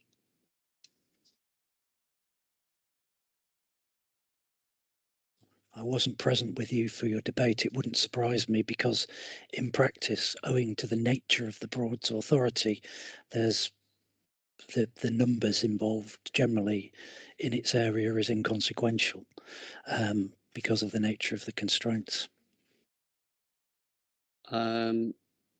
Mr. I'm sorry, meeting, is that Mr. Chung first? Meeting, and then Yes, Mr. Turney. Mr. Chung first, thank you. yes, so sorry about that, sir. We had to change rooms. So meetings us. It's Hallsbury Homes, and Mr. Chung. So just point about the figure, the 3,500. You pressed Mr. Nelson and said that you have to have an indication of the figure that you're being asked to look at in terms of the yield from this site. To which Mr. Nelson said, well, if that's the question, then on the basis of the current evidence, we say 3,500. Well, that gives rise to the follow-up question. Well, is that evidence fit for purpose? And we would submit it's not fit for purpose if in the same breath the council are saying, as they have said, well, this is an ongoing process and we don't know what the outcome of that process will be. If we don't know what the outcome of that process will be, how can we say that we should be working with a figure of 3,500? So, for example, we heard this morning, I know you're going to come on to viability, that the viability work has not been done. So if the output of that ongoing work is going to be that either the entire or large sections of this site are not viable, that's going to have a very significant impact on the evidence and the numbers. What if the output of that work is having gone back to Historic England, if Historic England say, no, well, we've looked at your stage 2 iteration master plan, and we are not content to have any blocks within the area that Mr. Eve mentioned. It's simply not possible to sit here, we would respectfully submit, and say the figure is 3,500, but it could be something different. We're not sure what it's going to be. That's going to depend on the output of a significant amount of work which is still to be done. It's simple. We are here to examine this plan and the number that's being put forward, and we can only do that on the basis of the evidence which is before us. We would submit that that evidence is simply not fit for purpose. I think Ms. Clement has a point on the Broads. Yes, just a quick point. We were slightly puzzled just now to hear that the area in the Broads Authority, those needs would count towards those of this local plan.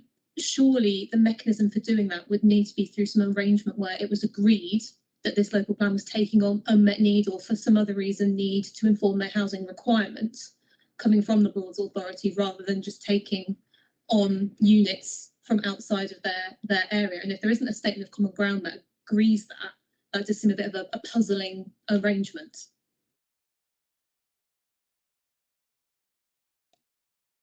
Thank you very much, Mr. Chung. I'm going to ask Mr. Turney to come in, and I'm going to go back to Mr. Nelson. Mr. Turney.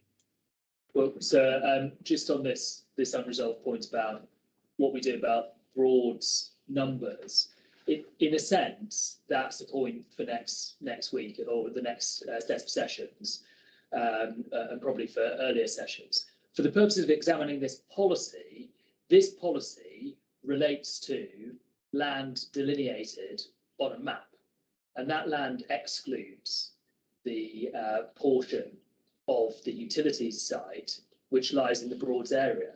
So for the purposes of this policy, the figure does need to be reduced. It may be that Mr. Nelson can come back and say, well, the Broads say that we can count another 238 homes towards our trajectory when we're looking at supply. And obviously that's a point which we can address in due course. But for the purposes of this policy, it's absolutely clear that it's 4 identified sites, identified by reference to a set number of plans. And it says the site is expected to deliver in the region of.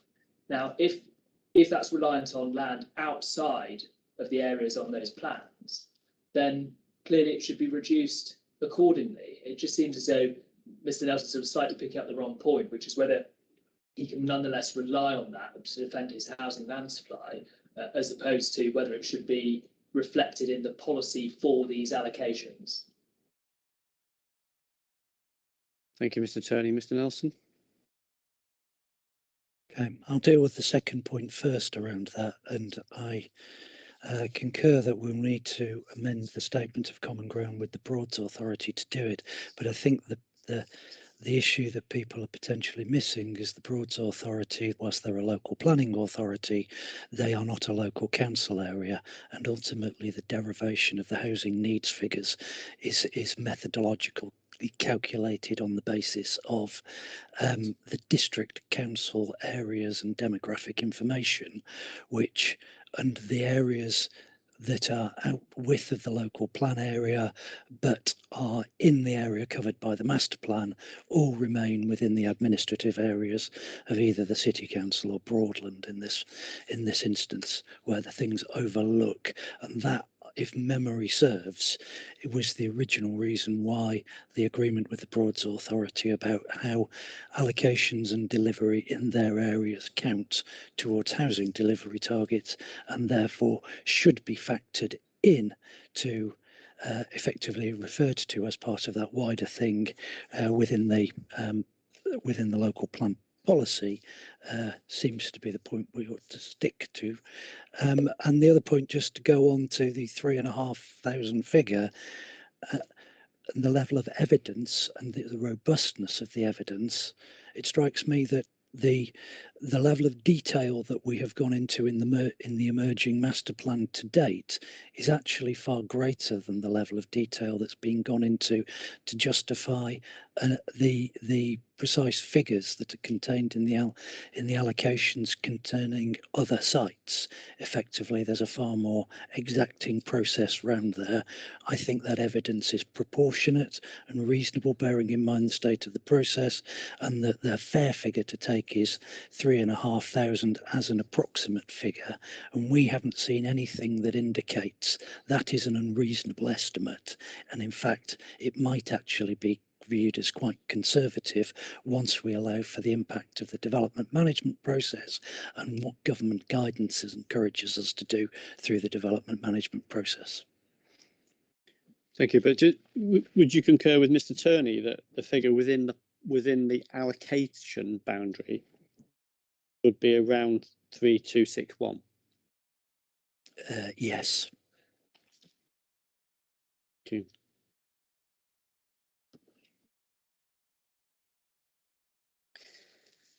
Can I look at can we go to document 3.2C,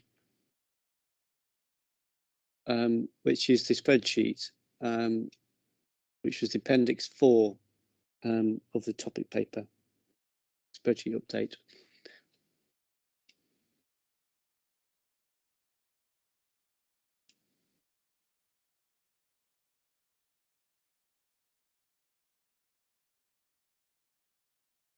Sorry, I'm looking for colleagues. Can you bear with us? What was the number again?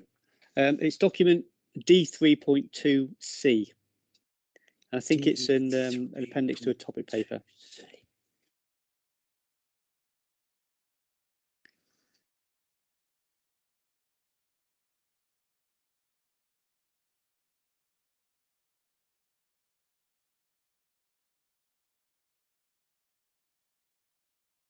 It's the housing trajectory, Mr. Nelson.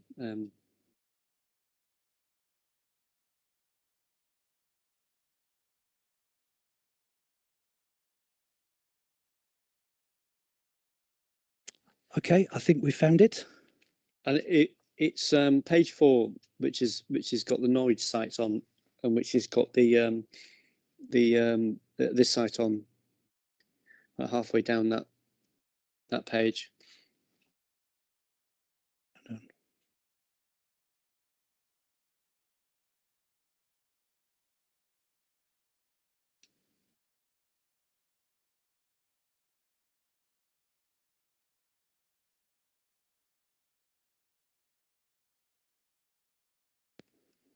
Have we got it?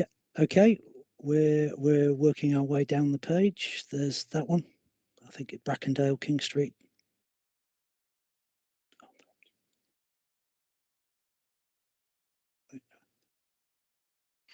We bear with us. We're just struggling with the technology for a second.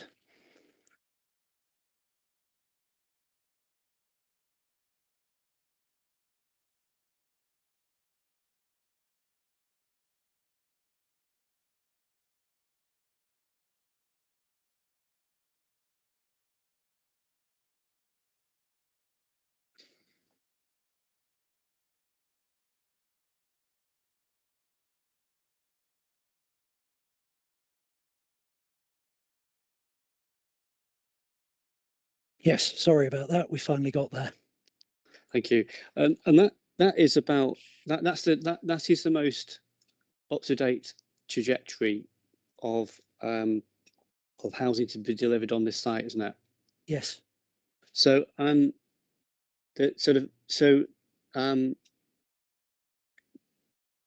if we look at the start date, the trajectory includes a date that would deliver houses, 100 houses in 24-25, and then go on 100. It's very small, so I keep them to bend down, look at it. 100, 100, yeah, 100. Then it goes up 300, 400. Then it goes up to 500, and then it carries on at 500. So just looking at the start date, that is in 24-25. So what is the evidence that the site would deliver, would make a start to be able to deliver houses in 24-25?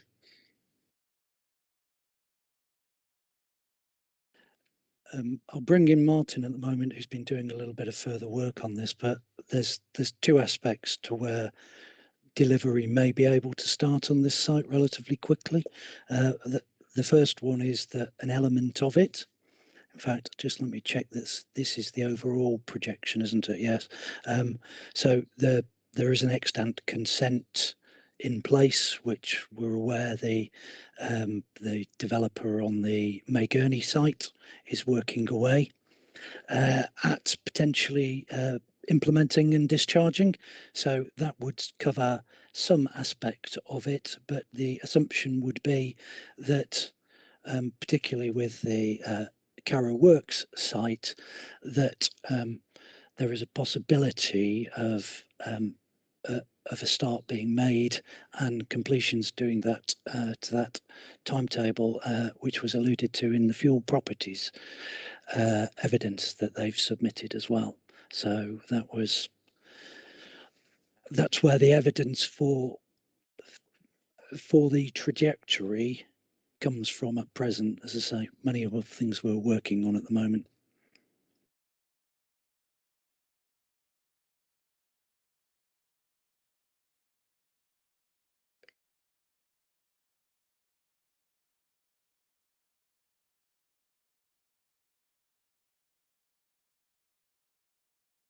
I've muted myself. Oh, sorry. I'm yes, a bit confused. Sorry. Yeah.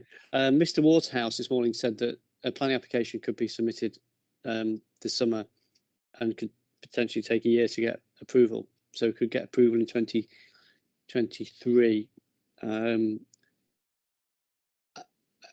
that's a hybrid application, as I understand from discussion this morning. So is that realistic that that application could be approved and 100 houses could be completed by 31st of March 2005? It'll very much depend. 2025, sorry. So it'll very much depend on the on which aspects are outlined and which are full in terms of the application that's received, and also to what extent some of the buildings on the site which may readily lend itself to residential conversion, how the phasing of the developer approaches those buildings. I don't know if Mr. Wardhouse, he's still on the call. I don't know if there's anything he can add to that. Mr. Waterhouse?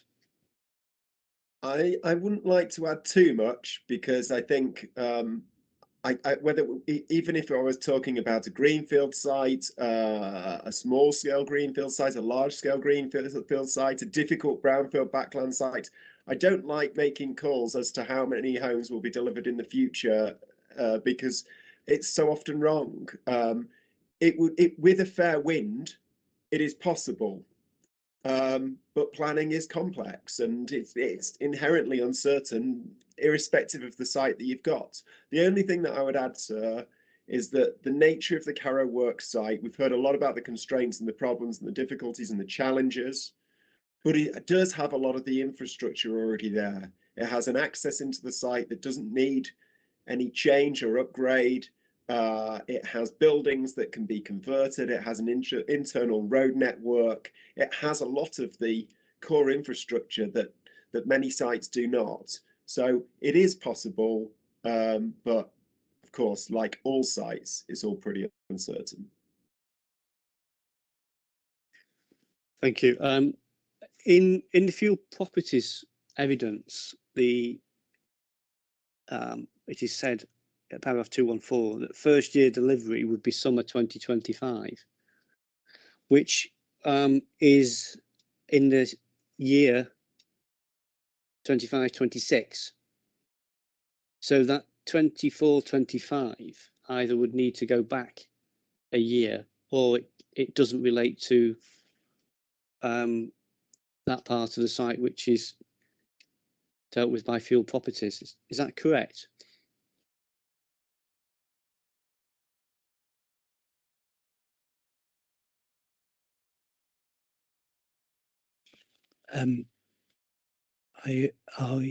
I'll hand over to Mr. Waterhouse if you're familiar with it on behalf of field properties.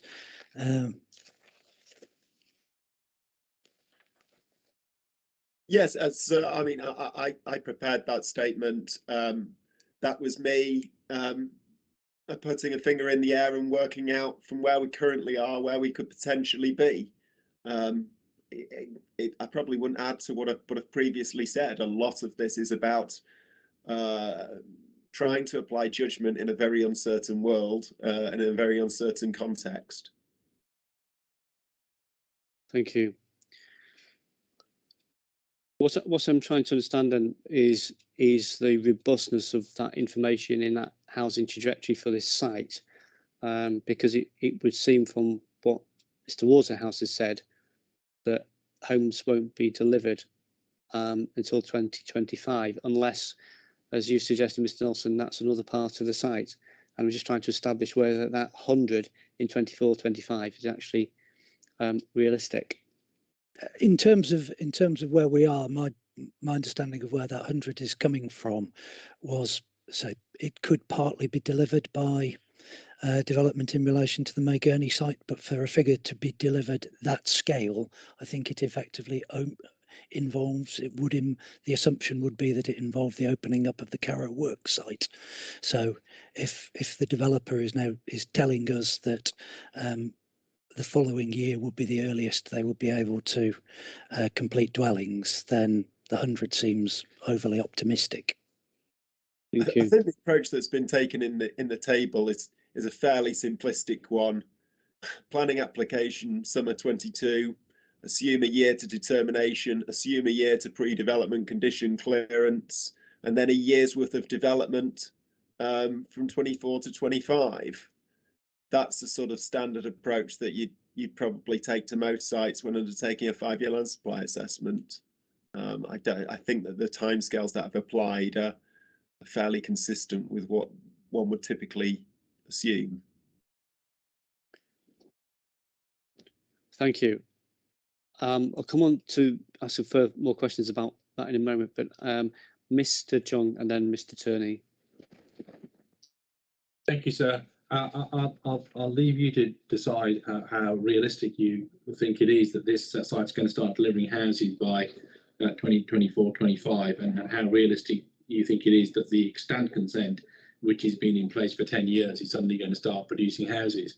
But I didn't want sight to be lost of the point that, of course, all of this assumes that the application on the Carrow Road site, when it comes forward, will be approved.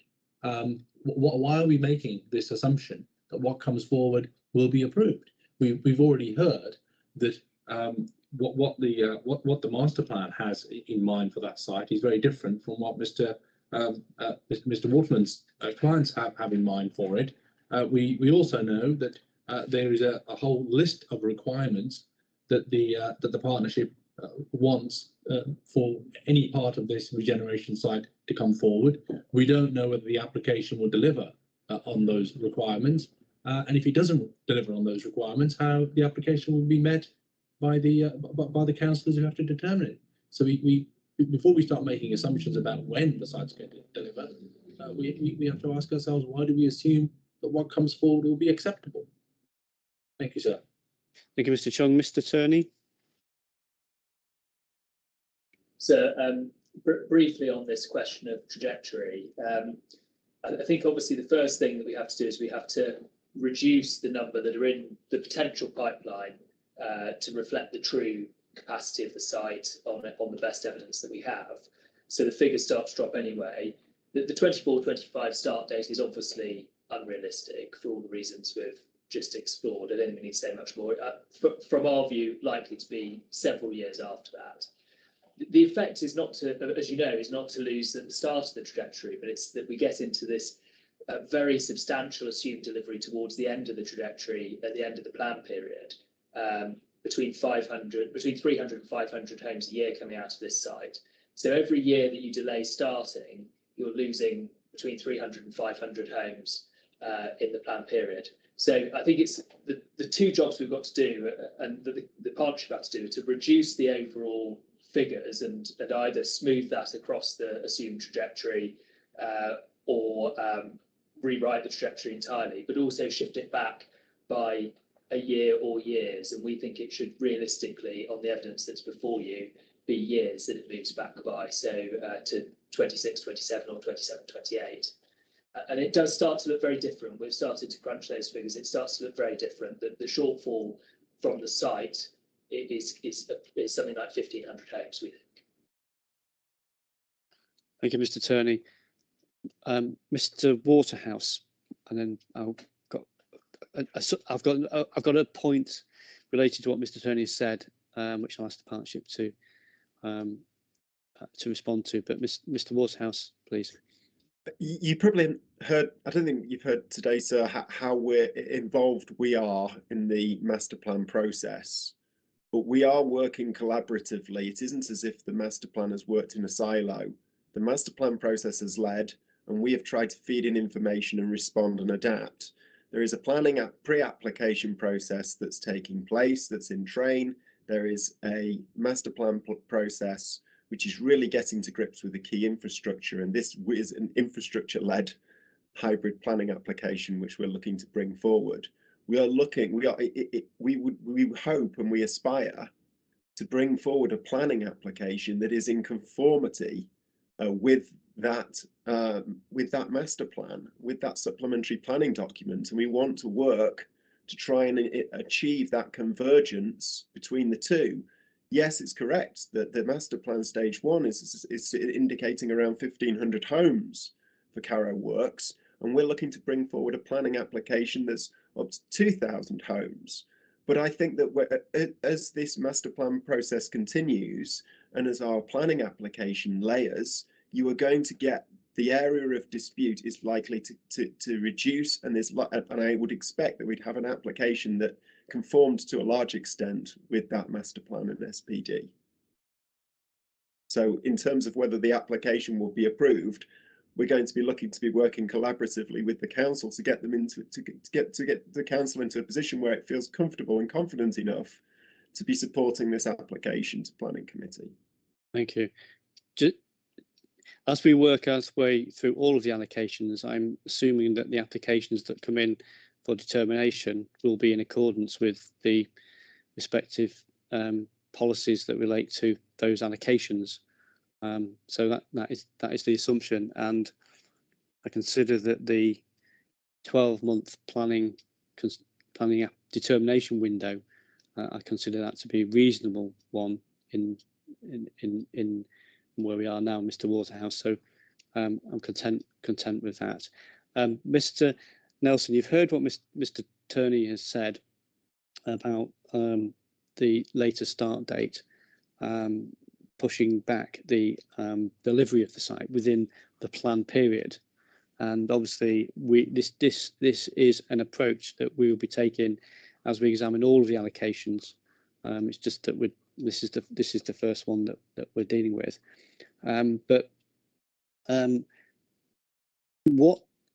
So please respond to that point, but also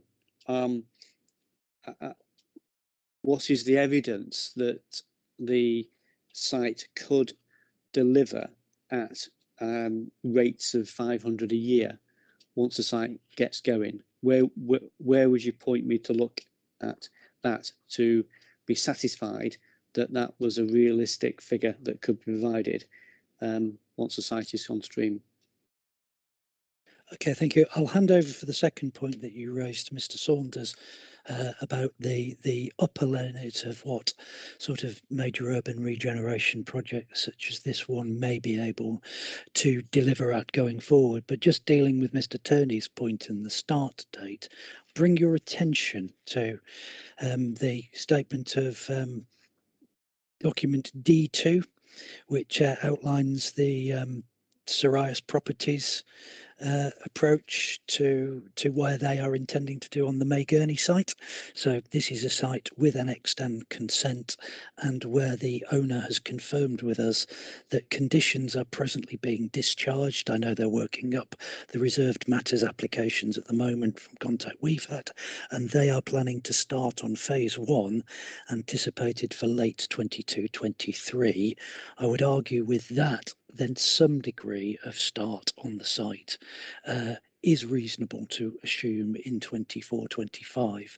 Where I would agree with you, hearing the comments that came through and hearing the likely timetable for the Carrow Works site, I would argue that number of 100 is too high, because you wouldn't expect a site such as the May Gurney to develop in isolation to deliver at those sorts of rates through any given year. I would have thought a lower number, 40 to 50, may be a more reasonable assumption about what that site in isolation could deliver in the absence of any delivery on the larger Carrow Works site. I'll hand over to Mr. Saunders, who will talk us around some of the ongoing issues with that trajectory. Thank you. So I'll start this by saying, obviously, the delivery work, as we've heard extensively today, is still ongoing. Where we've arrived with the master plan and into sort of under that trajectory set of figures was to look back where we've seen delivery across the city centre over years, and how much that has delivered, and what types of development that has linked to. So going back to sort of pre-GFC to understand long-term delivery rates and points where markets are high and points where markets are low and what's happened. So we have seen in better market conditions, the city has delivered significant amounts of development and housing completions per year. So that's sort of one bit of context we start to consider. We then start to look at, through the master plan process, we start to look at how that number is sectioned up. So 500 units, if you're doing a traditional build to sell volume house builder model, of course, in the traditional sense, that is quite a lot of units, particularly in a market like Norwich, where there's other sites coming forward at the same time. But what we've been doing is working with our own development sort of advisory service, with our own sort of residential investment teams, to then look at, and of course, as Mr. Waterhouse pointed out, with the landowners themselves, mustn't forget that, what the residential products look like here. So actually the trajectory is built up from the early master planning thinking that we're now refining, as I've talked about a number of times today, in terms of what makes up, forgive me for using 3,500 homes, but 3,500 homes on this site, what exactly are we talking about? What are flats, what are houses? Because that's two different markets we're touching on already. So that allows us to deliver more per year, because we're actually not selling to one market, we're selling to two. Then what are the characters of those flats and houses? And again, segregating the market that way. But I think importantly, we then look at the type of product, residential product. And when we're in those phases towards the sort of mid to later part of the plan period, and we've established the place, what we're very clear on is there's opportunities to look at more institutional products. So whether that's build to rent, whether that's retirement living and extra care, whether that might even be student housing, depending on the mix of uses within the site, that's where we get to the point of being able to really take some big steps in that delivery trajectory. Because those developments will deliver say a PRS development will be looking at 150, 200 units on its own in one go, to make that make sense to that investor. So that's what sits behind that trajectory. It's not a case of projecting forward a historic build to sell absorption rate within the local market. It's understanding the interplay between placemaking, product differentiation, market segmentation, and then what that means for what can be delivered or what would be delivered by those different sections. And that's not dissimilar to any volume house builder would now look at a large green or brownfield site across the country where they're looking to segment.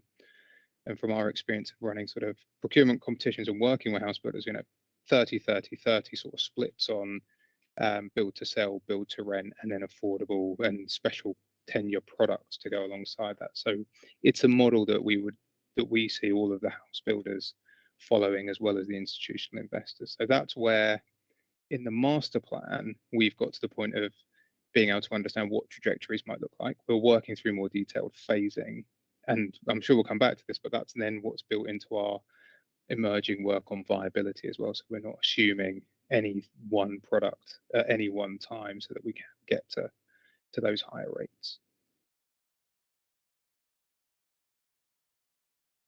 So this morning we've heard about some of the infrastructure constraints and example of the bridges which are necessary in order to deliver the site. At what point will they be necessary to enable the continued delivery of rates set out in the trajectory? When do they need to be in place in order to enable houses to continue to be developed at those rates set out in that trajectory of 500 a year? There's a couple of different components to that. So if we take the River Yare Bridge, first of the smaller two that connects May Gurney to the deal ground. So effectively, well, actually, let's take a step back from that and let's start from first principles. None of those bridges are required to deliver any of the capacity on Carrow Works. So what I've talked about with Mr. Waterhouse, that can all be delivered without that infrastructure. It's got its own different challenges in terms of the costs and considerations of development there, but it doesn't require those bridges. So there's, in our master plan at the moment, circa 1,500 homes on that site that don't require that investment in those bridges to come forward. If we then move beyond that, what we require is, as Mr. Nelson said earlier, there is no bridge or major infrastructure requirement to deliver May Gurney.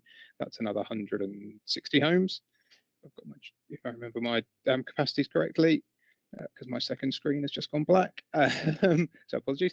So that's what we get from that. Again, that can happen without those bridges. But what we need to be doing as we work through, particularly the May Gurney site, is enabling and delivering that bridge into the deal ground.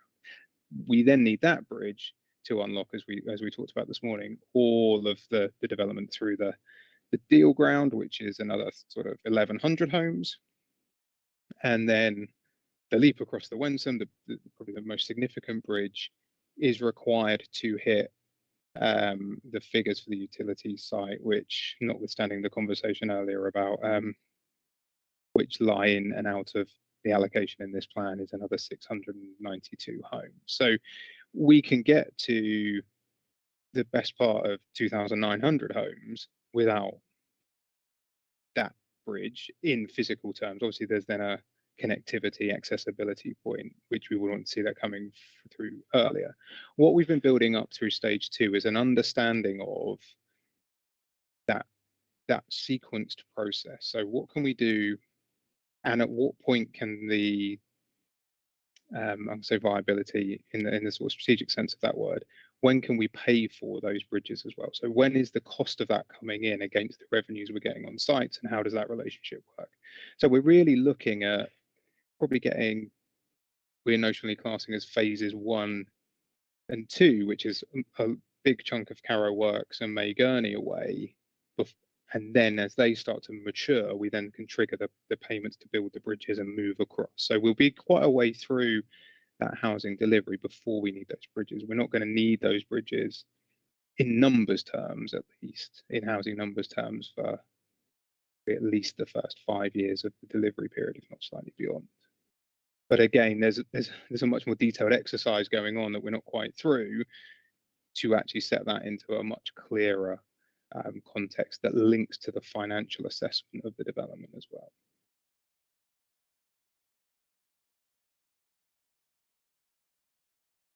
Thank you. And in terms of that, there's that 500. There's two particular kind of strands to the question.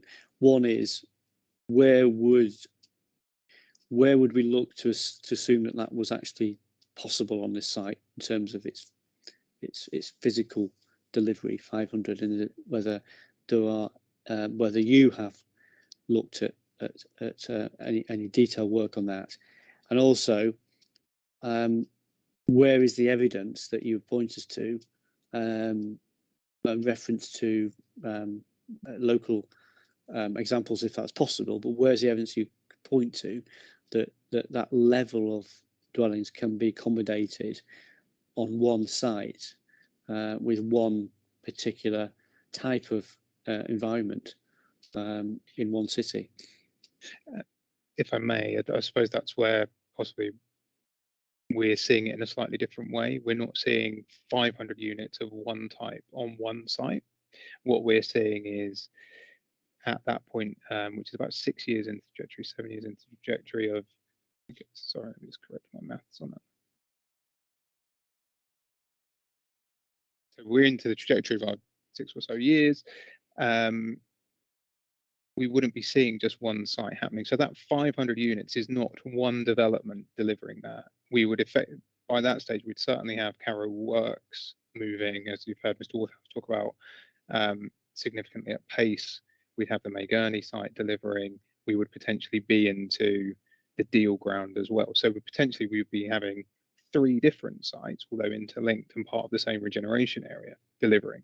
Now, what they do, if you in the master plan, is they deliver very different products. So within Carrow Works itself, we've got at least 2, if not 3, different characters of development. So we have very urban riverside development on the sort of strip to the north along the river that we talked about earlier. You know, flatted development there. There's certainly interest, and Mr. Waterhouse and his team have already talked to us about the interest they've got from PRS, or build to rent type investment there, and affordable. We would see that those lend themselves to higher density, quite significant volume per block developments. But contrasting to that, we have the area around the Abbey and to the south of that site, which delivers houses. And there is no reason that the market can't support delivery of both of those products in one on that site. Again, work we're still doing to support. The deal ground and May Gurney, a different character. Well, again, different characters. Again, May Gurney very much housing led, respecting the character of the Trouse Village, as we heard from Historic England earlier. Now, that is a housing led development. Again, appeals to a different audience, a slightly different product type to the rest of it. So we don't, and then we move into parts of the deal ground at the south, which are village, and then we go to the north, which is a bit later phases in our minds, which are back to that higher density, not quite as urban as the north of Carrow Works. So we see it in the way we're thinking about segmenting the master plan strategy and the delivery strategy for that as 3 sites delivering at least 5 different products across different tenure types and different residential products. That actually means that 500 homes gets broken down to, at the moment, I'll have to sort of give rough proportions, sort of maybe 20-30% build to sell, that 20-30% build to rent, and then the balance either affordable housing or extra care or retirement living or any of the student housing and those sorts of products. So when we think about a 500 unit number, it isn't one development, one site that you might see in a more straightforward greenfield development where it is one product type on one type of site. This is a much more articulated sort of strategy that gets us to that point. On your second point about where it's happened before, that isn't a document that is before you. Certainly we will have that within our stage 2 to sort of delivery thinking, and that will sit underneath the evidence that supports the work we're doing on the master plan. But I don't believe, unless I'm mistaken from the evidence base, I don't believe it is necessarily before you at this point. Thank you. And you're familiar with the Lichfield start to finish document. So can you just tell me how the lead-in times up to that relate to the evidence that the Lichfield start to finish study has provided? Yeah, I think, you know, the Lichfield study gives sort of average, it presents averages. I mean, it's a really interesting piece of work, and it, you know, shows where things have happened quicker. It was always of average, things happen quicker, things happen longer. I think because where we are with, as you've heard Mr. Water say, and you've heard Mr. Nelson say about psoriasis, you know, there is a process already ongoing. So we're not starting from scratch. So we think actually we would be in that shorter term that sits within the Lichfield work. I think it's also, you know, a reflection of, even with their update, we have to reflect on the point I just said about, you know, that differentiation of the residential market. You know, that's significantly different to it was 2 years ago, significantly different to it was 5 years ago. You know, to be honest, you can tell that because Avison Young didn't even have a residential team 3 years ago. We're now working on that. So where Lichfield's work has looked backwards at what's happened on sites through previous periods and in different market conditions, we still think we're at the lower end of their lead-in periods, but we also think that there's an ability to deliver quicker, and it's what we're seeing in other projects we're involved in. So we're comfortable that the assumptions we are making are reasonable in the market context that we've got. Thank you, Mr. Saunders. Mr. Chung has been waiting patiently. Mr. Chung.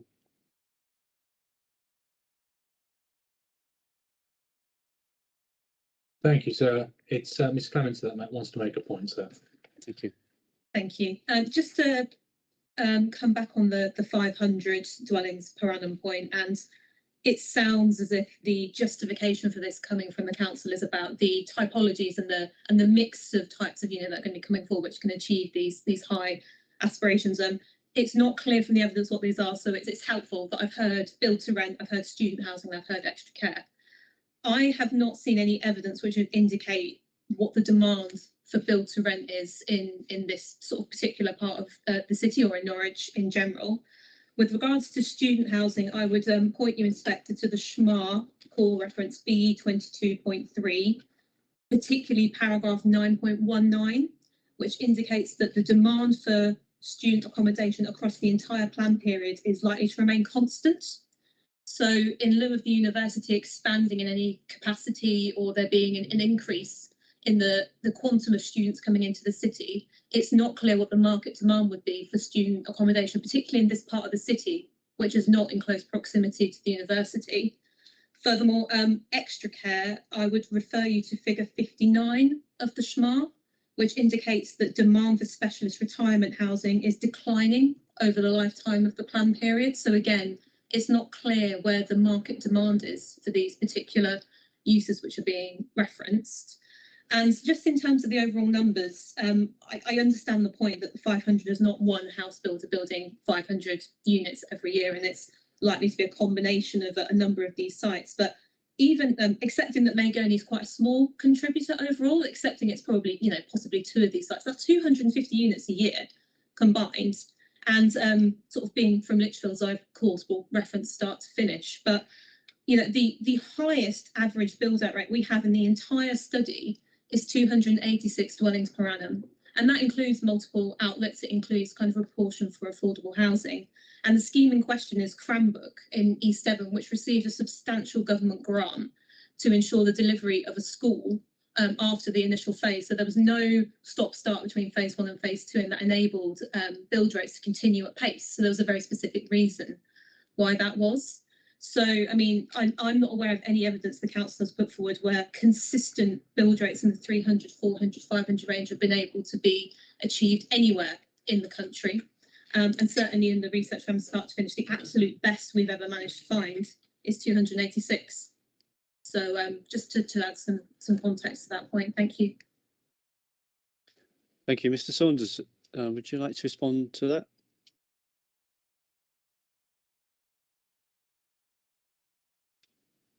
Have I frozen or Mr. Saunders frozen? Mr. Saunders, from my perspective. It's yes, we've just had an issue. I'm connected via a hard wire. Martin is connected via the Wi-Fi that has just crashed.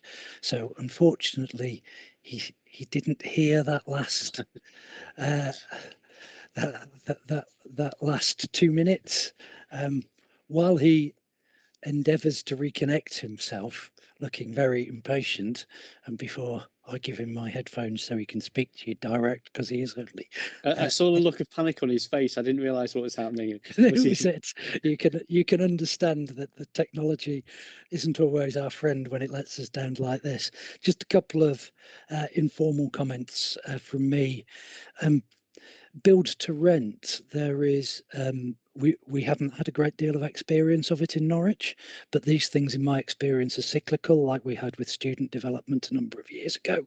We have suddenly seen within the past 6 months several operators coming to talk to us, wanting to find out where the opportunities are for build to rent because of the recent movements in terms of house prices and particularly rental levels in the light of it. So that aspect of the market does appear to be where the market is moving from trends that I have observed. This is while Martin gets himself reconnected. In relation to student housing, got to bear in mind there's two universities in Norwich, the University of the Arts as well as UEA. What we've seen, and both of those universities actually have plans that would see them growing in terms of their total student numbers modestly over the coming years, but there is an ongoing trend where the number of students, particularly in the later years of the course, are opting for purpose-built student accommodation. So over time we are seeing an increase in the proportion of students housed in purpose-built student accommodation and a comparative reduction of them housed in shared accommodation that diminishes the private rented stock. So those are those trends that we're aware of and are picked up in various monitoring reports that we've produced. I am now looking to see whether Martin is back in. Looks like he is. Good. He will be speaking as Mr. Bird, but believe me, it's Martin. Hi. Hopefully you can hear me. I can hear you. Yes, thank you. Perfect. Apologies for that. I've just had a complete meltdown with my Wi-Fi computer, so borrowing someone else's. I gather from what Mr. Nelson was saying that we were sort of, I just crashed as we were talking about demand for build to rent, and then it all went a little south. So from our perspective, what we've been doing to inform the master plan has been around testing that market, and I think you'd probably hope and expect that we would look to really understand, what the future potential of the market is, as well as the city market today and where that stands. So effectively, we've been working with, as I said, our residential investment team to understand and really get a sight of what the interest today would be from build to rent investors. And those other products. So I heard them reference to extra care. It isn't just extra care; it is the growing market for retirement living. So, for example, products for over 60s, not necessarily supported living, but obviously a different product where we're seeing a lot of institutional investment going in at the moment. And again, with Norwich's population profile and the sort of greater Norwich's population profile, that is an increasingly growing opportunity that certainly our colleagues see in the market. So it comes from our research into the market, the work we do transactionally as a property company, and that's where we build our confidence in terms of the ability to have that mix and believe that it can be delivered over time as well. Forgive me if there were more detailed questions that I missed. Please do ask me to fill in. One of the questions that was raised was about the Lichfield, and Hulsby was saying that the 236, I think, or 2600 was the top level found on a site through the start to finish work for delivery per annum.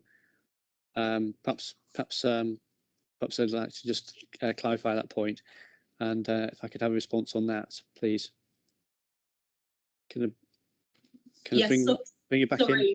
Yeah, sorry, sir. It's 286, and it's at the Cranbrook, East Devon site was the one I was referring to. If you have start to finish, it's on page 11. I'd love to say I've got that in front of me, but give me a moment. Apologies. I think knowing the Cranbrook site a little bit, and I can't, obviously this is an examination into the conditions of Cranbrook, but one of the things that has delivered at a certain pace, I think it's a different type of development, it's a different market, and I think that's the key to all of the sort of research like that, is you have to take into account the context of the market and the profile of the people. So Cranbrook is a particular type of development in a particular place with a particular product output. And certainly where we're involved in other projects, you know, they are looking at delivering more. So not disagreeing with the data, not saying that that isn't a statement of fact, but I think, you know, we have to take those contexts into account. We also have to look at, you know, that is a site that delivered over a certain period against a certain wider context market. And so again, where we look to Norwich and East Norwich delivery, you know, that we have to take, you know, the economic context into account.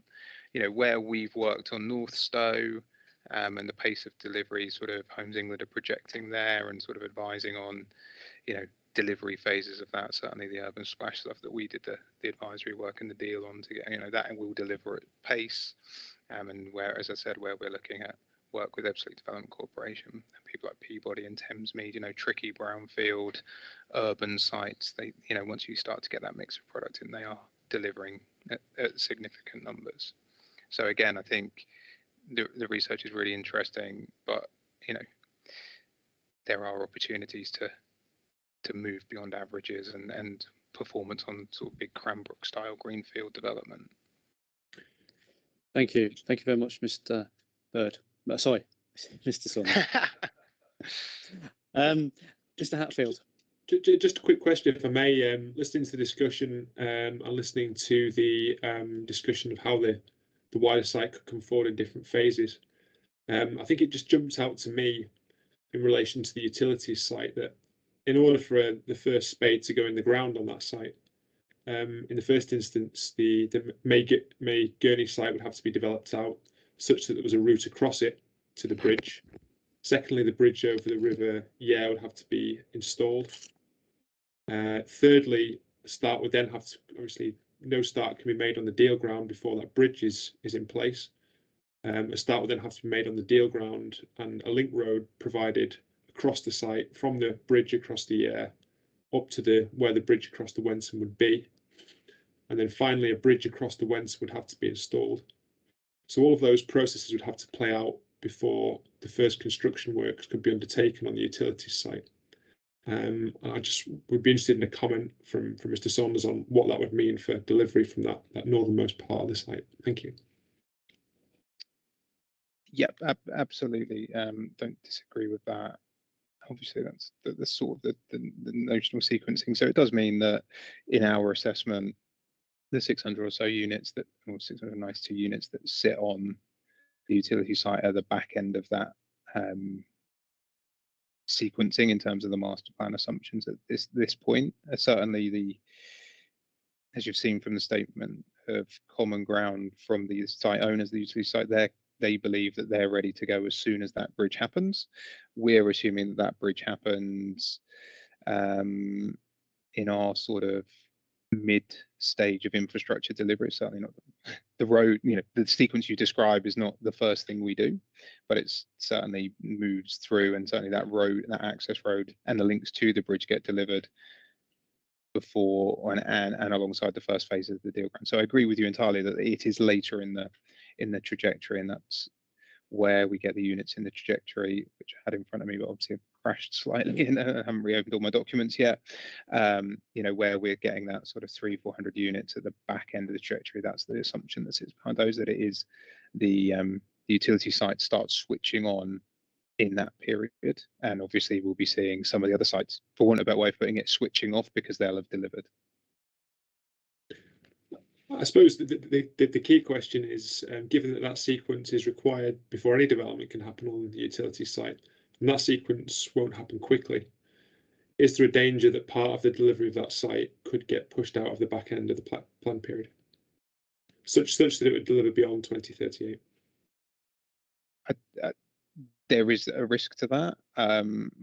Yes, that will that will depend on how quickly that infrastructure can be funded and delivered. There's nothing to say that the bridges can't be built before the deal ground is built out, and certainly that's the assumption in the master plan, but of course there is that risk. I would say that the way the master plan is built up, the assumptions that will be there in terms of where the timing of infrastructure delivery and the broad agreements of how it is funded, or the broad principles of how it is funded and delivered, will help mitigate that risk. And certainly by using the alignments, and we talked about this morning, the alignments that have already been part of the consent for the existing deal ground proposals that are consented, minimises again the delivery risk of that infrastructure, because a lot of the issues have already been dealt with in terms of structural alignments and crossing points and all of those things. So we're doing our best to minimise those risks, but of course, as Mr. Waterhouse pointed out earlier, there's always a risk with sort of predicting the future, and we're doing our best to narrow those down. Thank you. Thank you. Mr. Turney, you've got your hand up. Thanks. So just very briefly on what Mr. Saunders has been saying about trajectory. I think that it seems that there's an at least unpublished and possibly unwritten series of assumptions about what's coming forward when, and all we have is this sort of blended figure for the whole of the allocation. And certainly for addressing this, it would be much more helpful if we could see some of those assumptions. I note that the topic paper 1 appendices at page 61 says that the housing trajectory gives an estimate, and that the master plan would test or assess the validity of that estimate. And I don't think the part 1, stage 1 master plan does that, but clearly Mr. Saunders has to some extent done that in the master planning process. So it would be good if the partnership could at least share that information so that we can all, and you in particular, test those assumptions.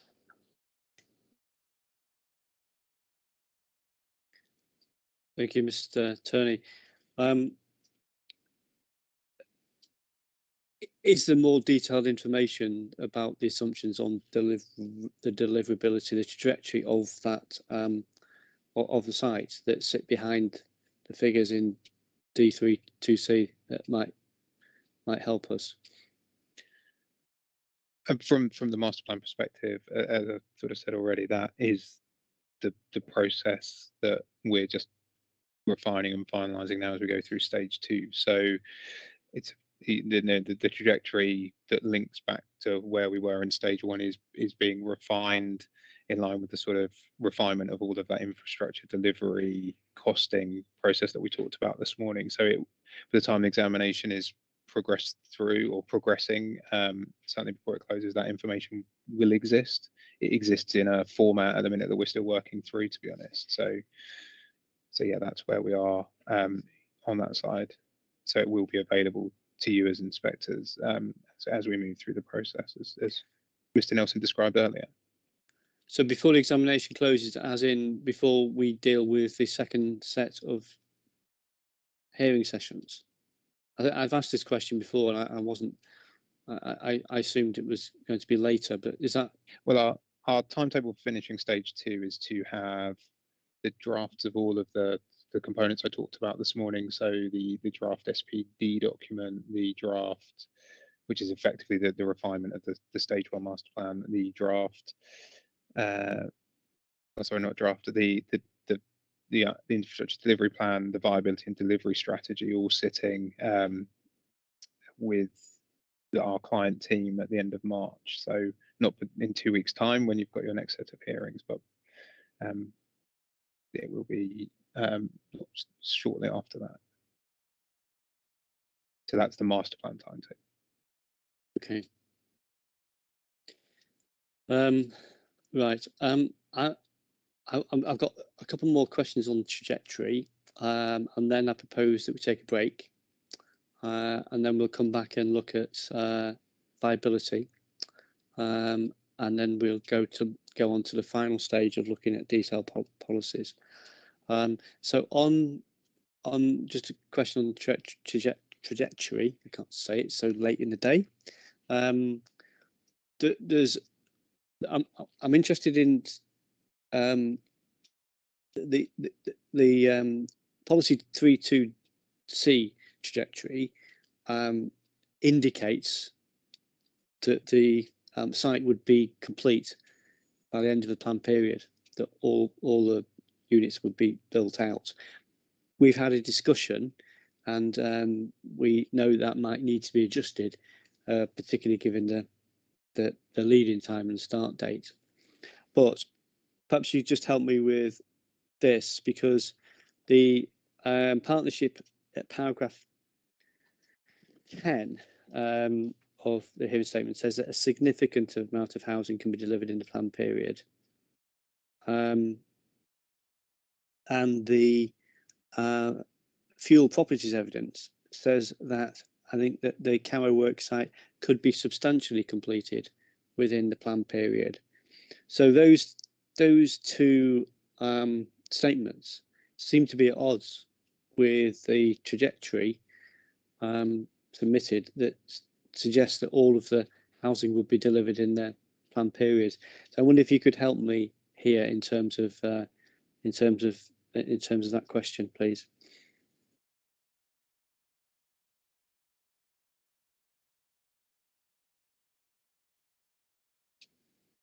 Have I frozen?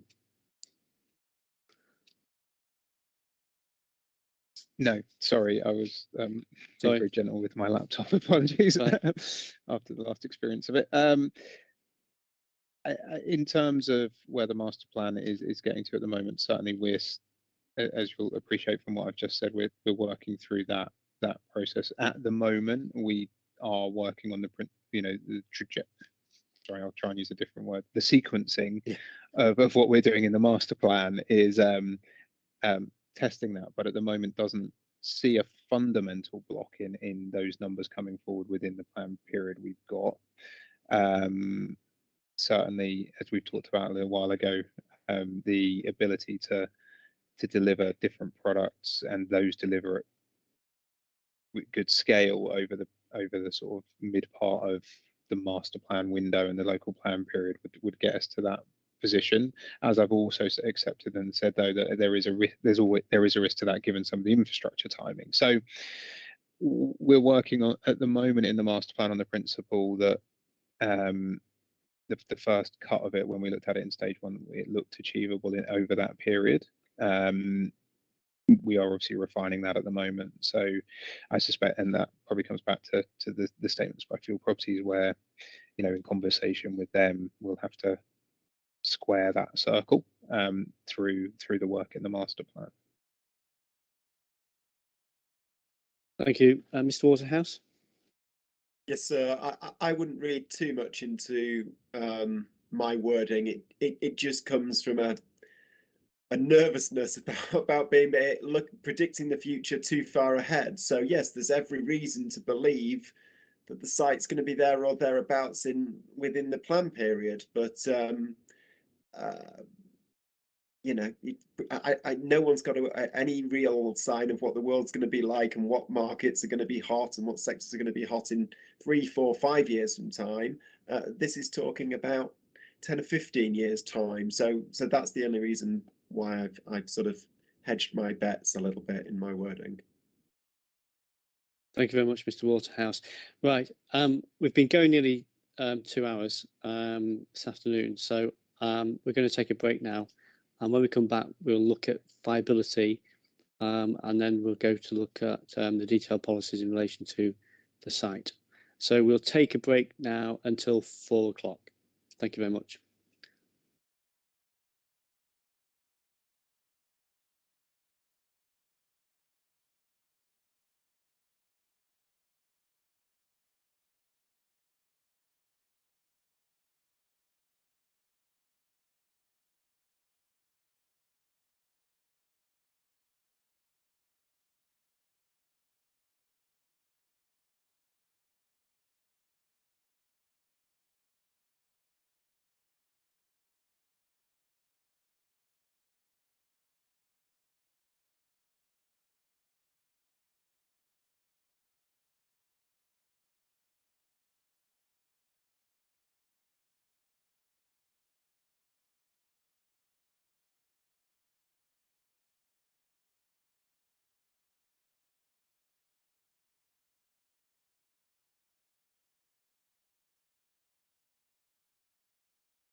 Welcome back, everybody.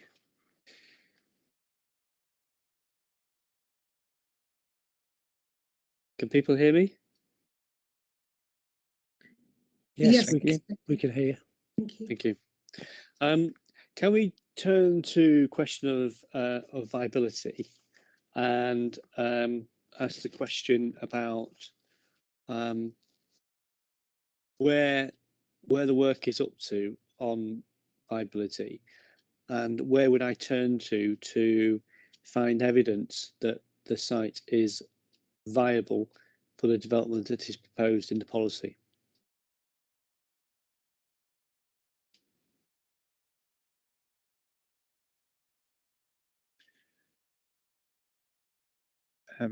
Sorry, so the first step is what we did in stage 1 of the master plan, which was to run, as I talked about, I think it was this morning, the high level assessment we did to sort of just check in on how the stage 1 master plan was shaping up. Now that didn't include a full viability appraisal, but it was a viability assessment that looked at that relationship between development returns against the sort of the high level infrastructure costs we had at the time. So that sort of back end of the master plan talks that in there's a commentary around viability and delivery, and it reflects the fact that there is a significant amount of value that comes back from the scheme, but that's obviously offset to a large degree by a significant amount of cost, which leaves us in a position where the returns we were calculating in that assessment meant it wasn't commercially viable, but did return a sort of 7.5% return on in inverted commas profit level, but which isn't acceptable obviously to a developer, but was our starting point. Where we're at now is stage 2 work, as I described a couple of times today, is then looking at that in a lot more detail and getting to the point of really getting under the skin of the financial viability, and then how we go about delivering on the back of those results. Within the wider local plan process, there's the plan-wide viability assessment that, whilst it doesn't consider this site in particular, sets out broad parameters of viability from a policy perspective across the local plan. So where we're at today is across those pieces of work is what you have published, and I think I said in the last session there's some work ongoing about bottoming that out through stage 2 of the master plan.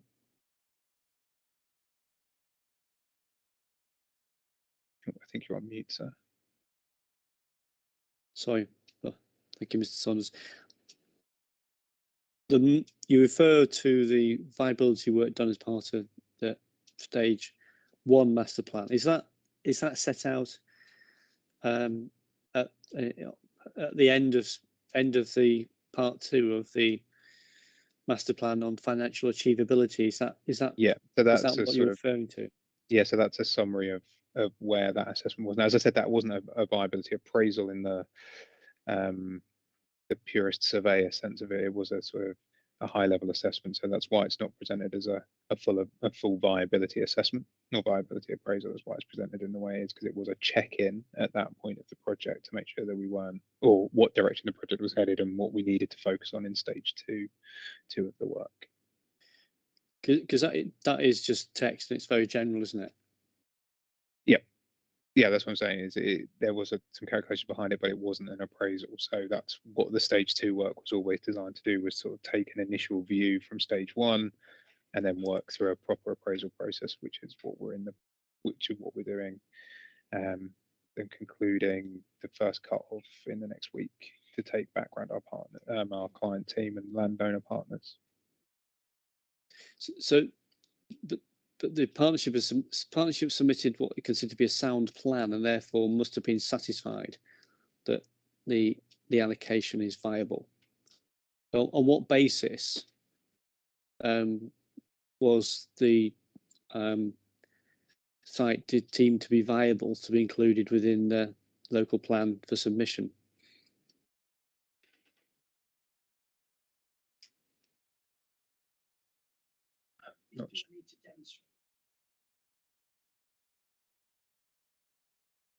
Sorry, I think Mr. Nelson's just coming in. Bear with us a second.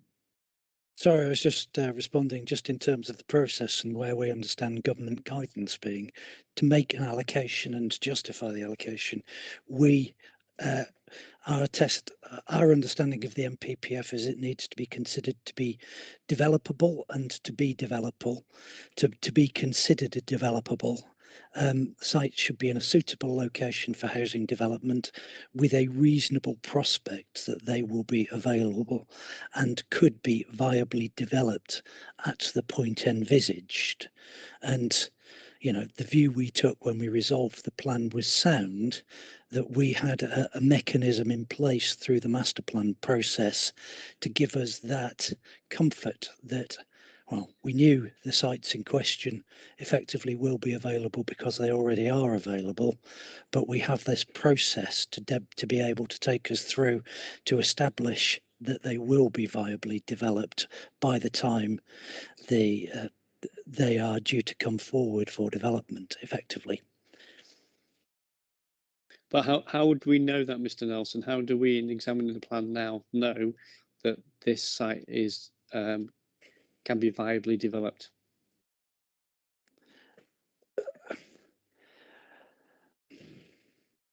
In terms of where we are, I think we've got quite a bit of comfort that certain parts of the site can be viably developed. So clearly, Carrow Works, it's got major bits of infrastructure, and I think that's come out loud and clear through the existing master plan that we've done, and is there. Where we're not clear about viability at this stage, where it comes to some of the infrastructure points later on, but as I say, we've got a process in place that we think gives us a reasonable prospect of securing the funds necessary once we've evidenced what that gap is, so they could be viably developed at that point.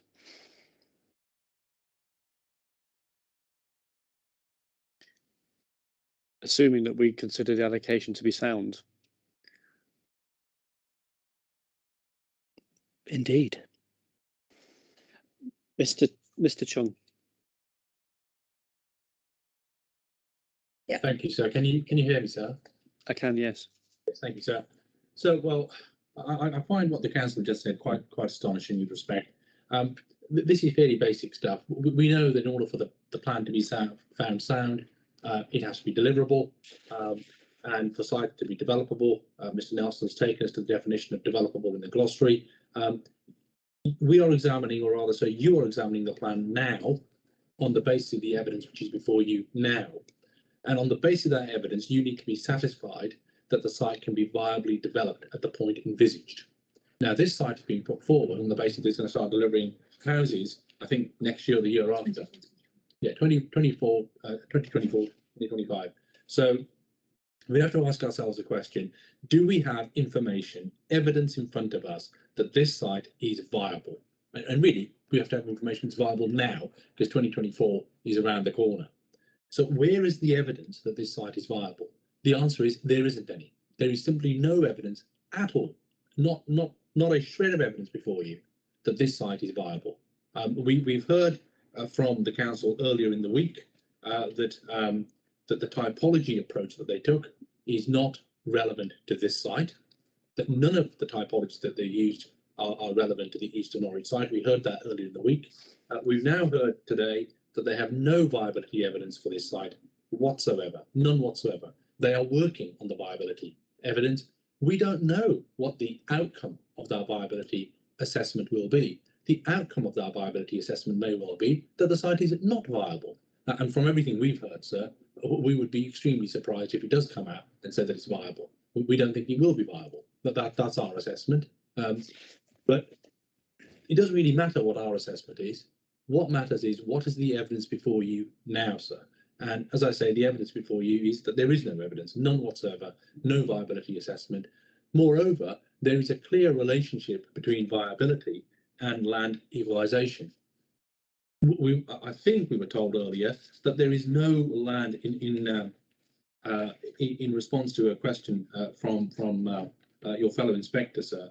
He asked whether there was a land equalisation contract, and Mr. Saunders said that there wasn't. That is work which will sit at the heart of stage 2, we were told.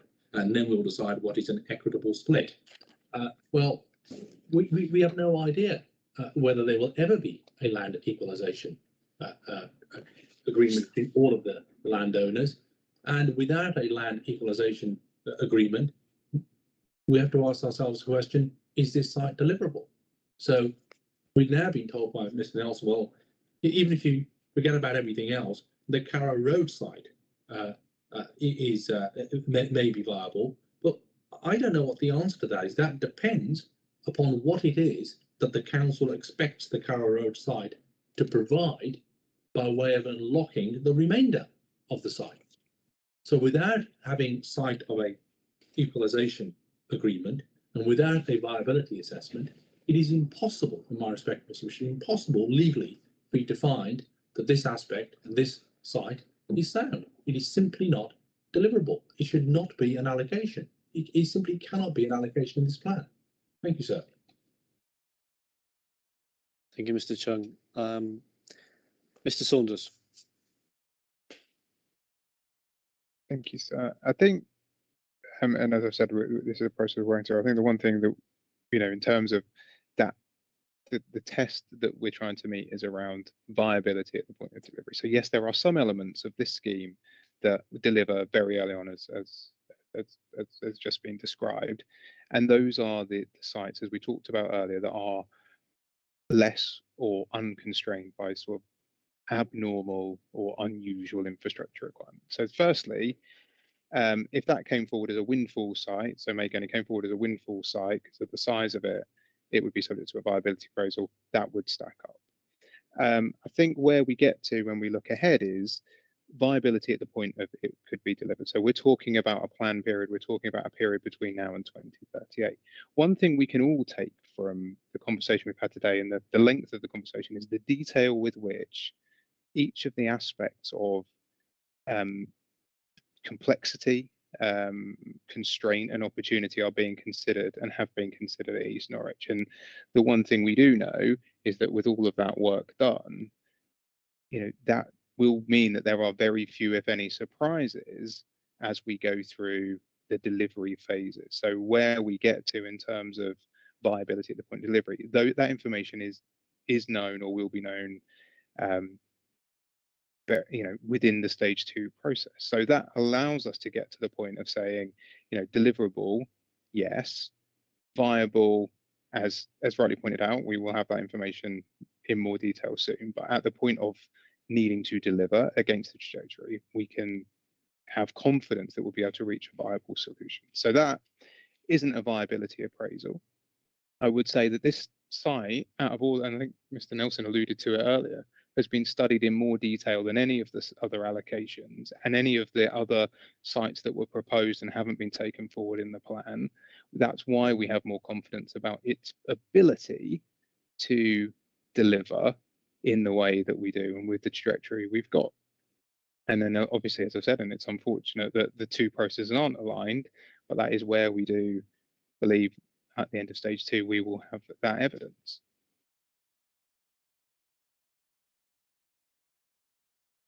Going to just look at the time. Just remind me of the timetable for that stage 2. June was mentioned. Well, so before. Yeah, the technical work that I'm leading on behalf of the team, we report that out to the East Norwich Partnership during March. There's a sign-off process to that.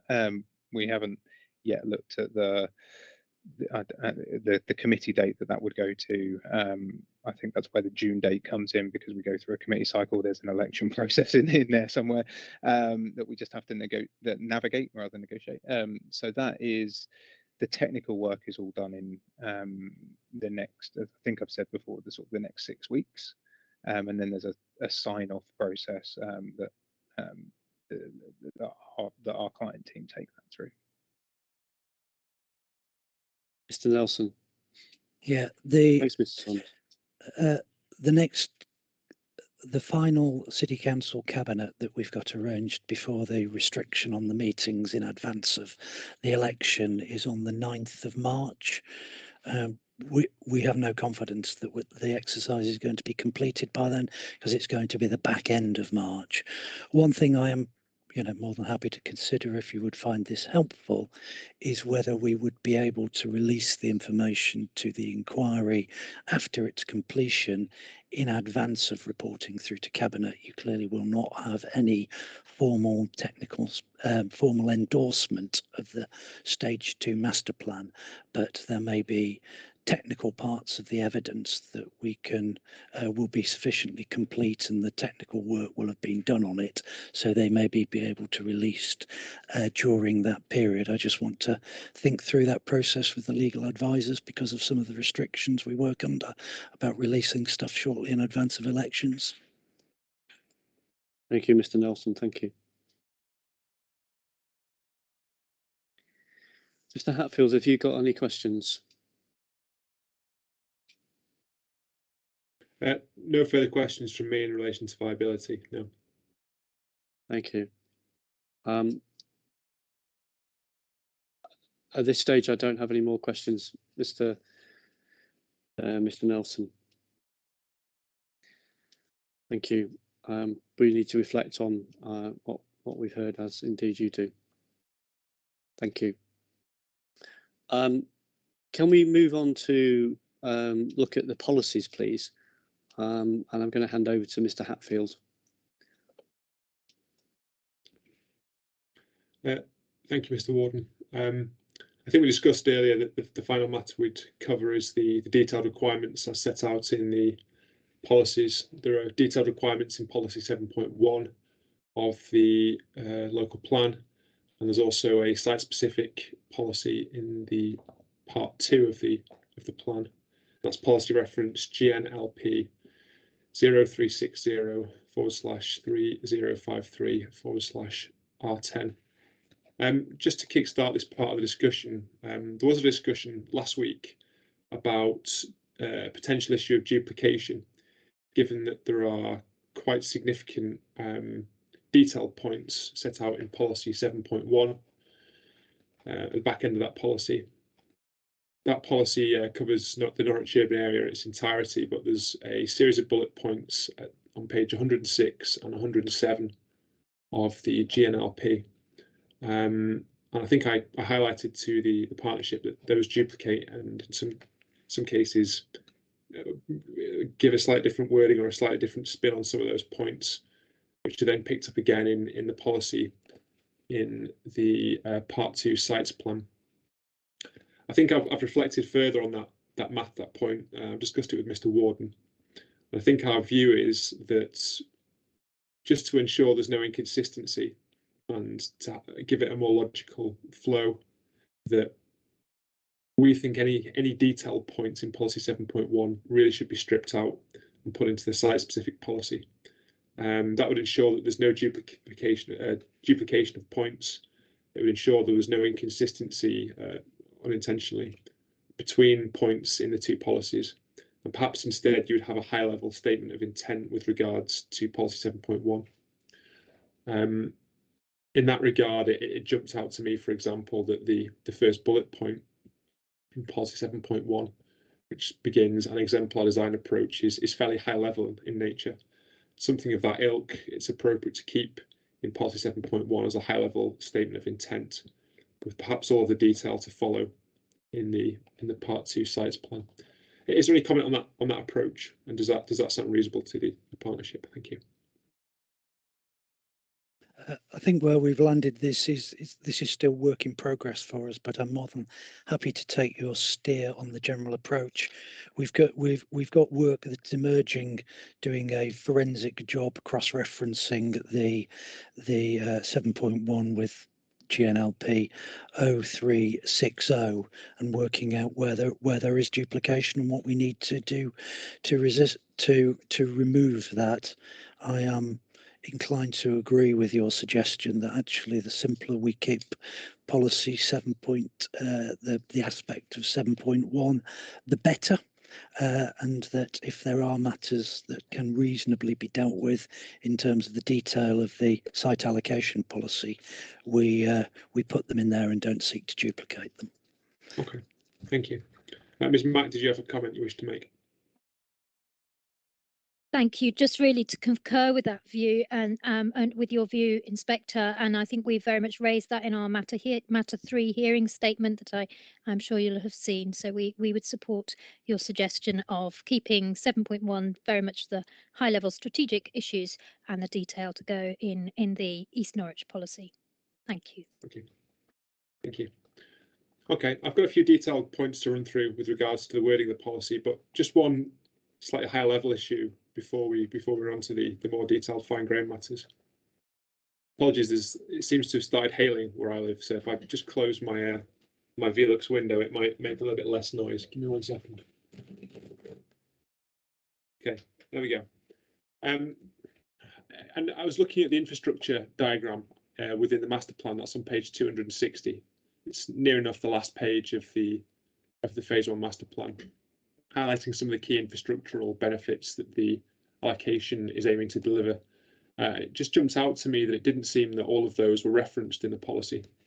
For example, the 2 footbridges, one over the Wensum, leading onto Jeffrey Watling Way, and the other on the eastern fringe of the site, leading into the country park. There also didn't seem to be reference in the detailed policy wording to the bus route through the Carrow Works site, or to the provision of a primary school. There was a more general comment about schooling, but nothing as detailed as has been discussed today and is set out in the master plan. It might similarly be that some of those other infrastructural matters that are highlighted on that diagram, it's figure 108. It's not clear that all of those have been carried across into the policy wording. It's just whether that had been considered, whether it was a deliberate omission, or whether it's something you may wish to revisit. Thank you. I think I'd put it in the latter category, as clearly as what you appreciate is we're moving forward a master plan to make this, to demonstrate deliverability, viability, and to put the flesh on the bones of that policy as quickly as we reasonably can. There is invariably an iterative approach to that, and so I think it would be a timely exercise for us to revisit the policy in the light of where we are with the master plan, because clearly the policy was written prior to the master plan coming in and the evidence that we've seen. So it's a helpful stage for us to go through to reflect on that and ensure that where we have the evidence in the emerging master plan, that is adequately reflected in the policy. Okay, thank you. I mean, it would normally be the case that any major infrastructural asks would be factored into the detailed site-specific policy. Mr. Waterhouse.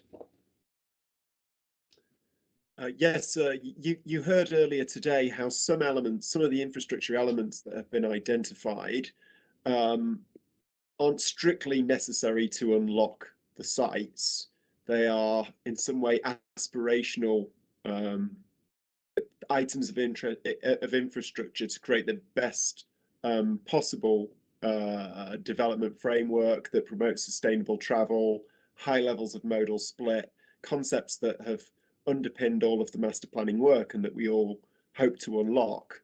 I don't think it necessitates every element of that that's set out in that master plan being translated into the policy as key development requirements, because some of those elements aren't strictly necessary to unlock the scheme and actually may inhibit development of the site. I think in the first instance, the detailed wording is probably a matter for the council, the partnership, to consider in revisiting the wording of the policy. Some of those infrastructural works might need to be linked to a trigger mechanism. For example, the primary school, if that's considered necessary, if there's considered only a certain number of properties that can come forward before that's delivered. Others might not be. It's one for the partnership to reflect on in reformulating the policy, I would have thought. Did you want to make a supplementary comment? Did you want to make a supplementary remark in that regard, Mr. Nelson? You've largely covered the point I was just going to make. Just to pick up the point that Mr. Waterhouse made, if there's key bits of infrastructure I think they probably ought to be referred to in the policy. They obviously, we've gone through a process in terms of trigger points and what is critical to deliver what is necessary. So if the requirement on some of the infrastructure would be to provide land and access and ability rather than necessary, you know, as a precursor before development can take place on that particular site. But yeah, my immediate reaction is you'd want the key bits of infrastructure referenced in the policy. Okay, I'm going to fire through some of the more detailed points now. I'll try and do this as quickly as possible because I know Mr. Warden has a couple of detailed comments to make about the policy as well. And some of these perhaps will reflect comments I've made about some of the other detailed policies as we've gone through them during the last 2 weeks. I think this is unintentional, but my reading of point 6, which relates to heritage assets, let me just find the point I was referring to.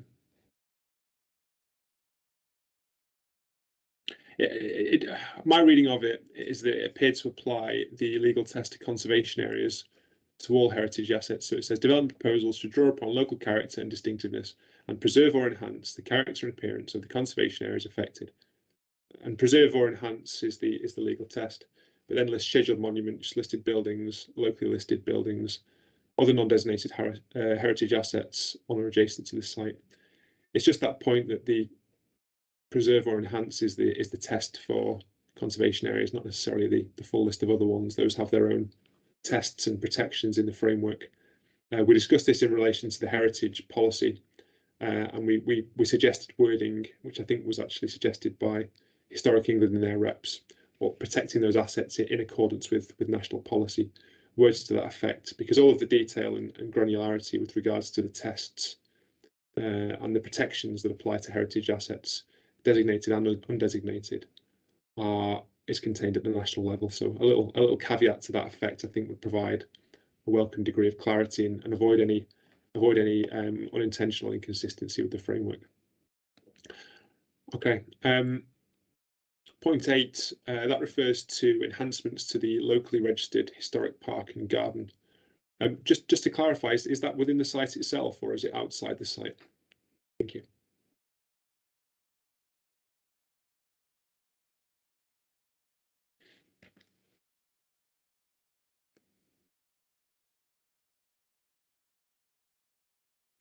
I will confess ignorance to that point. I think it is within the site, if my memory is right, but I will check, and we will make an appropriate amendment to the policy to reflect. Ms. Mack, are you able to assist in that regard? I may be able to. Of course, there is the registered park and garden, Crown Point, which is adjacent to the site, whose setting is also affected. But there, I believe there is a locally designated historic park and garden on the site, the idea of the Carrow Gardens, but that would need to be confirmed by the City Council. Okay, thank you. I wondered if that was the reference to the adjacent one, but this does say locally registered, so that might not refer to the Castle Point one in any case. Okay, thank you. Another detailed point. Point number 12. A very minor point. It just says an archaeological assessment were required prior to development. It just feels like the word commencing is missing from the end of that sentence. Like I say, a very detailed point.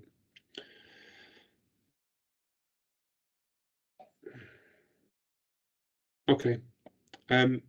I think that's everything from my perspective on the detailed wording of the policies. Mr. Warden, did you have some additional comments to make on the policy wording?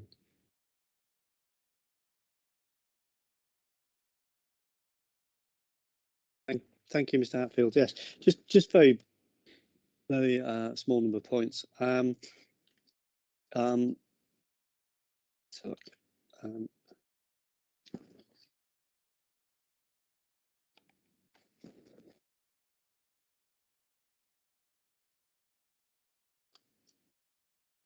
There is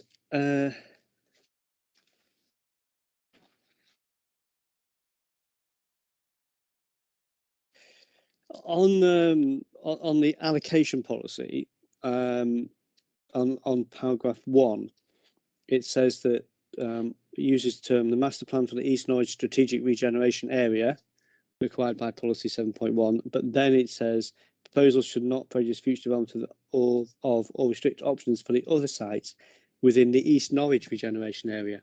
So the East Norwich regeneration area is not the same as the East Norwich strategic regeneration area, is it?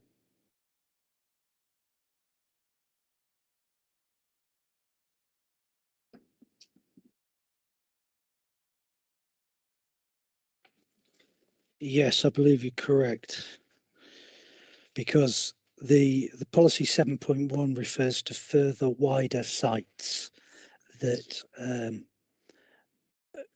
there will be a knock-on benefit in terms of, should you be able to get this level of regeneration, it would encourage further development in, which I think that is the intention of the wording of that policy, to reflect that.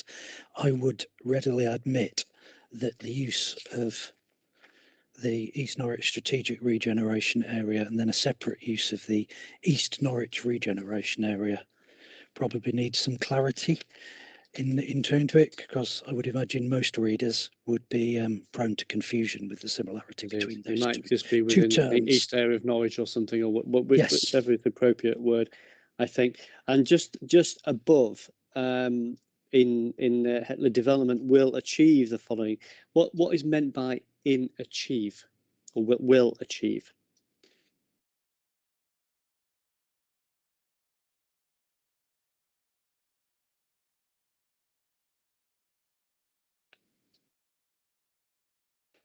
I would read it in a, sorry, oh no, I am unmuted.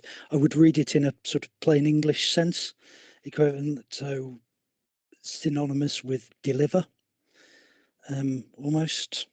I'm not sure there is any special meaning in terms of using achieve as opposed to a number of the words you could put in there.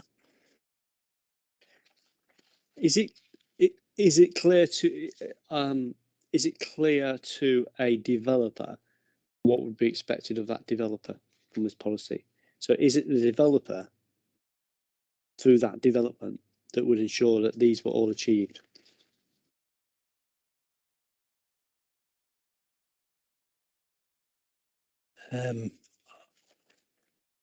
I think in practice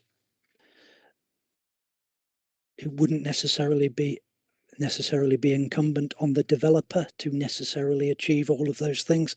This brings us on to that debate around the delivery mechanism, but they must facilitate the achievement of these things.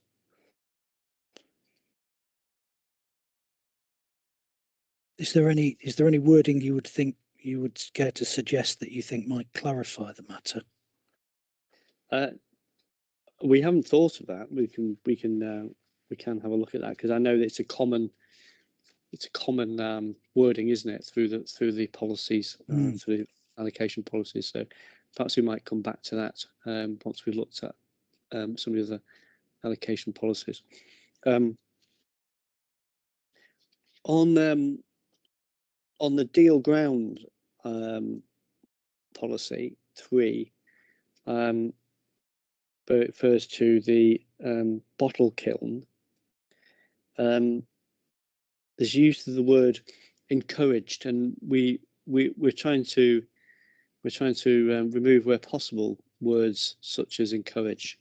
I just wonder what that means, and if I was the developer, would that mean it is my responsibility to repair and make reuse of that bottle kiln?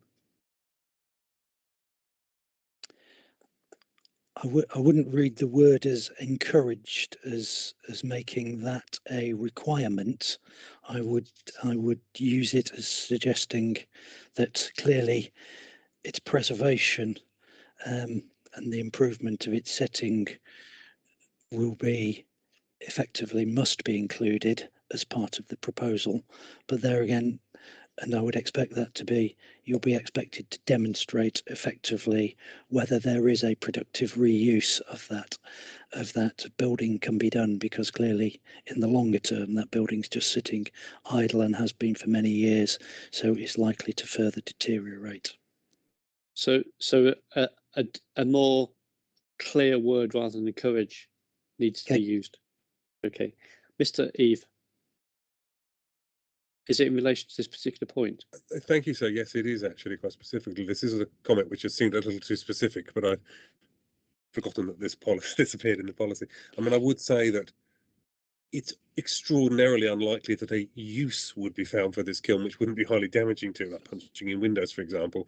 I can think of very few examples where uses for kilns of this nature had ever been found. What we would have suggested, and this is the time to do it, that in fact it should be made an obligation for the kiln to be repaired. But I would say that is only a stop in time. This is an exposed brick structure, the nature of which is to be weathered. If it is repaired at this point, it will require repair in the future. It will deteriorate again. So I think going further than this, that in fact a permanent management plan should be put in place for its ongoing repair and maintenance as part of the responsibility of those living in this development in future. Otherwise, this is sort of a one moment for this kiln. It's been on the Heritage Risk Register for very many years, as colleagues at the council will know. And I think this is a moment to put in place a permanent solution to that.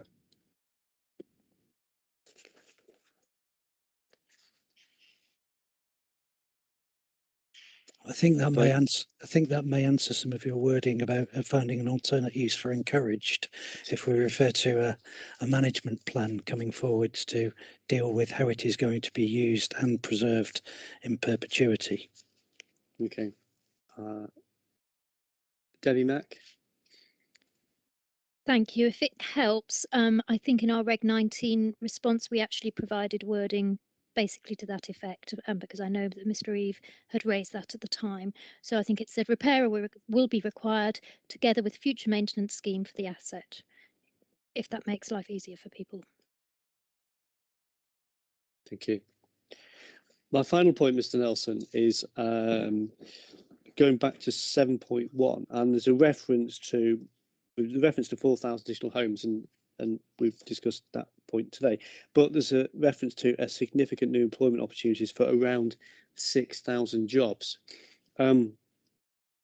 But although employment finds its way into the allocation policy as a reference, I just wonder whether, in looking at the policies, whether that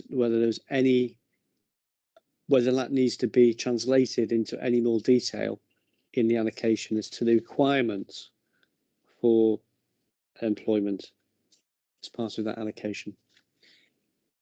I think that's likely to be picked up as part of the exercise we're underway anyway, because in terms of the derivation of where that 6,000 jobs figure came from, it was again from the fifth studio initial 2018 work that kick-started the process, and effectively through interrogation of where we are with the master plan, I would be surprised if once we've completed that exercise of reconciling 7.1 with the subsequent policy and the emerging master plan, we couldn't give a greater level of detail in relation to the nature and location of employment uses across the site. Thank you. So that would be helpful. And that's all the questions I've got on that, Mr. Nelson. But I think that what Mr. Hatfield and I are saying is that we consider that you need to go away and look at both policy 7.1, that part of it, and the details policy, and make sure the two relate to each other and pick up the points that we've raised this afternoon. Thank you.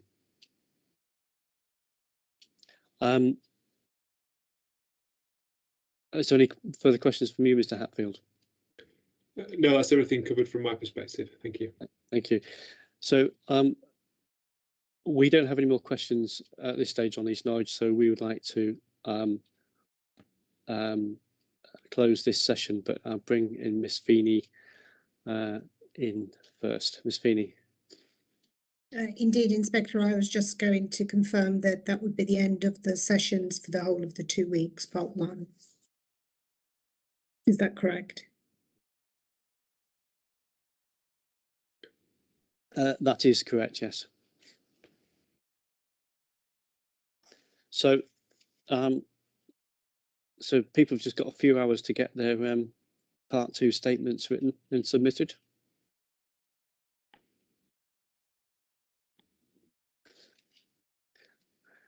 So so we'd like to thank everyone for the contributions today. It's been another long day, but a very useful day, and we'd like to thank everyone for their participation over the last couple of weeks. And we will resume the hearing sessions again in 2nd of March, I think, isn't it? So thank you very much for your contributions. Thank you. Thank you. Bye all. Thank you, everyone.